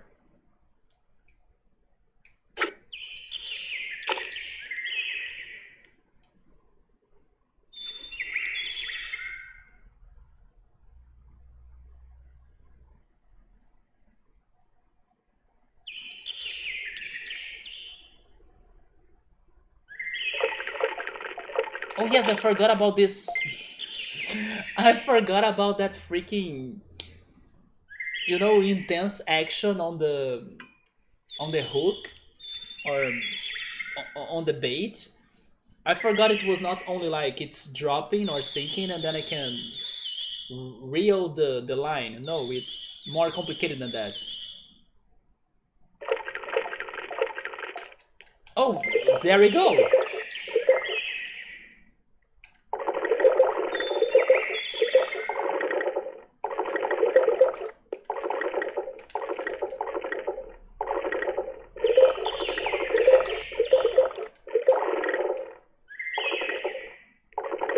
I mean, the way to make them the easiest to catch, okay, about that I'm not sure how.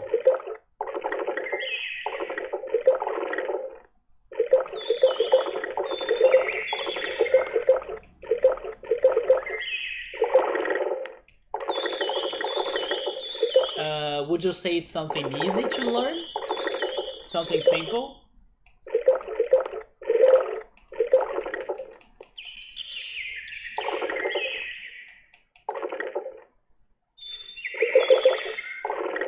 I mean, after they are hooked, I think it's okay, right?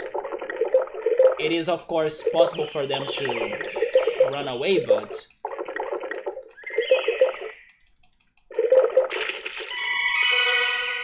Well, there we go, we got the first. But only because I already had the black trout.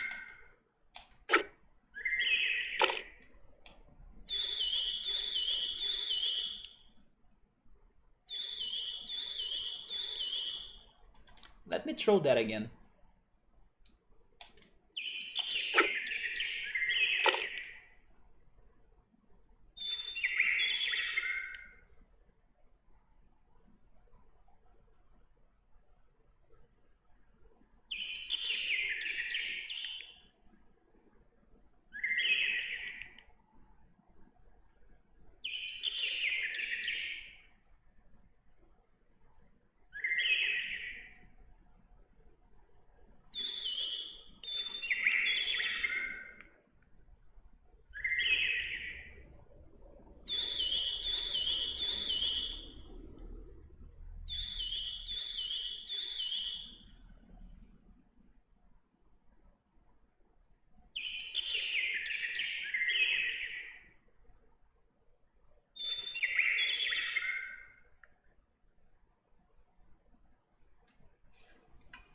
We brought up so many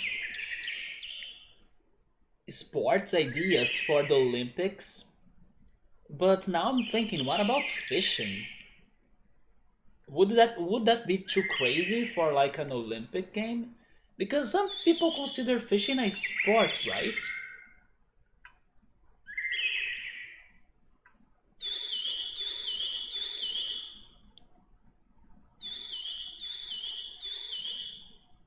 I don't know, maybe? Definitely one of those weird sports to be at the Olympics, but I could see it happening.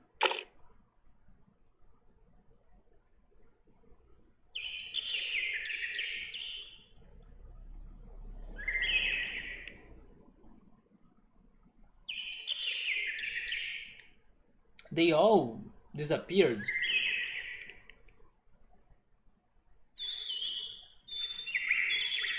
Well, let's throw that closer to the corner.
Should we go for two or three of those sea bass?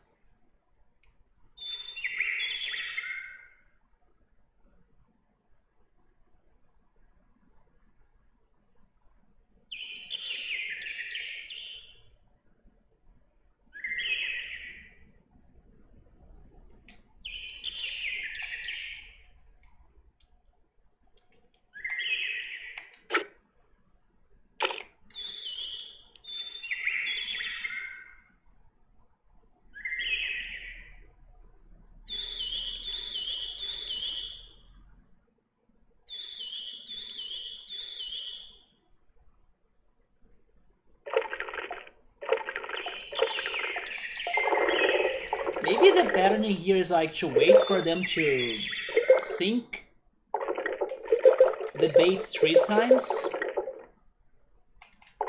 Maybe that's it.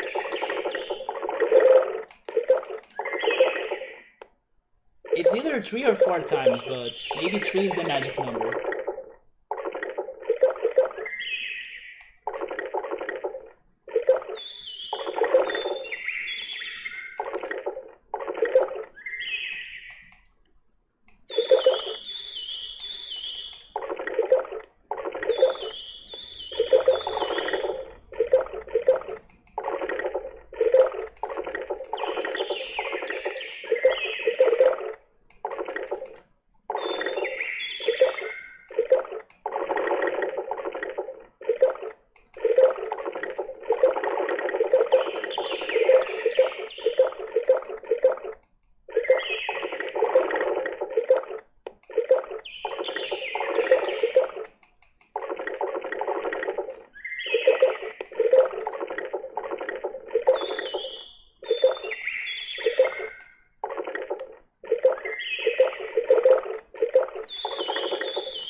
love when it comes out of the water, it looks a lot like a pair of boots. And I'm always like, is it boots or the fish? It looks a lot like boots. But there we go, we got two. I'm kinda lazy to keep on fishing though. I will go with those two and then let's see how it goes. Okay, so Sidramon, we are giving you a job or like a mission. Do not fail on us. Like Piximon, Shellmon, who else? Who else was like a disappointment in the end? Wait, who is hosting me? I didn't get an alert in here. I mean, on the screen you guys could see it, but I couldn't see it on my Twitch feed here. But thank you so much for the host. I couldn't see your name though, but thank you so much. When you were a kid, you used to catch 99 of them. What? How could you be that patient? Are they very expensive to sell?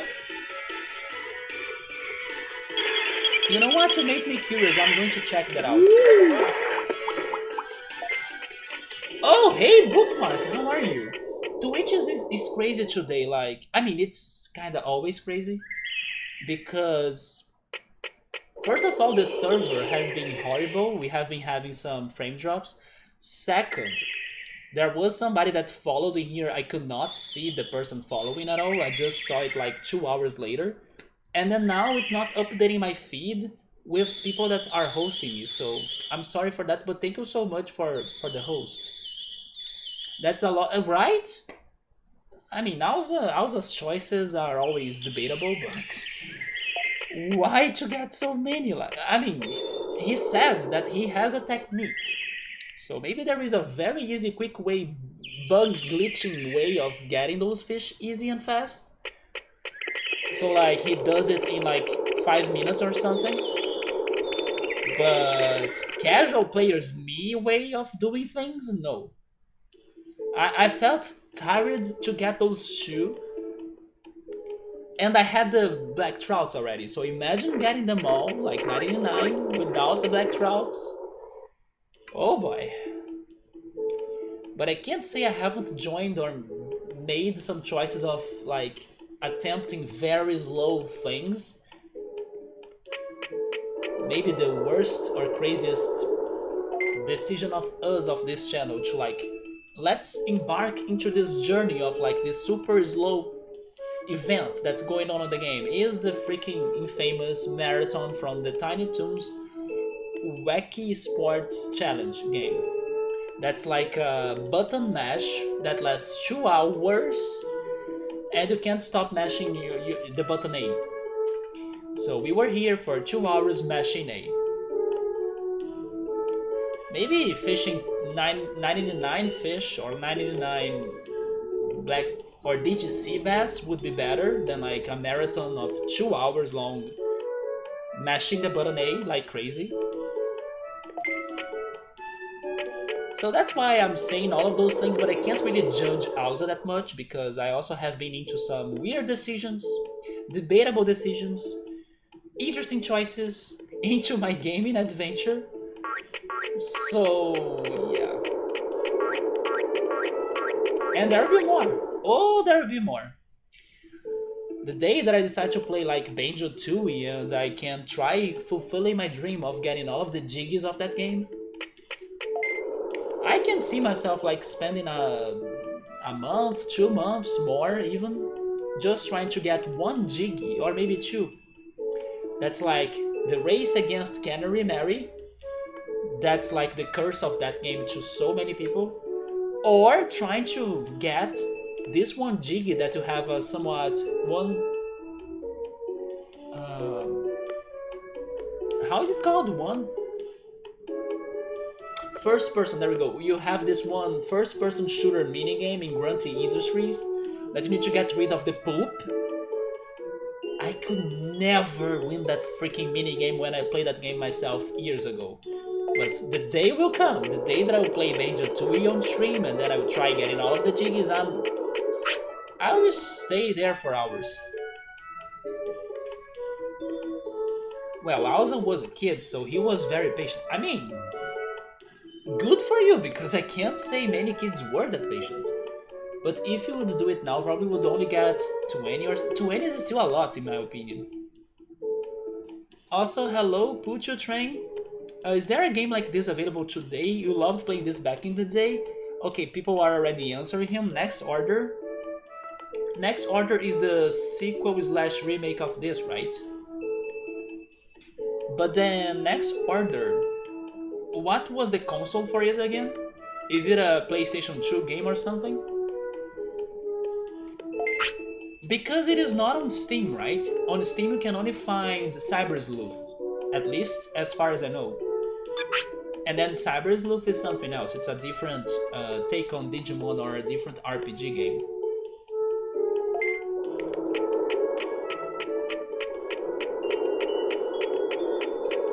So I got the fish, now I need to train. Yes, I need to train and then tomorrow I check the tournaments to see if something has changed. Never mind, Next Order is actually a PS4 game. Yeah, if you don't have a PS4, I don't know if you'll be able to play it then. There are no remakes. Yeah, when I said like sequel slash remake is because it feels a lot like this game, but it is a sequel, right? What am I training? I don't need more brains. I should get faster. I should get faster because speed can be a deal.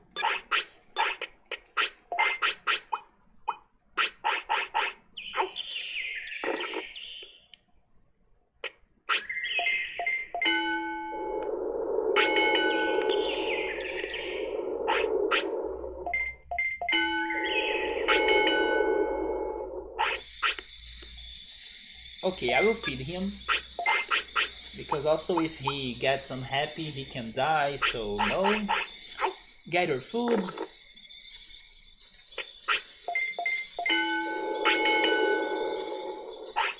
You're still hungry?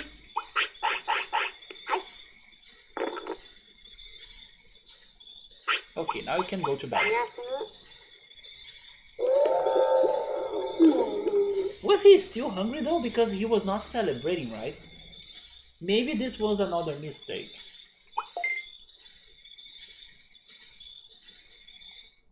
But then giving him 3 sirloins? Okay, we are good. 3 sirloins in a row?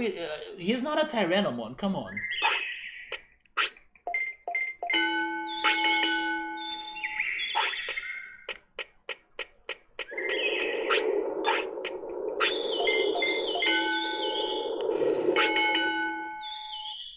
So as today is another day, I will check the tournaments. And even though I still don't feel confident, we need more training for sure. We can give it an attempt. Just to see what happens or who will be fighting, how good are our attacks.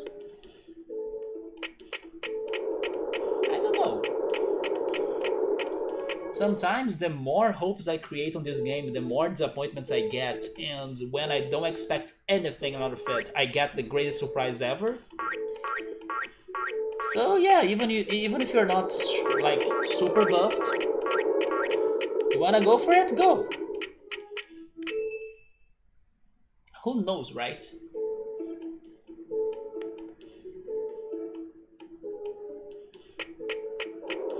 So let's see how is the schedule in here.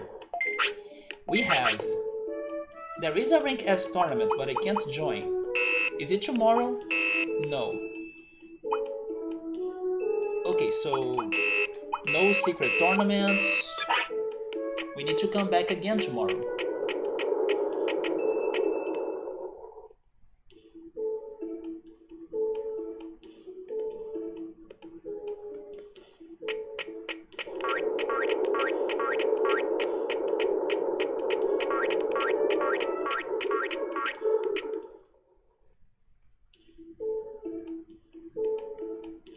I'm thinking about making a question, but maybe it's going to be a very, let's say, relative question. Oh, thank you for the sirloins at least. I think I will make it anyway. So we have been trying to win some tournaments in here, right? And I was already kinda spoiled that for every Digimon on this game there is a Digivolutionary item for him. As I can't think of many other ways of getting Digivolutionary items out there, I'm guessing that tournaments will have some, or at least a very good amount of those Digivolutionary items that I still couldn't find. My question is, considering the tournaments that I have been focusing the most, rank S, version something tournament, and sometimes those elemental tournaments too, would you say, I mean, if only you know those answers, right? If you know those answers, would you say that I have good odds of getting the items for, not all of them, at least one item for the Digimon that I'm missing still, which are 6?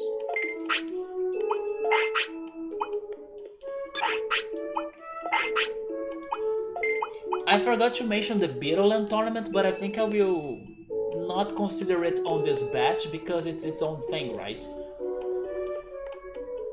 Like, my odds of getting something useful by taking those tournaments is good or not?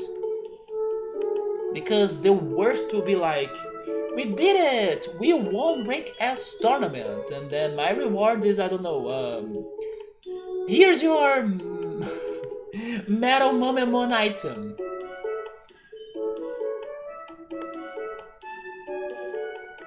I mean, it can't be Metal Momemon because the curling gave it already. That's true, right? Maybe I should make my bingo in here. Piximon, Metal Momemon, and Momemon can't be there, right? And then I was also kinda spoiled and then making those questions and answers things. There are some items in the fishing that I could never find, but they are there, for some Digivolutionary Digimon. I will guess that Mega Seedramon's item will be there too, in the ocean. Together with Seedramon item too, and maybe Warmon, Shellmon, and Koelamon that I don't need.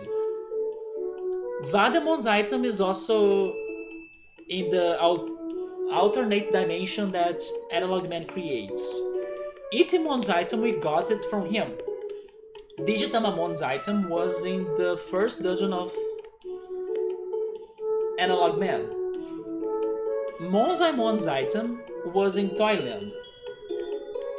So in this tournament I can get, or the chances are for the 2 remaining ultimates, is Skull Greymon, Metal Greymon, Andromon, Phoenixmon, and Giromon.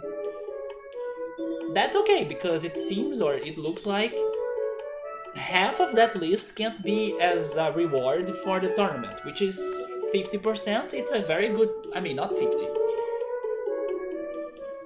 Because there are 4 in there that I already have registered, so they wouldn't be useful. So it would pretty much be like a third of 50% of this list, for ultimates at least. Then what about the champions? We have Leomon, we have Birdramon, we have Bakemon, then I think I have a Seedramon item, Shellmon, Wamon, Koelamon. Wait, there is no way there will be a Numemon Digivolutionary item or a Sukamon Digivolutionary item, right? Here's the golden poop! You feed your Digimon with that and he turns into Sukamon. No, that's not happening on this game, it can't be. Or like, here's the green bloop! You give it to your Digimon and then he turns into a Numemon, huh? No, no, no, no, no. I don't live in a reality that's a thing on this game. No way.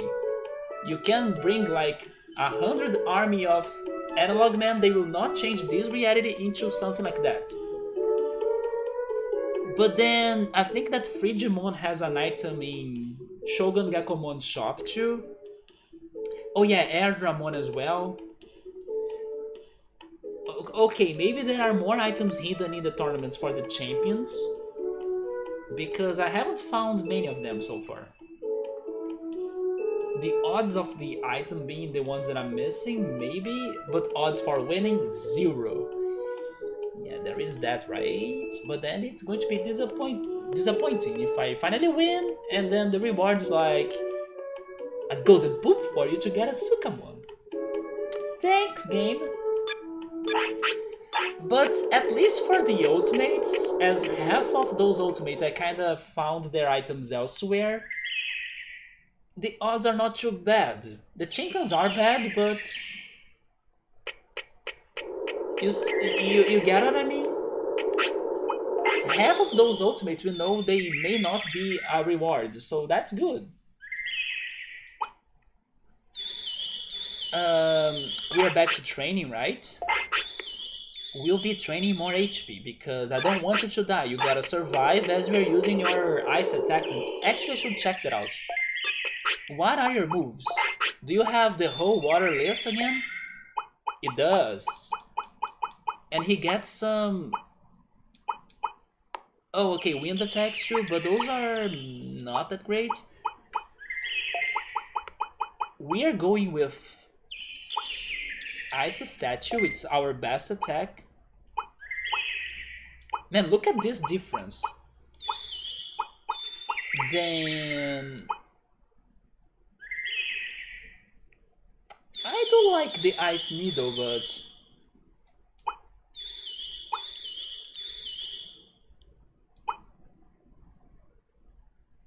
I will give you Aurora Freeze. But then I will pick that attack just for specific occasions, not every time. Yeah, he has some wind attacks right here, but unfortunately he doesn't have the freaking Megalo Spark.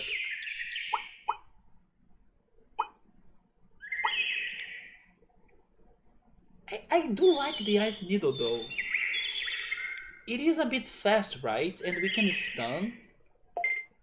I think I will go with that. Ice Statue, Aurora Freeze, and Ice Needle. Aurora Freeze is for desperate moments. Like, he's defending too much, let's use it. Ice Needle is like for the final battles when we don't have MP. And Ice Statue is how we start the fights trying to get a stun. Or am I being too greedy with Aurora Freeze?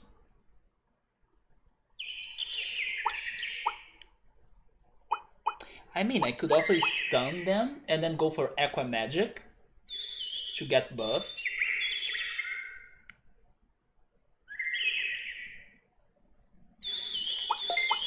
Maybe that's better.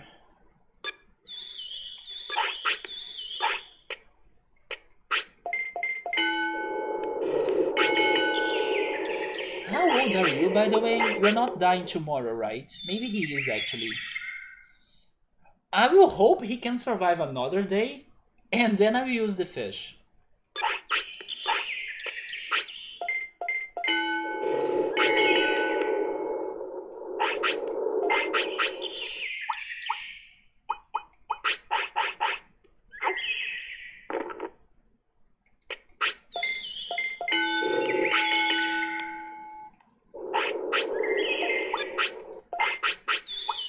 Alza, I think I will give him like 9,000 HP, so that way he cannot die.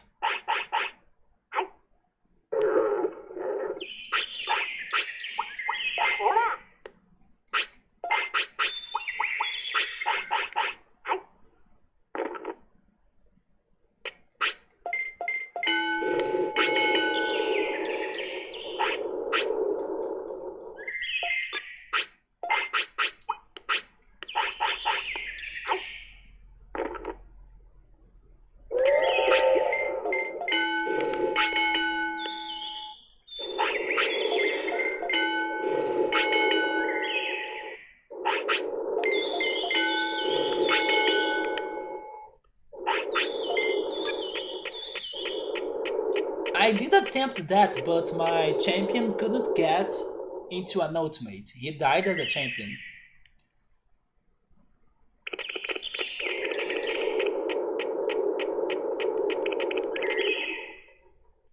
We pretty much died trying, right?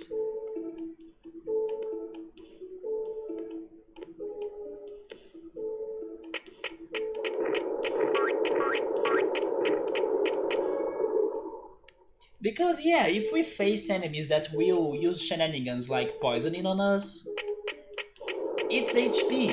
If we don't have HP, and most of those tournaments we lose them because of getting out of HP. It's not like because they scored more points. Sometimes it is, but I would say that most of times when we die or we lose the tournament is because we ran out of HP before the time was over, before we could see the points or the scores. If at least I can have like a, if I cannot faint out or white out,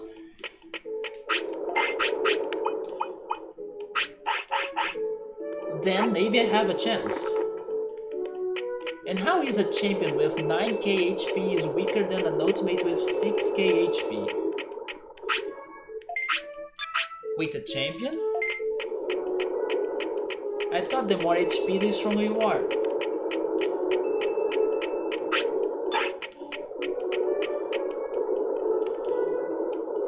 Is this like some shade on me for Digimon? A champion with like a bunch of HP that destroyed my ultimate? Maybe?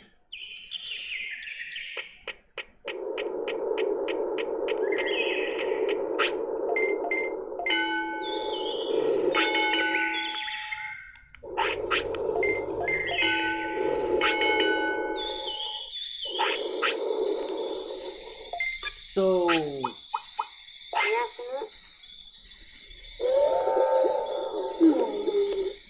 I don't know if I should use a fish or not. Maybe he can survive up to 13 years old, right? And then I use the fish there.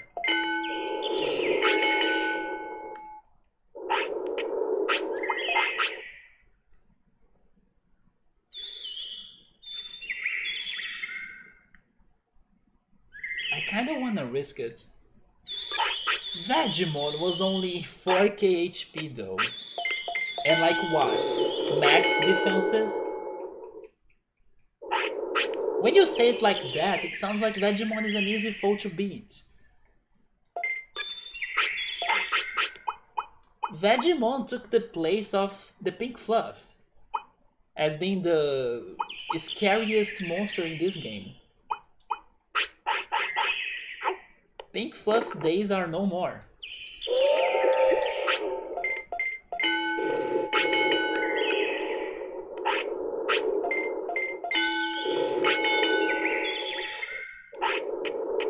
Please don't die today. That's all I'm asking, but actually I should go check on the tournaments already.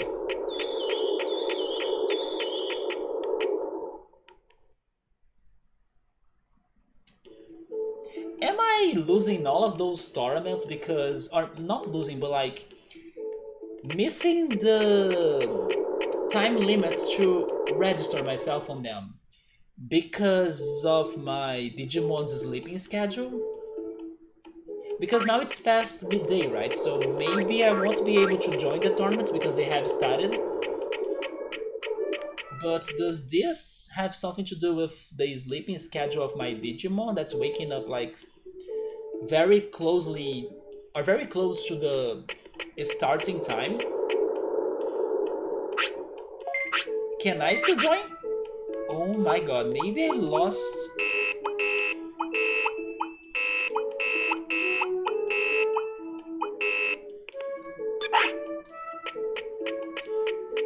Well, first thing tomorrow is coming here. Maybe I'm losing the registration time, right?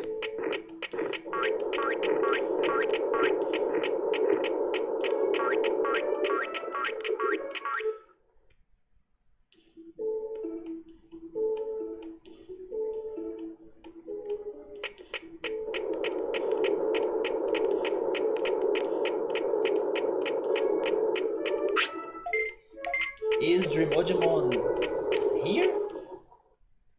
I may be losing the time, right? He is not.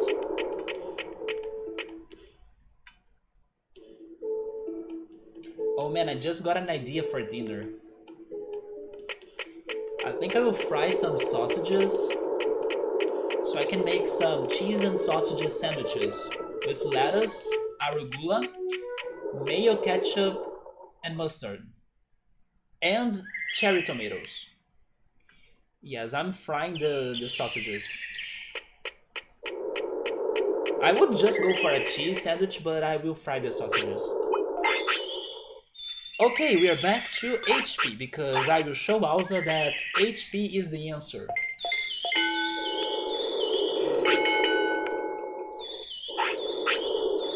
You know what they say, right? In some cartoons and movies and fairy tales that love beats it all. And as you can see, there is a big heart right there. Heart means love. And nothing can beat love. So love is the answer, love is the key, love it all.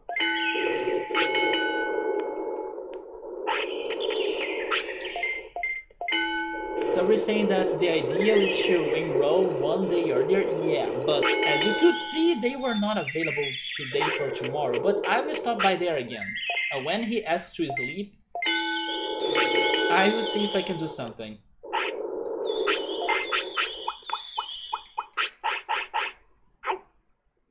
That's good because you can get more happiness now.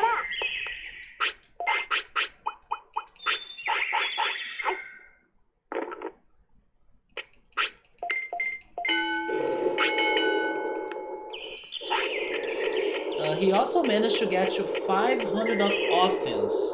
Honestly, that may be the best combo for the tournaments, because in the tournament you gotta survive and cause damage. So you gotta survive under the timer and try to score more points on the opponent under the timer as well. So this is maybe some strats in here. Offense and HP. Of course, if I get hit many times, I may, die as well, but that's why we have the HP.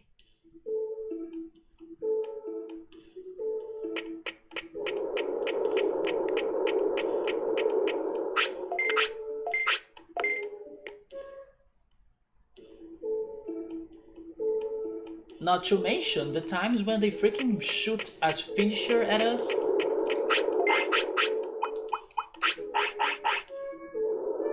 And they normally shoot their finishers first.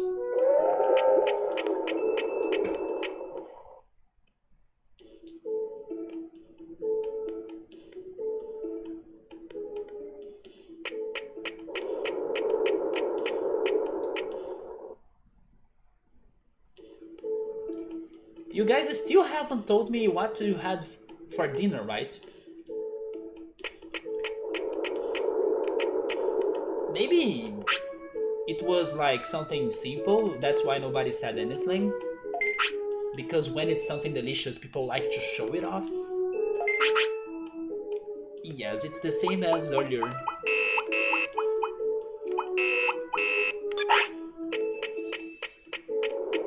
Yeah, I could not register still.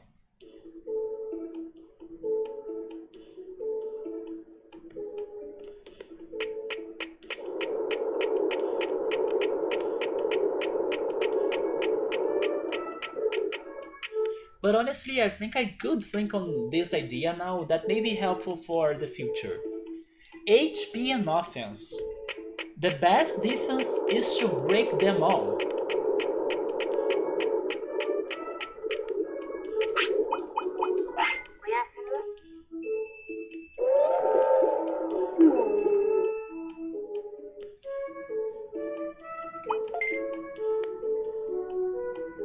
But then today I may give you some fish because I'm starting to feel scared.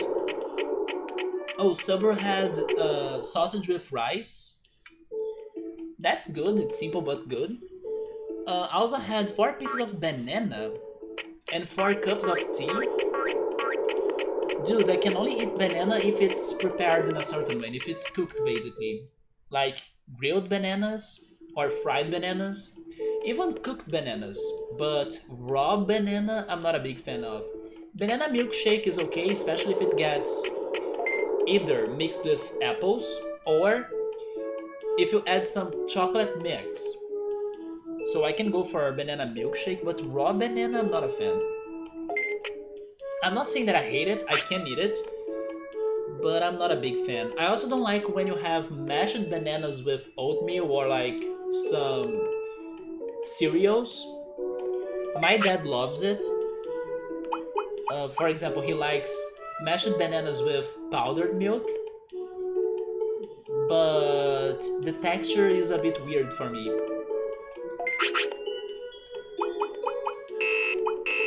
Oh my god, are you kidding me?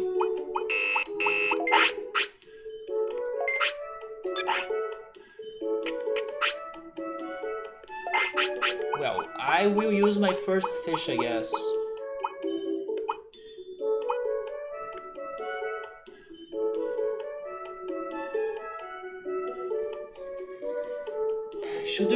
Should we risk it and try using the fish tomorrow?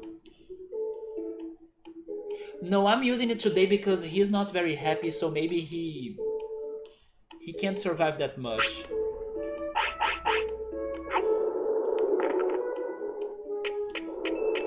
But then tomorrow I may risk it. Tomorrow I will try not to use a fish, and then on the next day I use the other fish.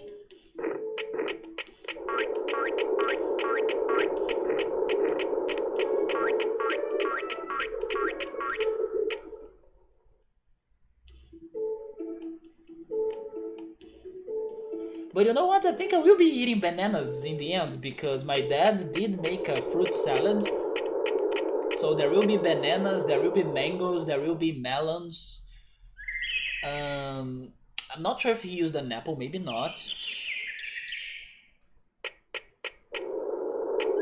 Yes, I think it's going to be a banana, mango, melon fruit salad. Maybe papaya as well. So Bookmark had some bok choy yakisoba for dinner and oh, ice cream. Ooh, ice cream dessert. What was the flavor? Ice cream cake dessert.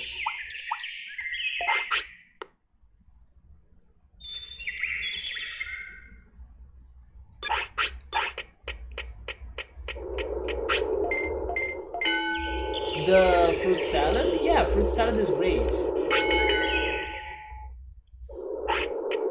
I wish this one fruit salad could have grapes, but it's been a while since we bought grapes.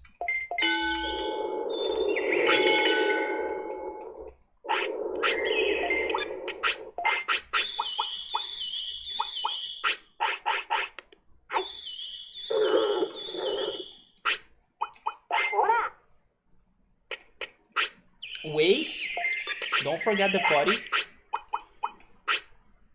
Oh, vanilla and chocolate? I was imagining it was something chocolate, yeah.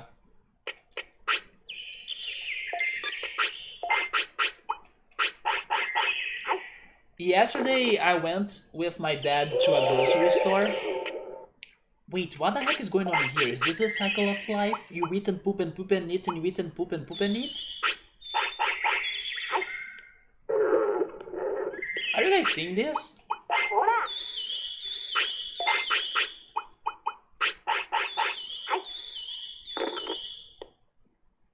There we go. I went with my dad to this one grocery store that's new to the city, to my hometown. That's like a grocery store where they sell in quantity, and then when you buy items like in large amounts, you get discounts. So we were pretty much filtering and making our choices on which items we should stock on and use the discounts. And in the end of everything, I walked next to an ice cream fridge, and I was like, "Oh my god, I miss eating that." But I resisted the temptation.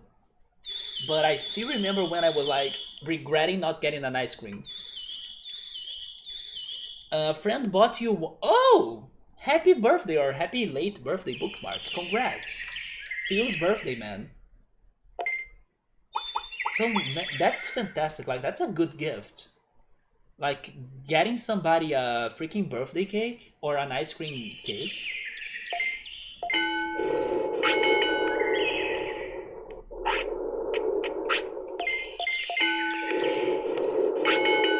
It was okay. It was a bit. Oh, by the way, I did get to 9,000 HP, like I was saying. Mission accomplished. It was a bit crowded, but at least everybody was wearing masks and there were alcohol spots and they were like measuring the temperature of everybody. But it was a bit more crowded than what I was expecting, maybe because of the deals and the promotions and discounts. But we did some good grocery shopping, yeah. Um, can I remember what we bought actually? Oh yes, there is this one thing that was on a very good price. We bought 3 cake mixes for carrot cake. And they were super cheap. They were like 2 reais or something. So even though I never tried this one cake mix before, by buying 3, you could get this one price for carrot cake. I'm down. So we may be doing some carrot cake soon. I also bought this one drink that's made of a Brazilian berry called guarana. I love that drink so much, but normally I only buy it when I'm like visiting locations in Rio or walking around Rio, and the sellers charge it a lot. Like they charge it for 5, 6 reais sometimes, because it's like it's almost like a soda, but it's not carbonated, so it's not like it doesn't get the sparkling water part of it. It's more like a syrup. Yeah, it's guarana syrup basically, but it's so delicious. And it was only 2 reais when I normally buy it for 5 or 6 reais. So I decided to buy some of those two because I miss drinking that a lot. So there were some couple very good prices, but some other things you really had to buy them in a large amount. For example, the seasonings or the dry seasonings, like the dry herbs, you had to buy 24 of them to get the discount. So I'm like, no, I love oregano, but I may be good on them for some time, with the ones I already have. So we had to filter to see the quantities and see if we would be using that all or not and everything. But it was a good. It's good to have it in here. Like it's good as an option because they do have some good deals in there. You just need to search and filter. It was, right? I could not believe they were selling it for 2 reais. Come on, if I buy that in any bar or street sellers in Rio, they will charge me 5 at least. But I understand it because like it's going to be at a cold temperature in the middle of nowhere and then it's a hot day, so you really want to drink this, right? So I understand, but if I can buy it myself and drink it at home, I'm down. Come on. And it's so good. You have no idea. It's so refreshing. That's why I like it so much. One of the happiest days in my life was when I did a trail in Rio. And then when we were returning to the entrance of the park, there was one of those street sellers. He had this one perfect guarana syrup temperature drink. Like it had a perfect temperature. It was one of the best drinks I had in my life. Like every cell of my body was smiling when I was drinking that drink at a perfect temperature. Like so good. I still remember that day. That makes sense for buying these stuffs. Yeah, it's like I don't know what is the word for that in English. Like how are those supermarkets called in English? But it is not like a standard supermarket. Their thing is to sell things in quantity, or they are like a distributor. Maybe the supermarkets and the other groceries and markets, they will get their stuff to sell from them, and then they resell them for a larger price. Maybe they are like a retailer, but it's the source of all of the retailers. Actually, there is a new one that's going to be opening here, so I'm also hoping for some direct competition, and then maybe we can get even better prices.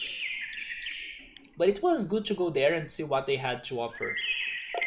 Especially because here in my hometown, the supermarkets are, I mean, some are, but not all of them, have very good prices. In my apartment city, there is a supermarket that has many good prices, like very good prices. So as we are not there, it could be good for us to go to this new place for better deals. But every time my parents visit me in my apartment, we go to that supermarket because they have unbelievable deals. And then they buy lots of olive oil, especially because in here it's way more expensive. And then they bring the olive oil here to my hometown in amounts of like 15 or even more bottles of olive oil, and then they give some to my sister as well.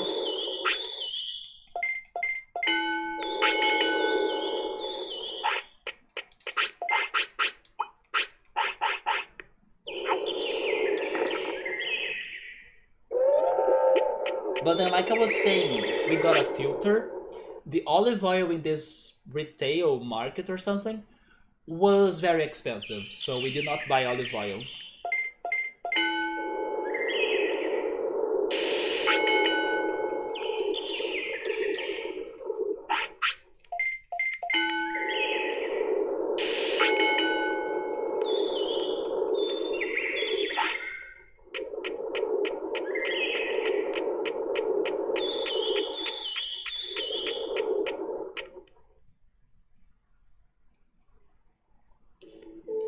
I will use my last potty, and then I will buy more.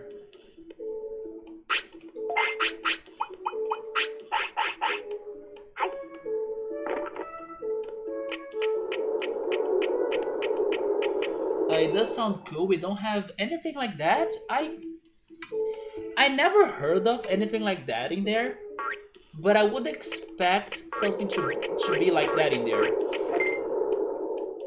But then you were telling me that there isn't, so that's kind of sad.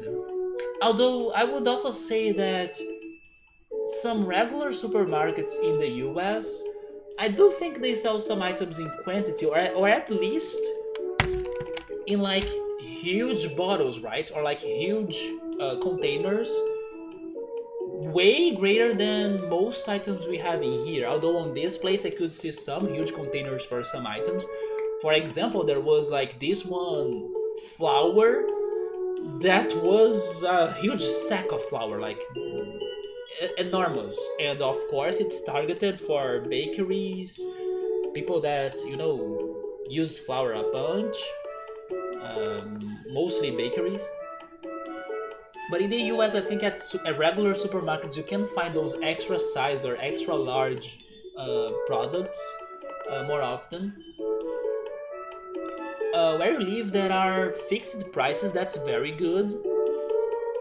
And you have some outlets that can have lower prices, that's even better, of course. In here, the prices are unfortunately not fixed. So there are the suggested prices, but the markets and people can do whatever they want with the prices.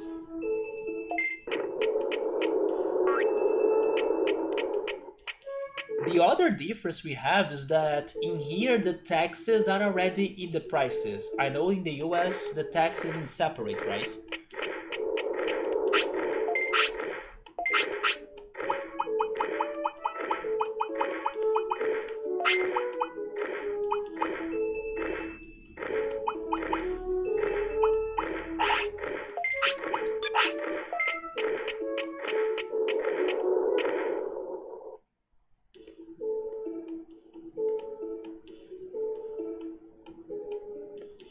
But yes, this place has a bunch of like packs full of items, like 12 bottles of soda that you can buy at once, and then if you buy those 12 sodas, you get a discount for the price of each soda. So they sell those boxes and packs and combos.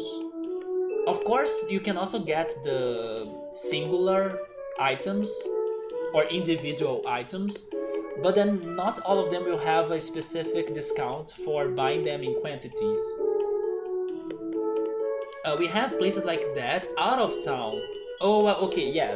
I was imagining there could be some in the US or in other countries. But I actually haven't seen them, but makes sense to me they exist. They are only very good if you really need to buy things in quantity for like store some items at home, you know? Otherwise, it's not worth going there. Unless, I don't know, you really want to get this one discount for a specific product. But yeah, you kind of gotta you kind of gotta go there planning to buy a lot of things.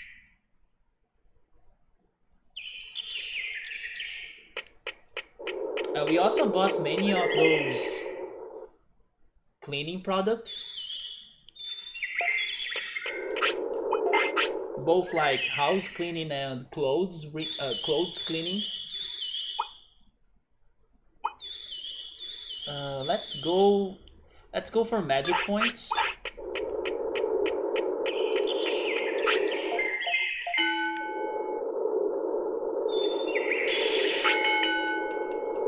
I bought a lot of heavy cream. Heavy cream? No, never mind. That's not the word, right? No, it is heavy cream. Heavy cream was very cheap. I bought like maybe 10 boxes of heavy cream. And then I can use heavy cream to bake pies, to make some chocolate even, like some chocolate cream. If I wanted, I could use that to make ice cream. I did a lime ice cream once. We can use that for mashed potatoes. The heavy cream was super cheap.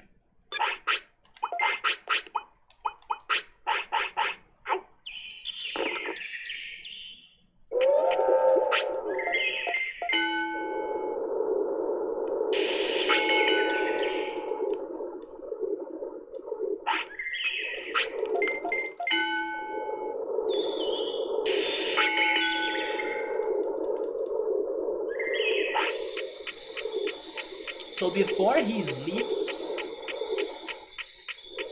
and maybe actually, um, I should put him to sleep tomorrow so I can still see the tournament schedule.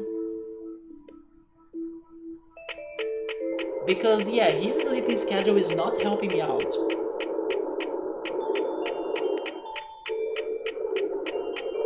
And you know what? I said that I would save his next day without giving him the fish, but at this point I think it's not worth risking it. So I should give him the second fish tomorrow as well. Because he does have some good stats in my opinion now. And I just need the tournament chance. And I can go back fishing as well, right? If I still can join the tournament and I still don't want him to die, I can go back fishing. It's going to take some more time, but sure.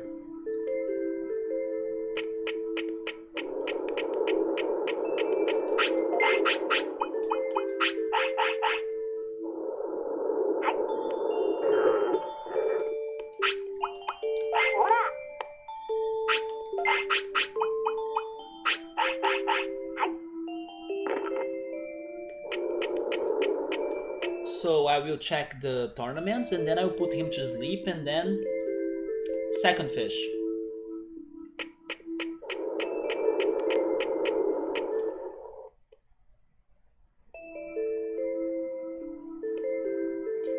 Bookmark, did you watch the Pokemon Presents? We were talking about it earlier.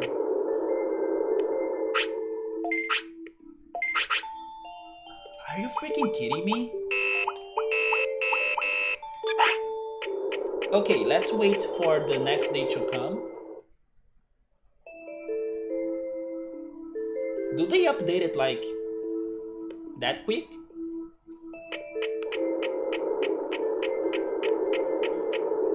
Yeah, we gotta get more of those sea bass. It's the item that raises their lifespan. It's not that useful. I mean, it is useful, but it doesn't expand their lives that much. That's why I gotta have many of those fish in quantities, just like the supermarket, because I gotta be keeping them or giving them one fish per day. So if I don't wanna risk it, I gotta do it. Wait, you have been busy? On Wednesday, there was a Pokemon Presents Direct, right? Where they were showing us news on the Pokemon games, on Pokemon Unite, Pokemon Go, Pokemon Cafe Mix, and then Pokemon Diamond Pearl Remix. There was a new trailer for that. There was also a new trailer with more details on Pokemon Legend Arceus. You should check those out because there were many changes, or at least the games are looking much better than the previous trailers. Definitely check that out, bookmark. Well, Tremojamon is back. Oh, okay. Can't complain about that. If the Devimon theory goes around the Bakemon line,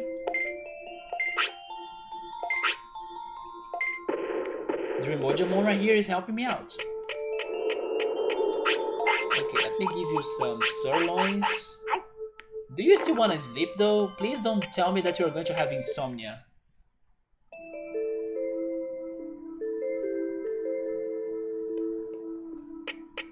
Okay, so let me do this quick because I don't wanna, mess with Mega Sidramon's sleeping schedule. Oh, you saw the new Growlithe design? Yes, it's the... How is it called again? Hisuian Growlithe. Is that my 10th Tornterra? Not really though.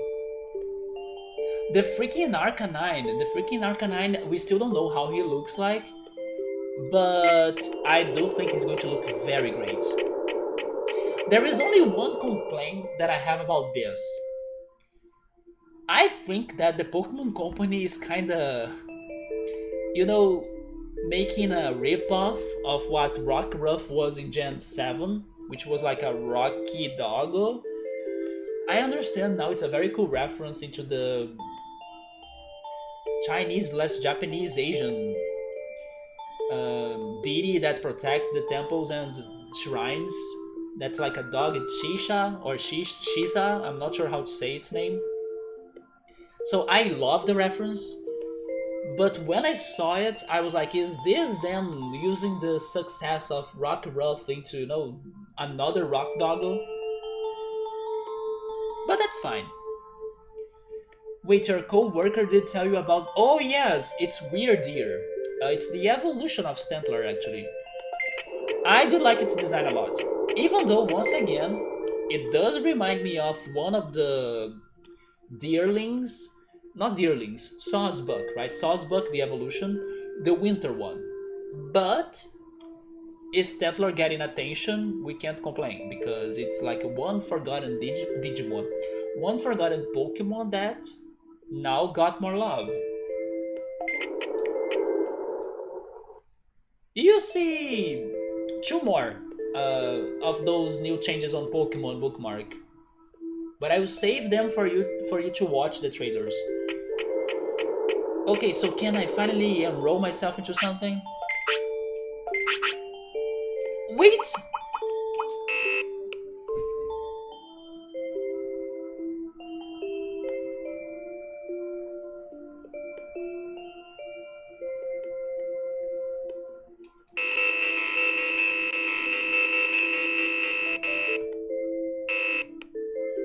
Is it tomorrow?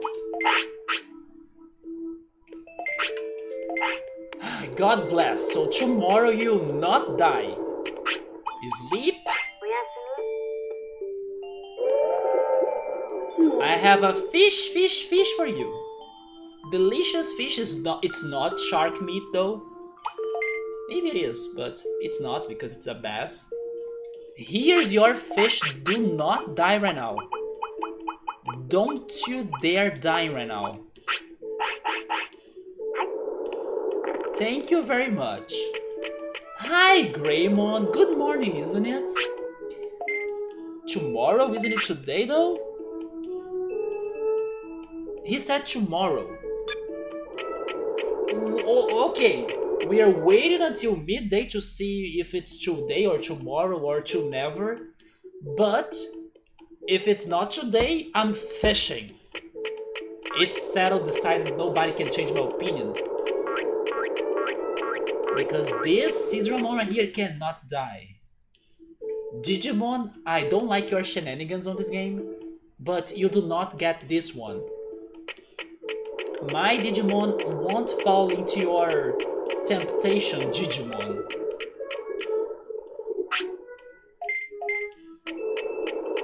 But also we only have like 4 Torn Tethers, I think.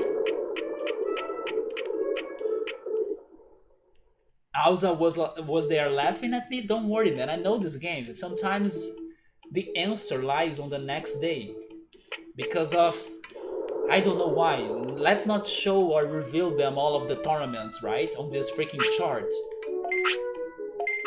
But I learned that thanks to an accident.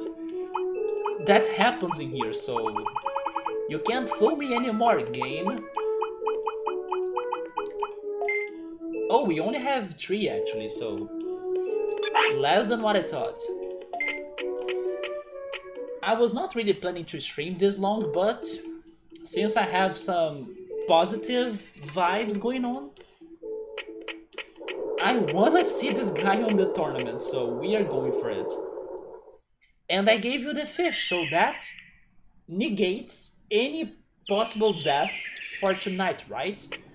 Because I swear to God, if you die tonight after eating a fish... You know what? I'm giving you more HP even. Nothing will kill this wall. You know when you are playing Pokemon and then you need to face Snorlax and Blissey's and Chanseys? Believe it or not, I'm making my own Chansey right here. So I don't lose or waste my chance. You are getting the HP that our previous Kabuterimon wanted to have. So this is for him as well.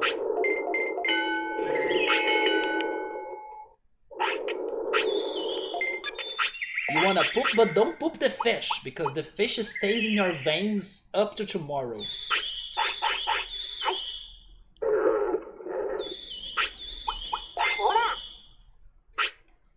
By the way, Mega Sidramon's eyes are great, right? Very... crystal blue colors. Oh my god, one more. We maxed his HP! What if one of the medals is like maxing all of their stats? Imagine that. Wait, nobody called me for the tournament, so there is no tournament today? Oh no, we gotta go fish then. Yes, we gotta go fish, guys. Greymon was not lying. The tournament is tomorrow.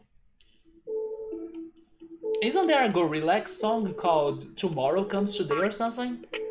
Not on Digimon World though.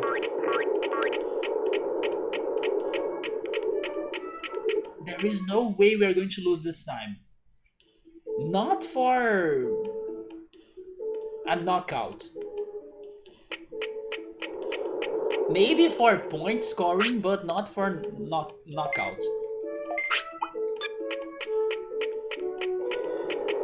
Okay, let's go fish.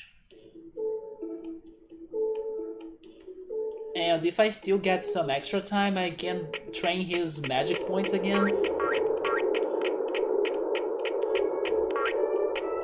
It is not 100% of winning, but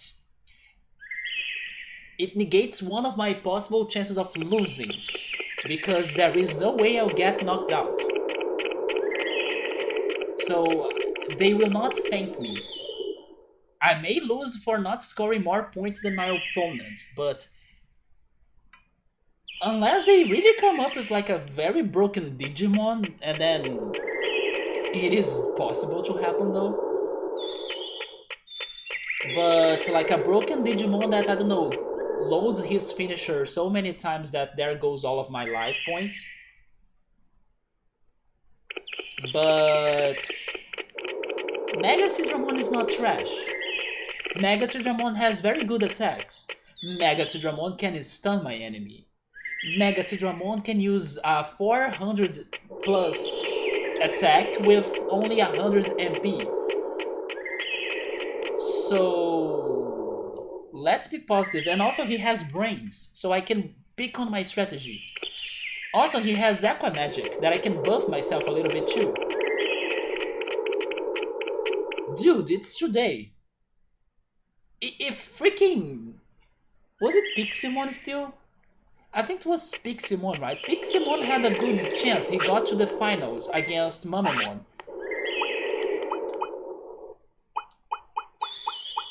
How can you think that my Mega Sidramon has no chance? So I need to use the anchovies to get black trouts, right?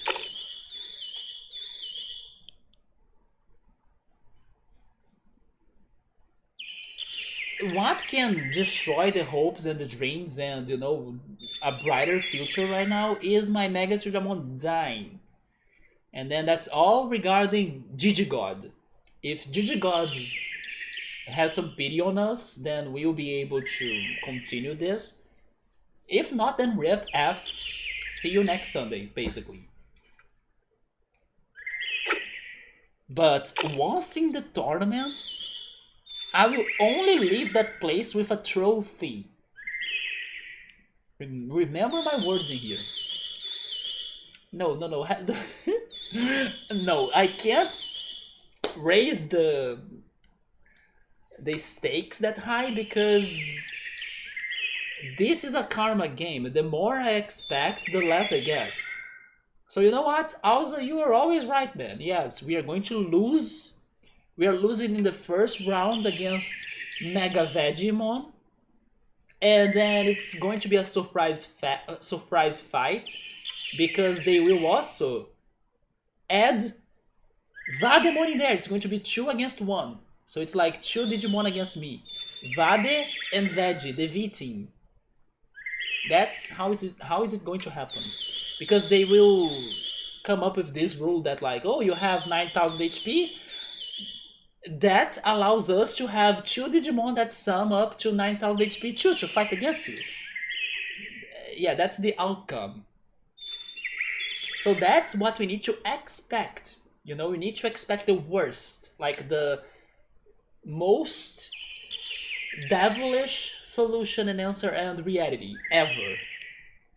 And then what else or whatever happens to us in reality will be much better than they expected. That's how you gotta think and train your mind. We can have a 20 minutes prediction. You want it? I can make it for you. Okay, although there is the problem of like, there is the risk of my Digimon dying before the tournament, but I can't, man, I can't bet in there because I have infinite ores. The streamer has infinite ores, so I cannot bet the infinite.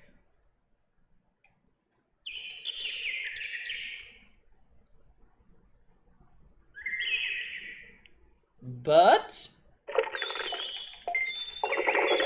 I will try dropping my expectations a little bit in here. But I'm saying this Digimon has some chances. We just need to not get, I don't know, a crazy Mega Dramon with powerful attacks. Or poisoning Digimon either, or stunning Digimon. I mean, we may be fighting at least one of those. It has a max of 250k. Oh! Alza, shut up, man. I almost lost my black trout, isn't it? There we go.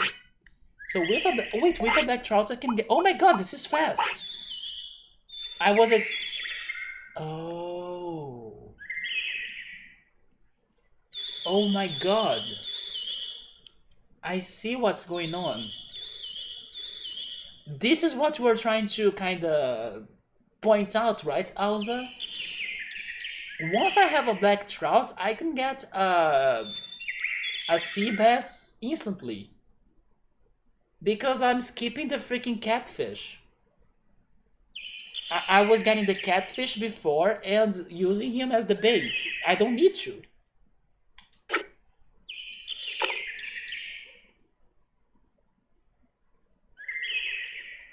Okay, so this is faster than what I was expecting.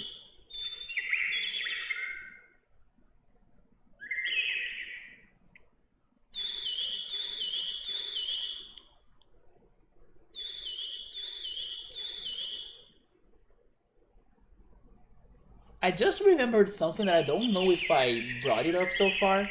But did you guys see that Nickelodeon's Smash Brothers kind of game that they are going to release? Don't remember if I talked about that. But I said catfish, I remembered cat dog. And then I remembered that game. Nickelodeon's All Stars something. They have SpongeBob, Patrick the Star. They have the Teenage Mutant Ninja Turtles. They have the Thornberry Dad. I forgot his name. They have somebody from Hey Arnold. I think it's Helga. They have Invader Zim. They have uh, that Phantom guy, Danny Phantom. All of them are in a Smash Bros. Kind of game.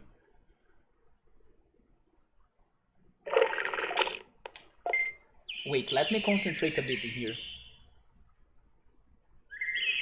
Oh yeah, they have that dinosaur from the Rugrats as well. Wait, I hooked it? Okay. He did not do the 3 times thing, but sure.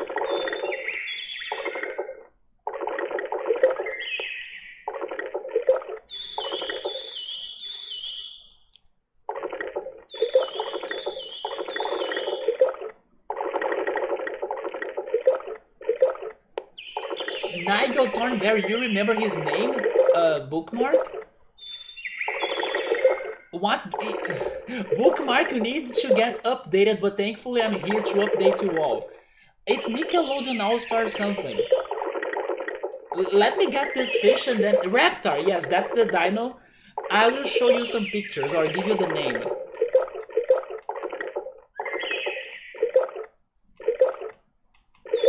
There were some characters from new shows of Nickelodeon that I don't know. Oh, they had Sandy as well. Sandy Cheeks? Is that her name from SpongeBob?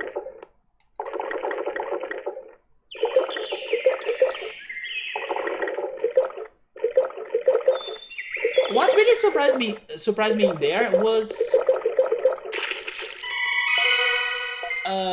the Teenage Mutant Ninja Turtles. I didn't know they were something related to Nickelodeon.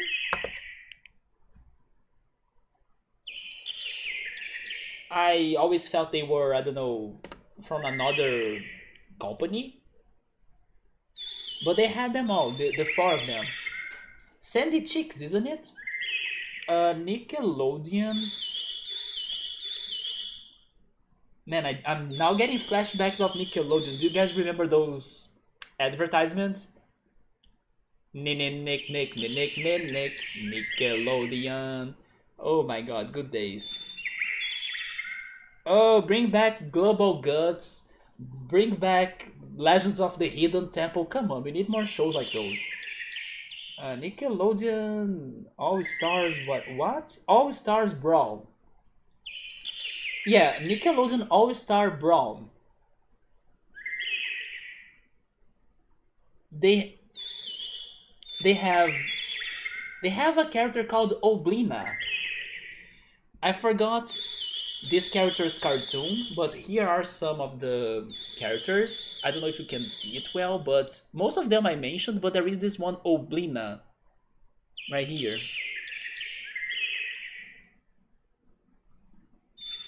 Then Raptor, Danny Phantom, Zim, Nigel Thornberry, Michelangelo, Sandy Cheeks, Helga. Oh, they have a character called Lucy. I'm not sure who is Lucy right here. Then SpongeBob, Danny Phantom, and Patrick Star. This is the cover of the game. Nickelodeon All-Star Brawl. I don't know which consoles it's going to be released, but I'm guessing it's all of them. So even PC. Do we have a release date for this?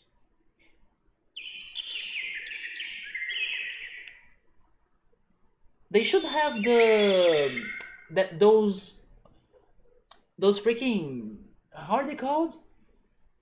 Um, Man, I don't know the word in English now.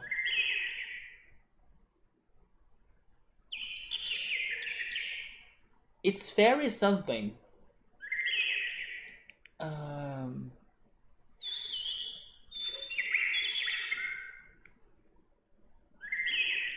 Wait, I really remember this? I did remember this. The Oddly Fairy Parents. There we go. They should have those characters from that cartoon on this game. The Oddly Fairy Parents.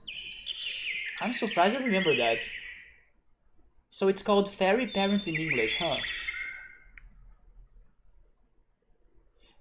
Is there a release date or something? Nickelodeon All-Star Brawl news.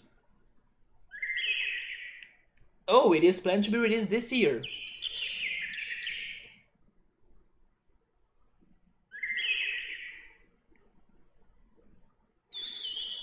It is going to be released for PlayStation 4, 5, Xbox One, Xbox Series X and S, Nintendo Switch, and Windows. So for PC as well.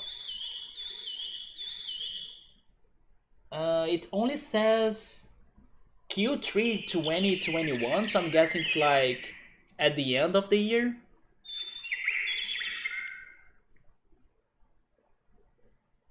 Oh, Oblina was from a cartoon called Real Monsters.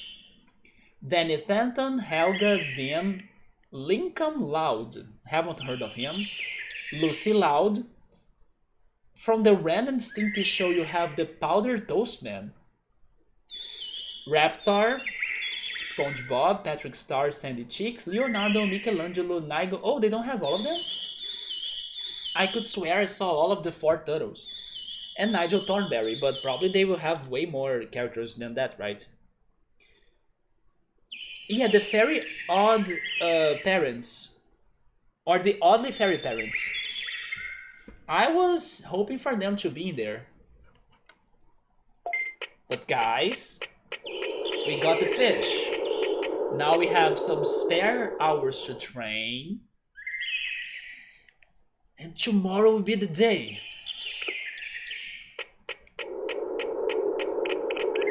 I swear to God, if we lose after this, I have freaking 9. I have max HP. Oh, thank you for the happy mushroom. Those are not easy to find. It is, right? It was you gotta see the trailer. It looks good. In the end, I probably will still prefer Smash Brothers, of course, but comparing it to some other games that try to do the same formula, for example, Brawlhalla, it looks better than Brawlhalla. Or Brawlhalla, right? Even though Brawlhalla got one of my favorite characters to be in Smash Brothers, Rayman, I still wished that Rayman was in Smash. It looks a lot like a boot, doesn't it? Every time I fish that, I think it's not the fish. Oh, you fished a Digiboot. Do you want a reboot? Man, freaking bad puns on Digimon right now. Anyway, we back here, you got a train. Because who knows what's waiting for you in there, right?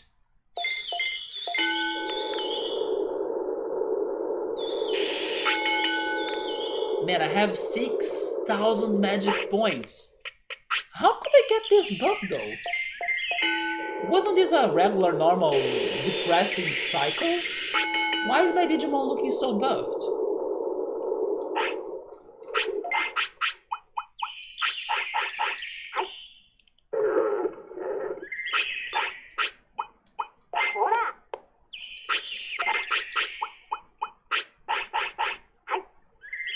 The game has been telling us something. A reboot? Sometimes I can make some puns. Just sometimes. He was what? He's tired? Okay, so there goes my training. It's resting time, then sleeping time, and then tournament. Do you really want me to go for the pole, Alza? It's probably going to kill my computer, but I can go for it. Let me set it up. But I will not leave it on 20 minutes. I probably just put 10 minutes.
Okay, the prediction is on. Place your bets if you want. And let's see what's going to happen. Easy channel points. Let's see how's that, man. Is he still tired? He's still tired. Okay, let me... Like I said, it would kill my computer, but that's fine.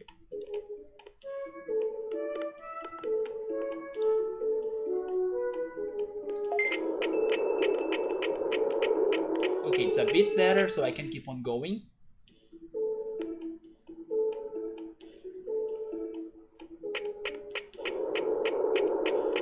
Just to say it, and to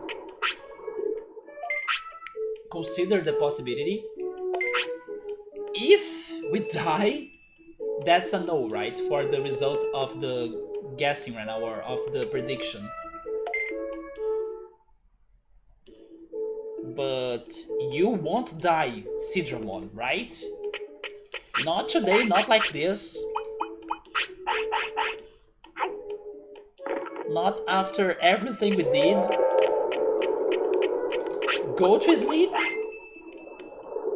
And then I have a fantastic fish breakfast for you. Prepared with care and love, with all of the seasonings you like.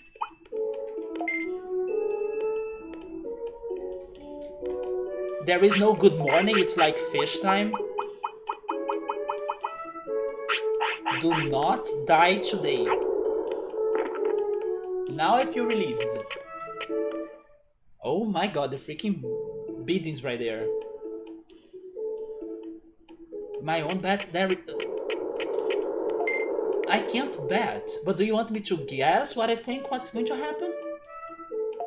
Do you want my opinion on the subject? I don't know if I should give it to you because I may be jinxing myself. This game listens to us. It's like a spyware game, so maybe I should not say it. How's your health and everything? We are healed. And I have the attacks, right? Yes.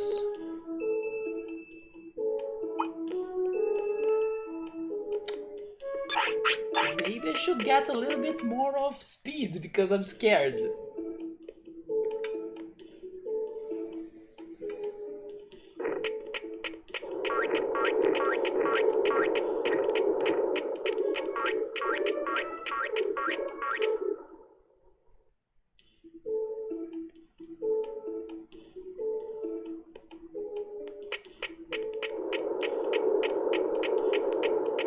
But in case like Bookmark is trying to get more ores in the prediction, I feel her because when I participate on predictions myself, I don't know, it's kind of complicated for me to like bid more.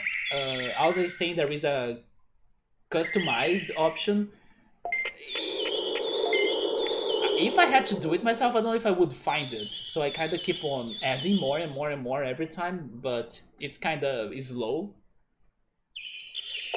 Did you see it now, Bookmark? But I feel you. I also struggle to do that on the predictions.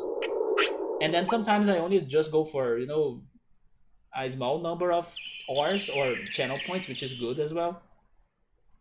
But I feel you because I also can't see those things very clearly in there. Speed! Gotta go fast to win the tournament. This is even giving me extra HP points. Did you see that? Even if we get to 0, there will be the ghostly HP points that I'm getting right now that will count. You see that 20 right there? It's extra.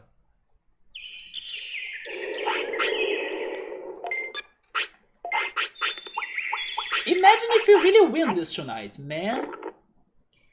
I don't even care about the rewards. It's going to be good for me to never do this again, right?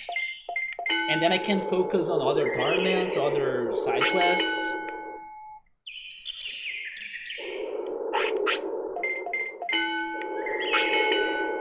Okay, 500 of speed. That's good, isn't it? You're not going to lose because you're slow.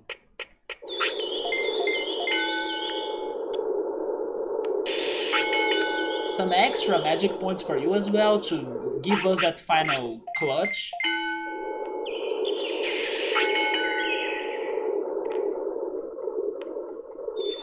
This is also giving you some defense, that's good.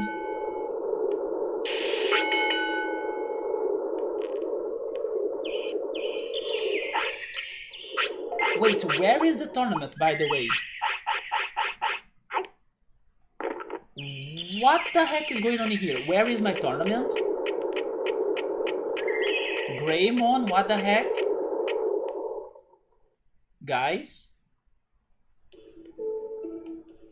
Saber is not a believer? I don't know what Saber is speaking though. But now I'm worried because is there a tournament still? Because, hi, shouldn't you call me? Here's my number, so call me maybe, Greymon?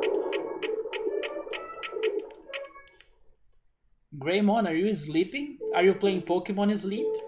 During your work? Hello?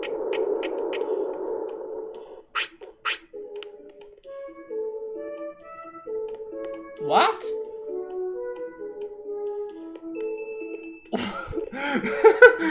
Wait, what the heck is this? 11 p.m.? What is this?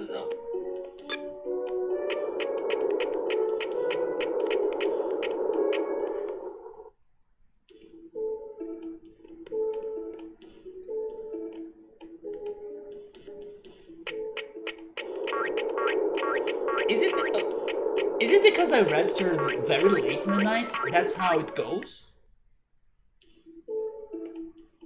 Or is this like Greymon giving extra time for Digimon to kill me?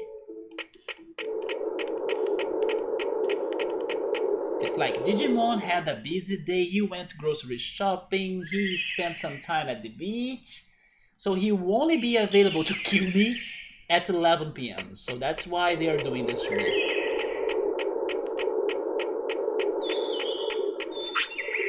Greymon, why are you changing the rules in the day?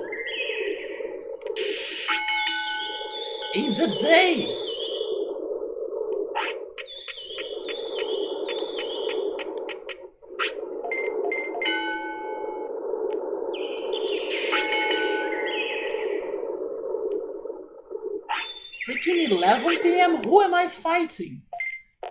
Werewolfmon? Maybe Garurumon? Devimon maybe, because it's like during late night or something? Miyot? Oh my god, maybe Miyotismon is in this tournament.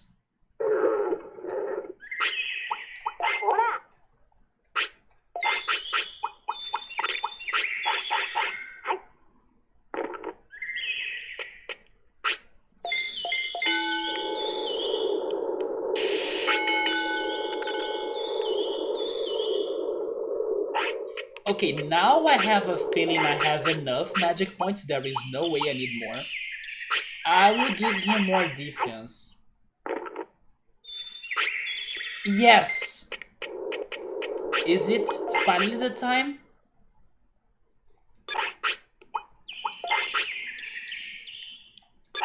Okay, I have floppies, right? I do.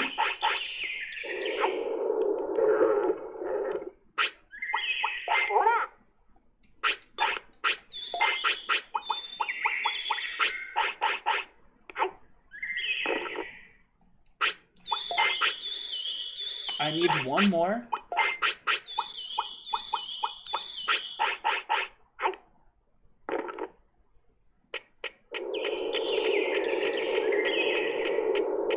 Here we go. It is one of those. Oh my god, am I fighting Devimon, Mega Devimon, Devimon, Metal Devimon, Venom Miotismon? Why? Like, in the tournament that I finally have everything ready for it, they changed the rules? You see what I was saying? That this game listens to us and then they... You can never expect something from it. I'm not lying, I'm not joking. This is it. You cannot create expectations because this game goes like, my algorithm can fool you, kiddo.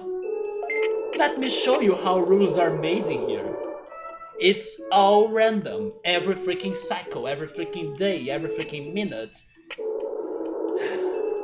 Let's go for it. We can do it no matter which surprises are waiting for us. Let's go. They will have Skullgreymon, Halloweenmon, Pumpkinmon. I don't freaking care. Who is in here though? They have Vadem. Oh my god, I did get them right. Vademon is in here. But my first opponent is Mozaimon? Oh no, Vademon and Megadramon is there. Let's do it, guys. I wish they were not those Digimon, but sure.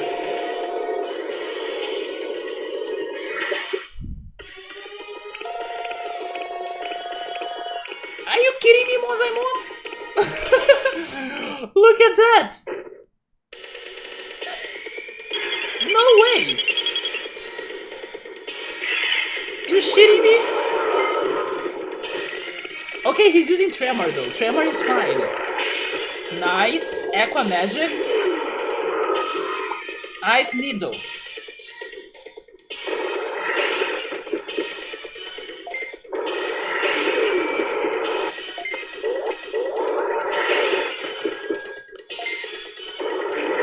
Ice Needle all the way now, I think. Good defense. Can I get another stun? I'm trying to save a little bit of my magic points. Nice. Aqua Magic. Ice Needle.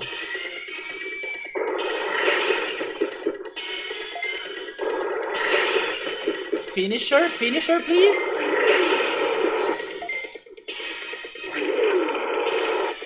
Take this freaking finisher. Come on, Ice Needle.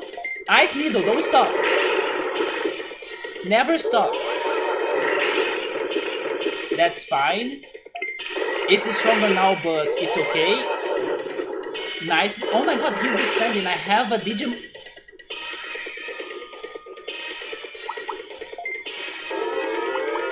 Distance! That was not fast enough. Ice Statue. Ice Needle.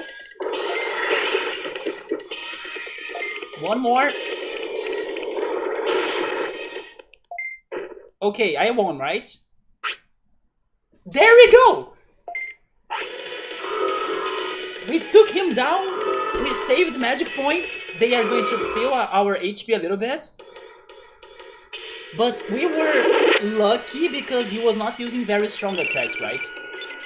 Skullgreymon is next. Which I prefer, to be honest. Mewtwomon sounds too terrifying. Vademon, you can do it! Vademon actually did it! Oh my god, we are fighting our nemesis in the end. But I kinda prefer Vademon than the other, because Alza made me scared of the other, Megadramon. Maybe Vademon, even though he has strong attacks, we can have a better shot. Skullgreymon. Skullgreymon, you are slow, right? He's not. He's actually super fast. But okay. Start heavily with Ice Statue. Okay, Ice Needles. Aqua Magic. Ice Needle.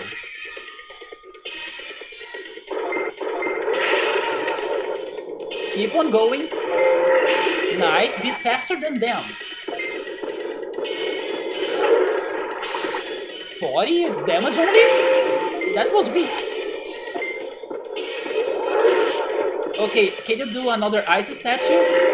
Great! Paralysis again. We got this. Aqua Magic. Then more Ice Needles.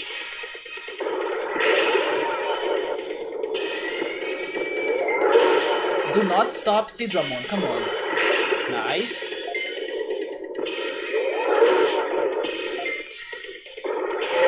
Our finisher is close by. Ice Statue, can you get a freeze?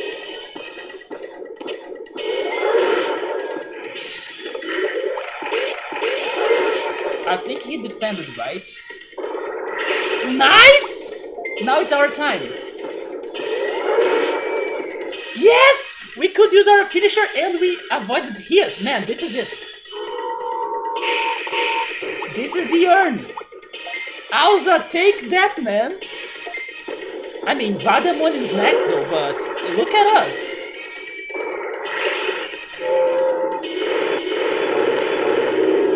My Digimon is defending by himself. I cannot believe that.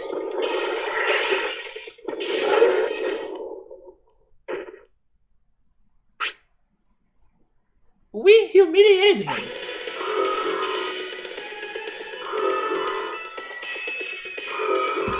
Let's go. The luck is real. Come on. I mean, let me shut up because this thing's near me. We are good. We still have 9,000 HP. Come on. Vademon, you can... Oh, Vademon, how do you have 8,000 of HP still? Come on. What a... All in now, come on. Ice Statue. Make a museum right now. A museum of ice. Not this shenanigan again, come on. He defended. Do not stun me, please. Nice. Take your 300 damage back. 200 more. Do not stop. More 300, that's good. Come on. That's poisoning, isn't it? That's not good, but that's fine. I have the HP I need. I'm hitting now him a lot. Keep on causing 300 damage. It's... Oh! Echo Magic. Ice Statue. We are here for the museum exposition of the beauty of ice. It's over. Vademon, you cannot win this anymore, man. There goes more 3 seconds of your life. Do you want to eat this sharp ice on your brain? Take that! It stabs more than freaking Sephiroth. Oh, you are not fighting anymore, you gave up, right? Because you saw the fish I brought in here. This freaking Leviathan. Yeah, keep on throwing some pink glitter to celebrate my victory here. And Alza. Hi, Alza. We almost killed Vademon, actually. We did it! 8,000 versus 700. It freaking happened. And then wait for the prize. Although this was a different tournament, this never happens during the night. Maybe there is a different reward during the day. What is the reward? You got Vademon's item. Wait and see.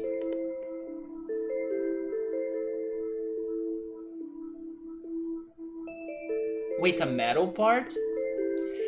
Is that for Metal Greymon though? Ooh! We got a medal! Wait, but what about the previous medal? Where is it? Like the attack medal? There is no attack medal? Okay, so this is for Metal Greymon, right? It gotta be. Metal Greymon, I'm not surprised, but okay. But then comes the question, is that for every Rank S tournament? It must be, right? Leomon's reward was for every one of them. There we go, guys. He doesn't have bug. Yes, he had that freaking pink glitter attack that didn't get to me at all because I was fast. Oh, look at that! Most people said that I would win the tournament here.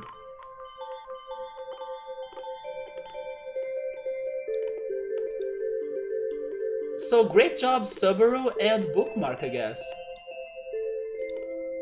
Yeah, the result was yes, we won the Rank S tournament. Yes. Enjoy the payout. And RIP Alza. There we go. Finally something else going on in this game, right? Come on, a sequence of frustration and deaths and punishments. But hey, this is not over, although my computer is a bit slow. Let me try to get the game back. Okay. Can I get to another tournament still? If I can keep on fishing and keeping this guy alive. Okay, they don't have something interesting for us. So I will save, check my medal, and put him to sleep. But probably I'll be fishing tomorrow. Let's not waste this chance, right? Or give up already. The strategy of being against you worked. That's true. That's why I was like, kind of going along your lines of maybe we'll lose. Maybe we'll fight. We ended up fighting Vademon in the end.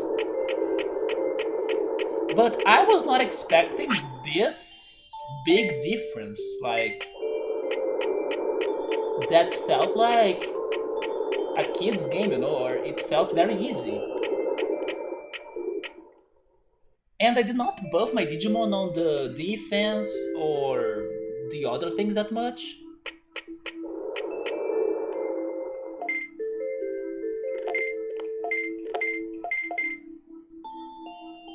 Okay, we saved. Where is my medal, and also where is my second medal that I never got? Oh! It's called the Grade Cup. You gotta win Cup D, C, B, A, S, and Cuphead. But my attack medal is not in here.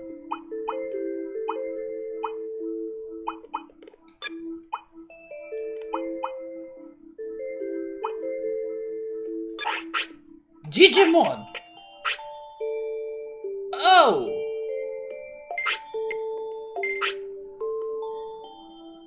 Okay, we have this to deal as well now. Fine, when I have, let's say, debatable Digimon, we can go after Analog Man again.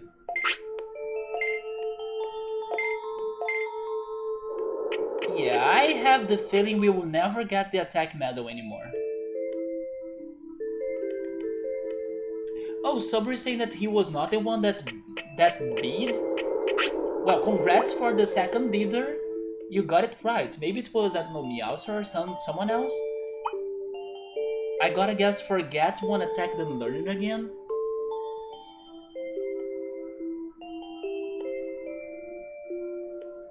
But I cannot forget one attack, you know? If I forget one attack, I need to kill my Digimon.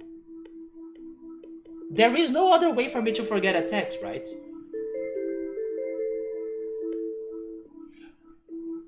Maybe now that should be the last thing we do then. Even though it's not that major, I believe, because effort-wise, we did what we had to do in order to get that medal, right? So it's just for like the formality of seeing the medal. But I cannot forget one single attack. If that happens, they will get rid of plenty of them.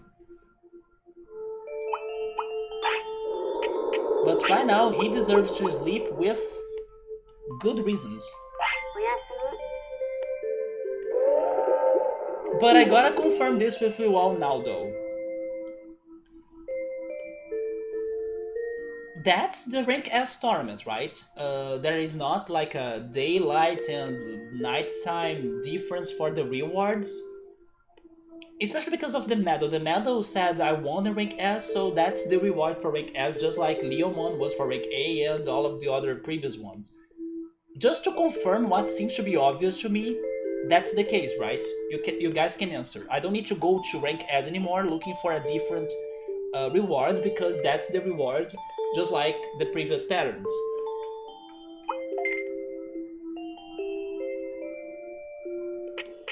So maybe one of those medals is for every elemental cup, right? And the other one is for every version something Digimon cup. I don't know if I'll be able to go for those other cups that much, but we'll try. And one gotta be for the Beetle Land tournament. You're still alive! Let me see if I can still do something in the tournament. And if I can, I will give you another fish.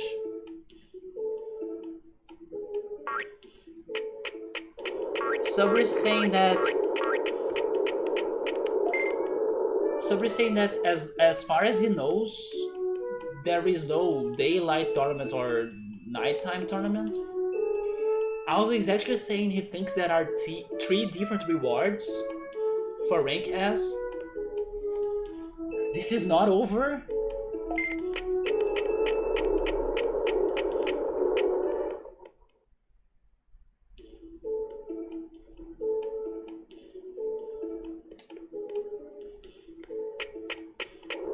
How are everything in here today? Yeah, we don't have another tournament.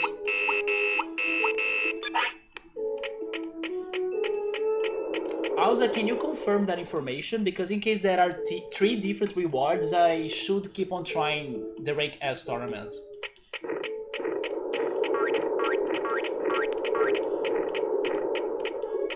But you may be right. I think I was lucky on that one because it was nothing in comparison to the previous tournaments we joined. And the only difference I had was that, you know what, maybe what saved me was my attack. Because most of the HP and magic points I had were not needed.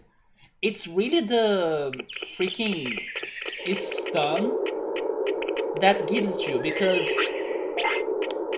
it is a timed fight. And if you take 10 or 11 seconds off your opponent that he can do anything, that's a lot. It's like... Oh... But you know what?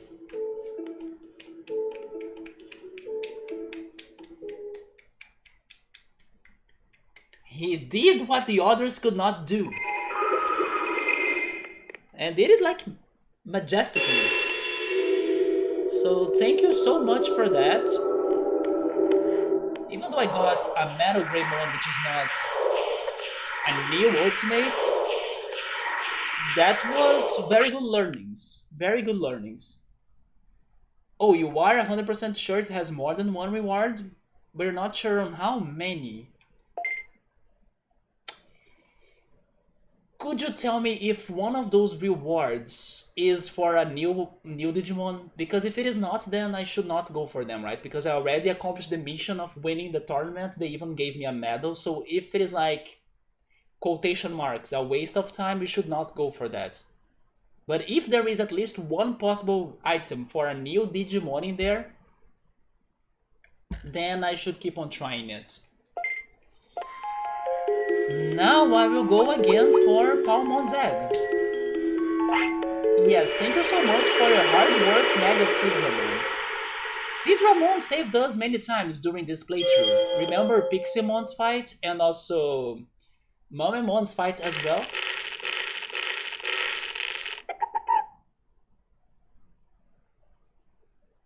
Honestly, I'm still shocked we were able to finally win that. But there we go. After weeks and weeks and weeks of attempts, after Alza's curse, there we freaking go. But I'm waiting for the research in there because maybe I still need to keep on going for the Rank S tournaments. But on this next cycle, we may be going for, of course, a new Digimon, hopefully. But if everything fails, we go after Analog Man again.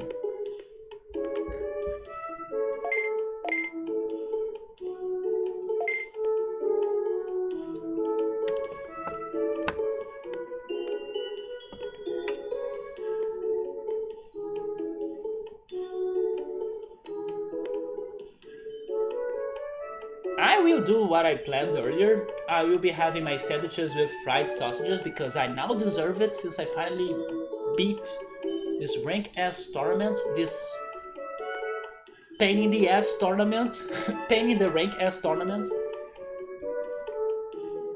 Even though it's freaking 1 AM, right? But that's okay. I'm actually hoping that there is a new Digivolutionary item for us in there, because even though it's been painful for us to win, it is something that we are familiarized with, right? More than the other tournaments that I don't know what exactly to expect to happen in there.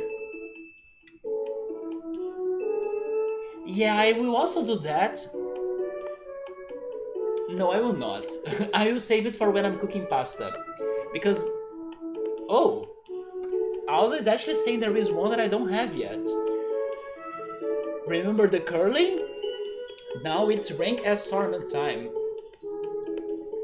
The chances are the same. It's just like the curling then.